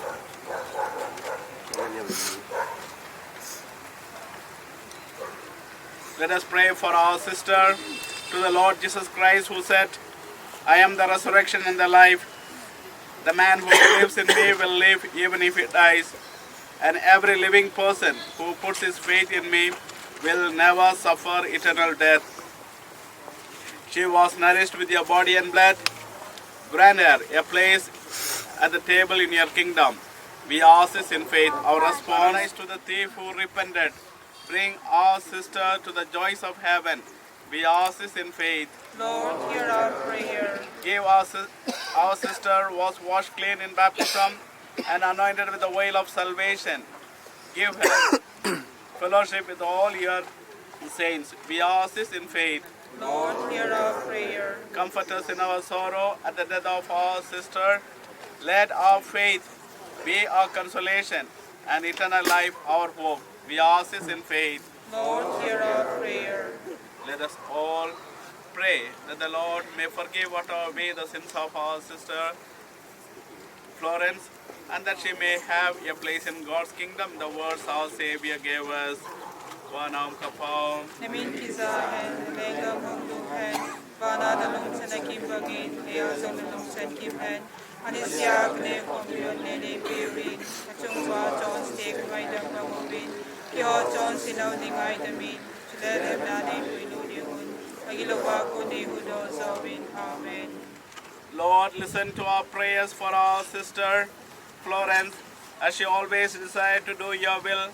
So in your mercy, forgive whatever wrong she may have done. By her Christian faith, she was united with all your believing people. Now, in love and mercy, give her a place with your angels and saints. We ask this through Christ our Lord. Amen. Give her eternal rest, O Lord, And let your perpetual light shine upon her. May her soul rest in peace. Amen. Pakai non piu hen. Nang salom piu hen. Chunong papatenin patena wota hen. Apa acha sule lagaw ting minin.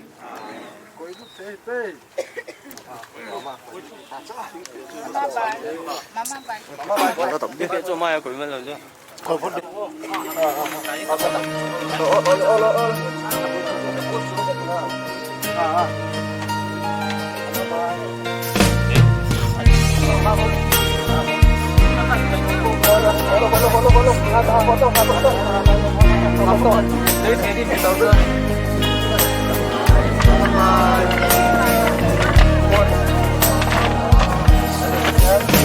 Zena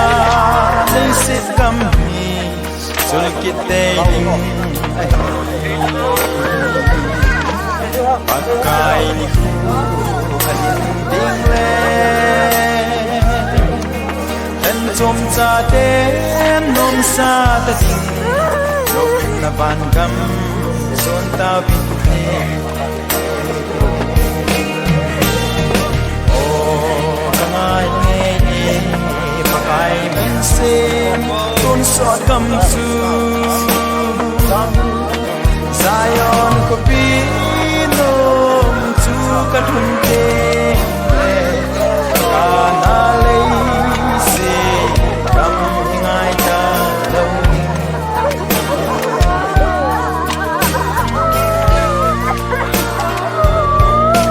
pakai in ke man la aphat san na tao nao ka sai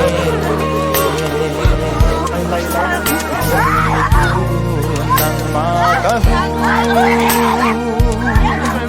ben tu hi la phata hi pakai kung va an kong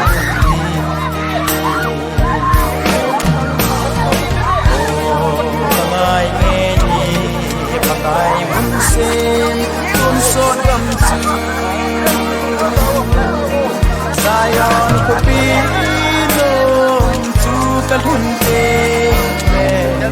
ka na lei se kam ngai ta lo ning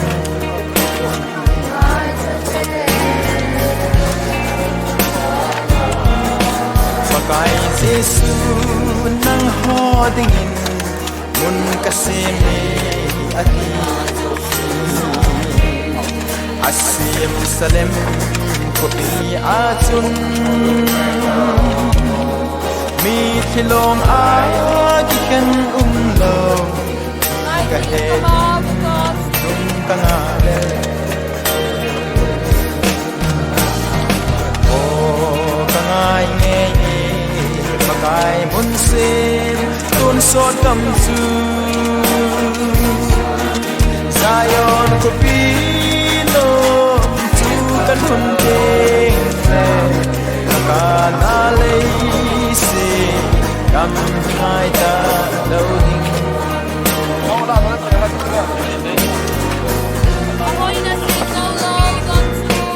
lung gan ka na lei se kam thi a kalena ako ban ko pino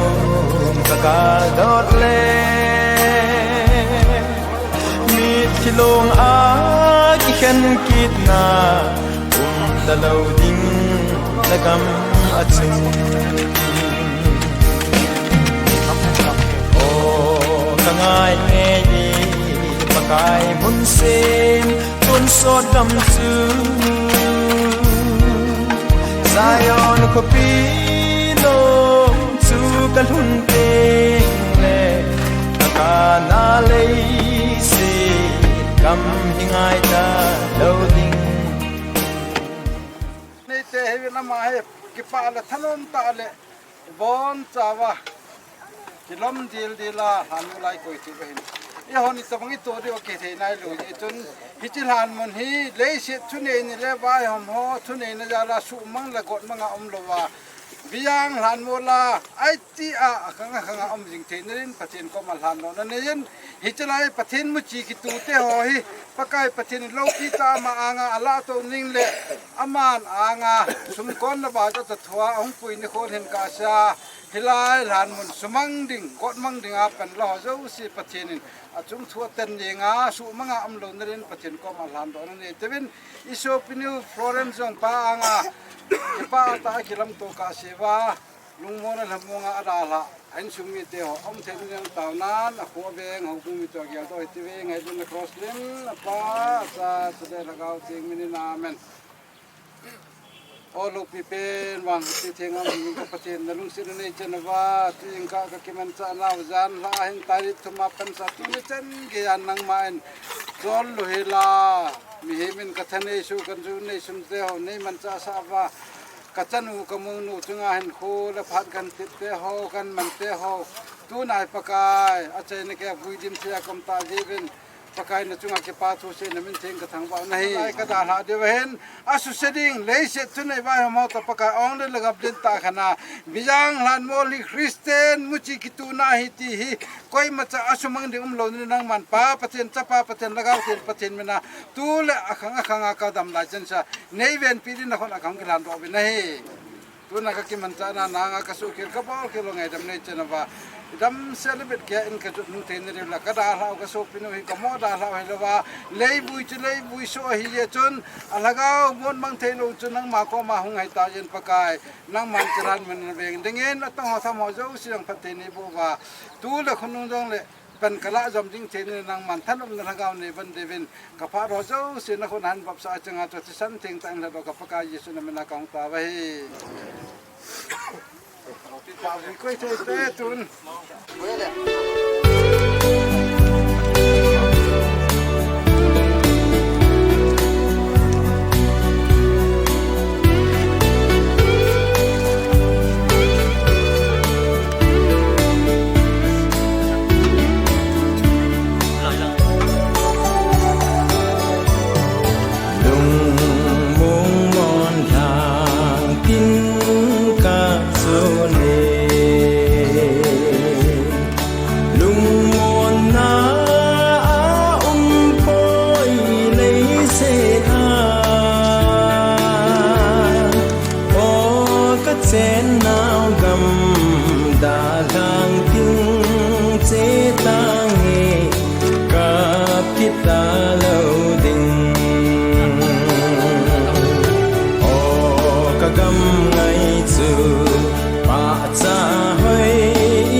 siết cô ngay tê kỳ khen na đinh in có ni nô a số khi tai đâm xe lấy siết chung a hin lùng muôn na lâu siết nan ni hin in ấy rồi kỳ hình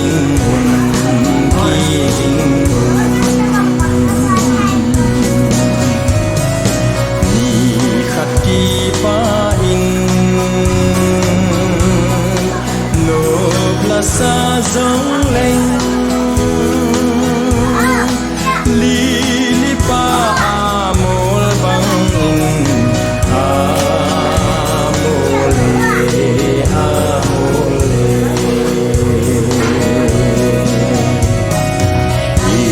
ki khen diu hi le sit ang ye gam le go ang zo tai che tan go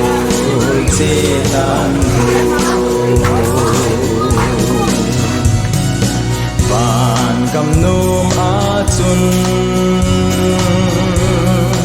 kỳ khen na lâu dù a khi mu tô kinh san ca thao về lệ sẽ cô ngay tê kỳ khen na đinh in có ni nô a số ít tai đâm xe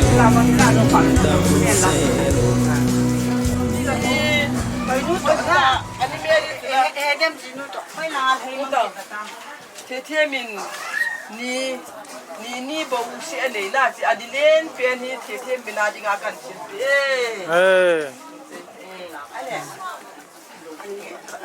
các thứ này kia ở đó cái chơi rồi tại qua đi ngã cần của mấy mình lên cái cặp đây đi là là nó có mặt chứ là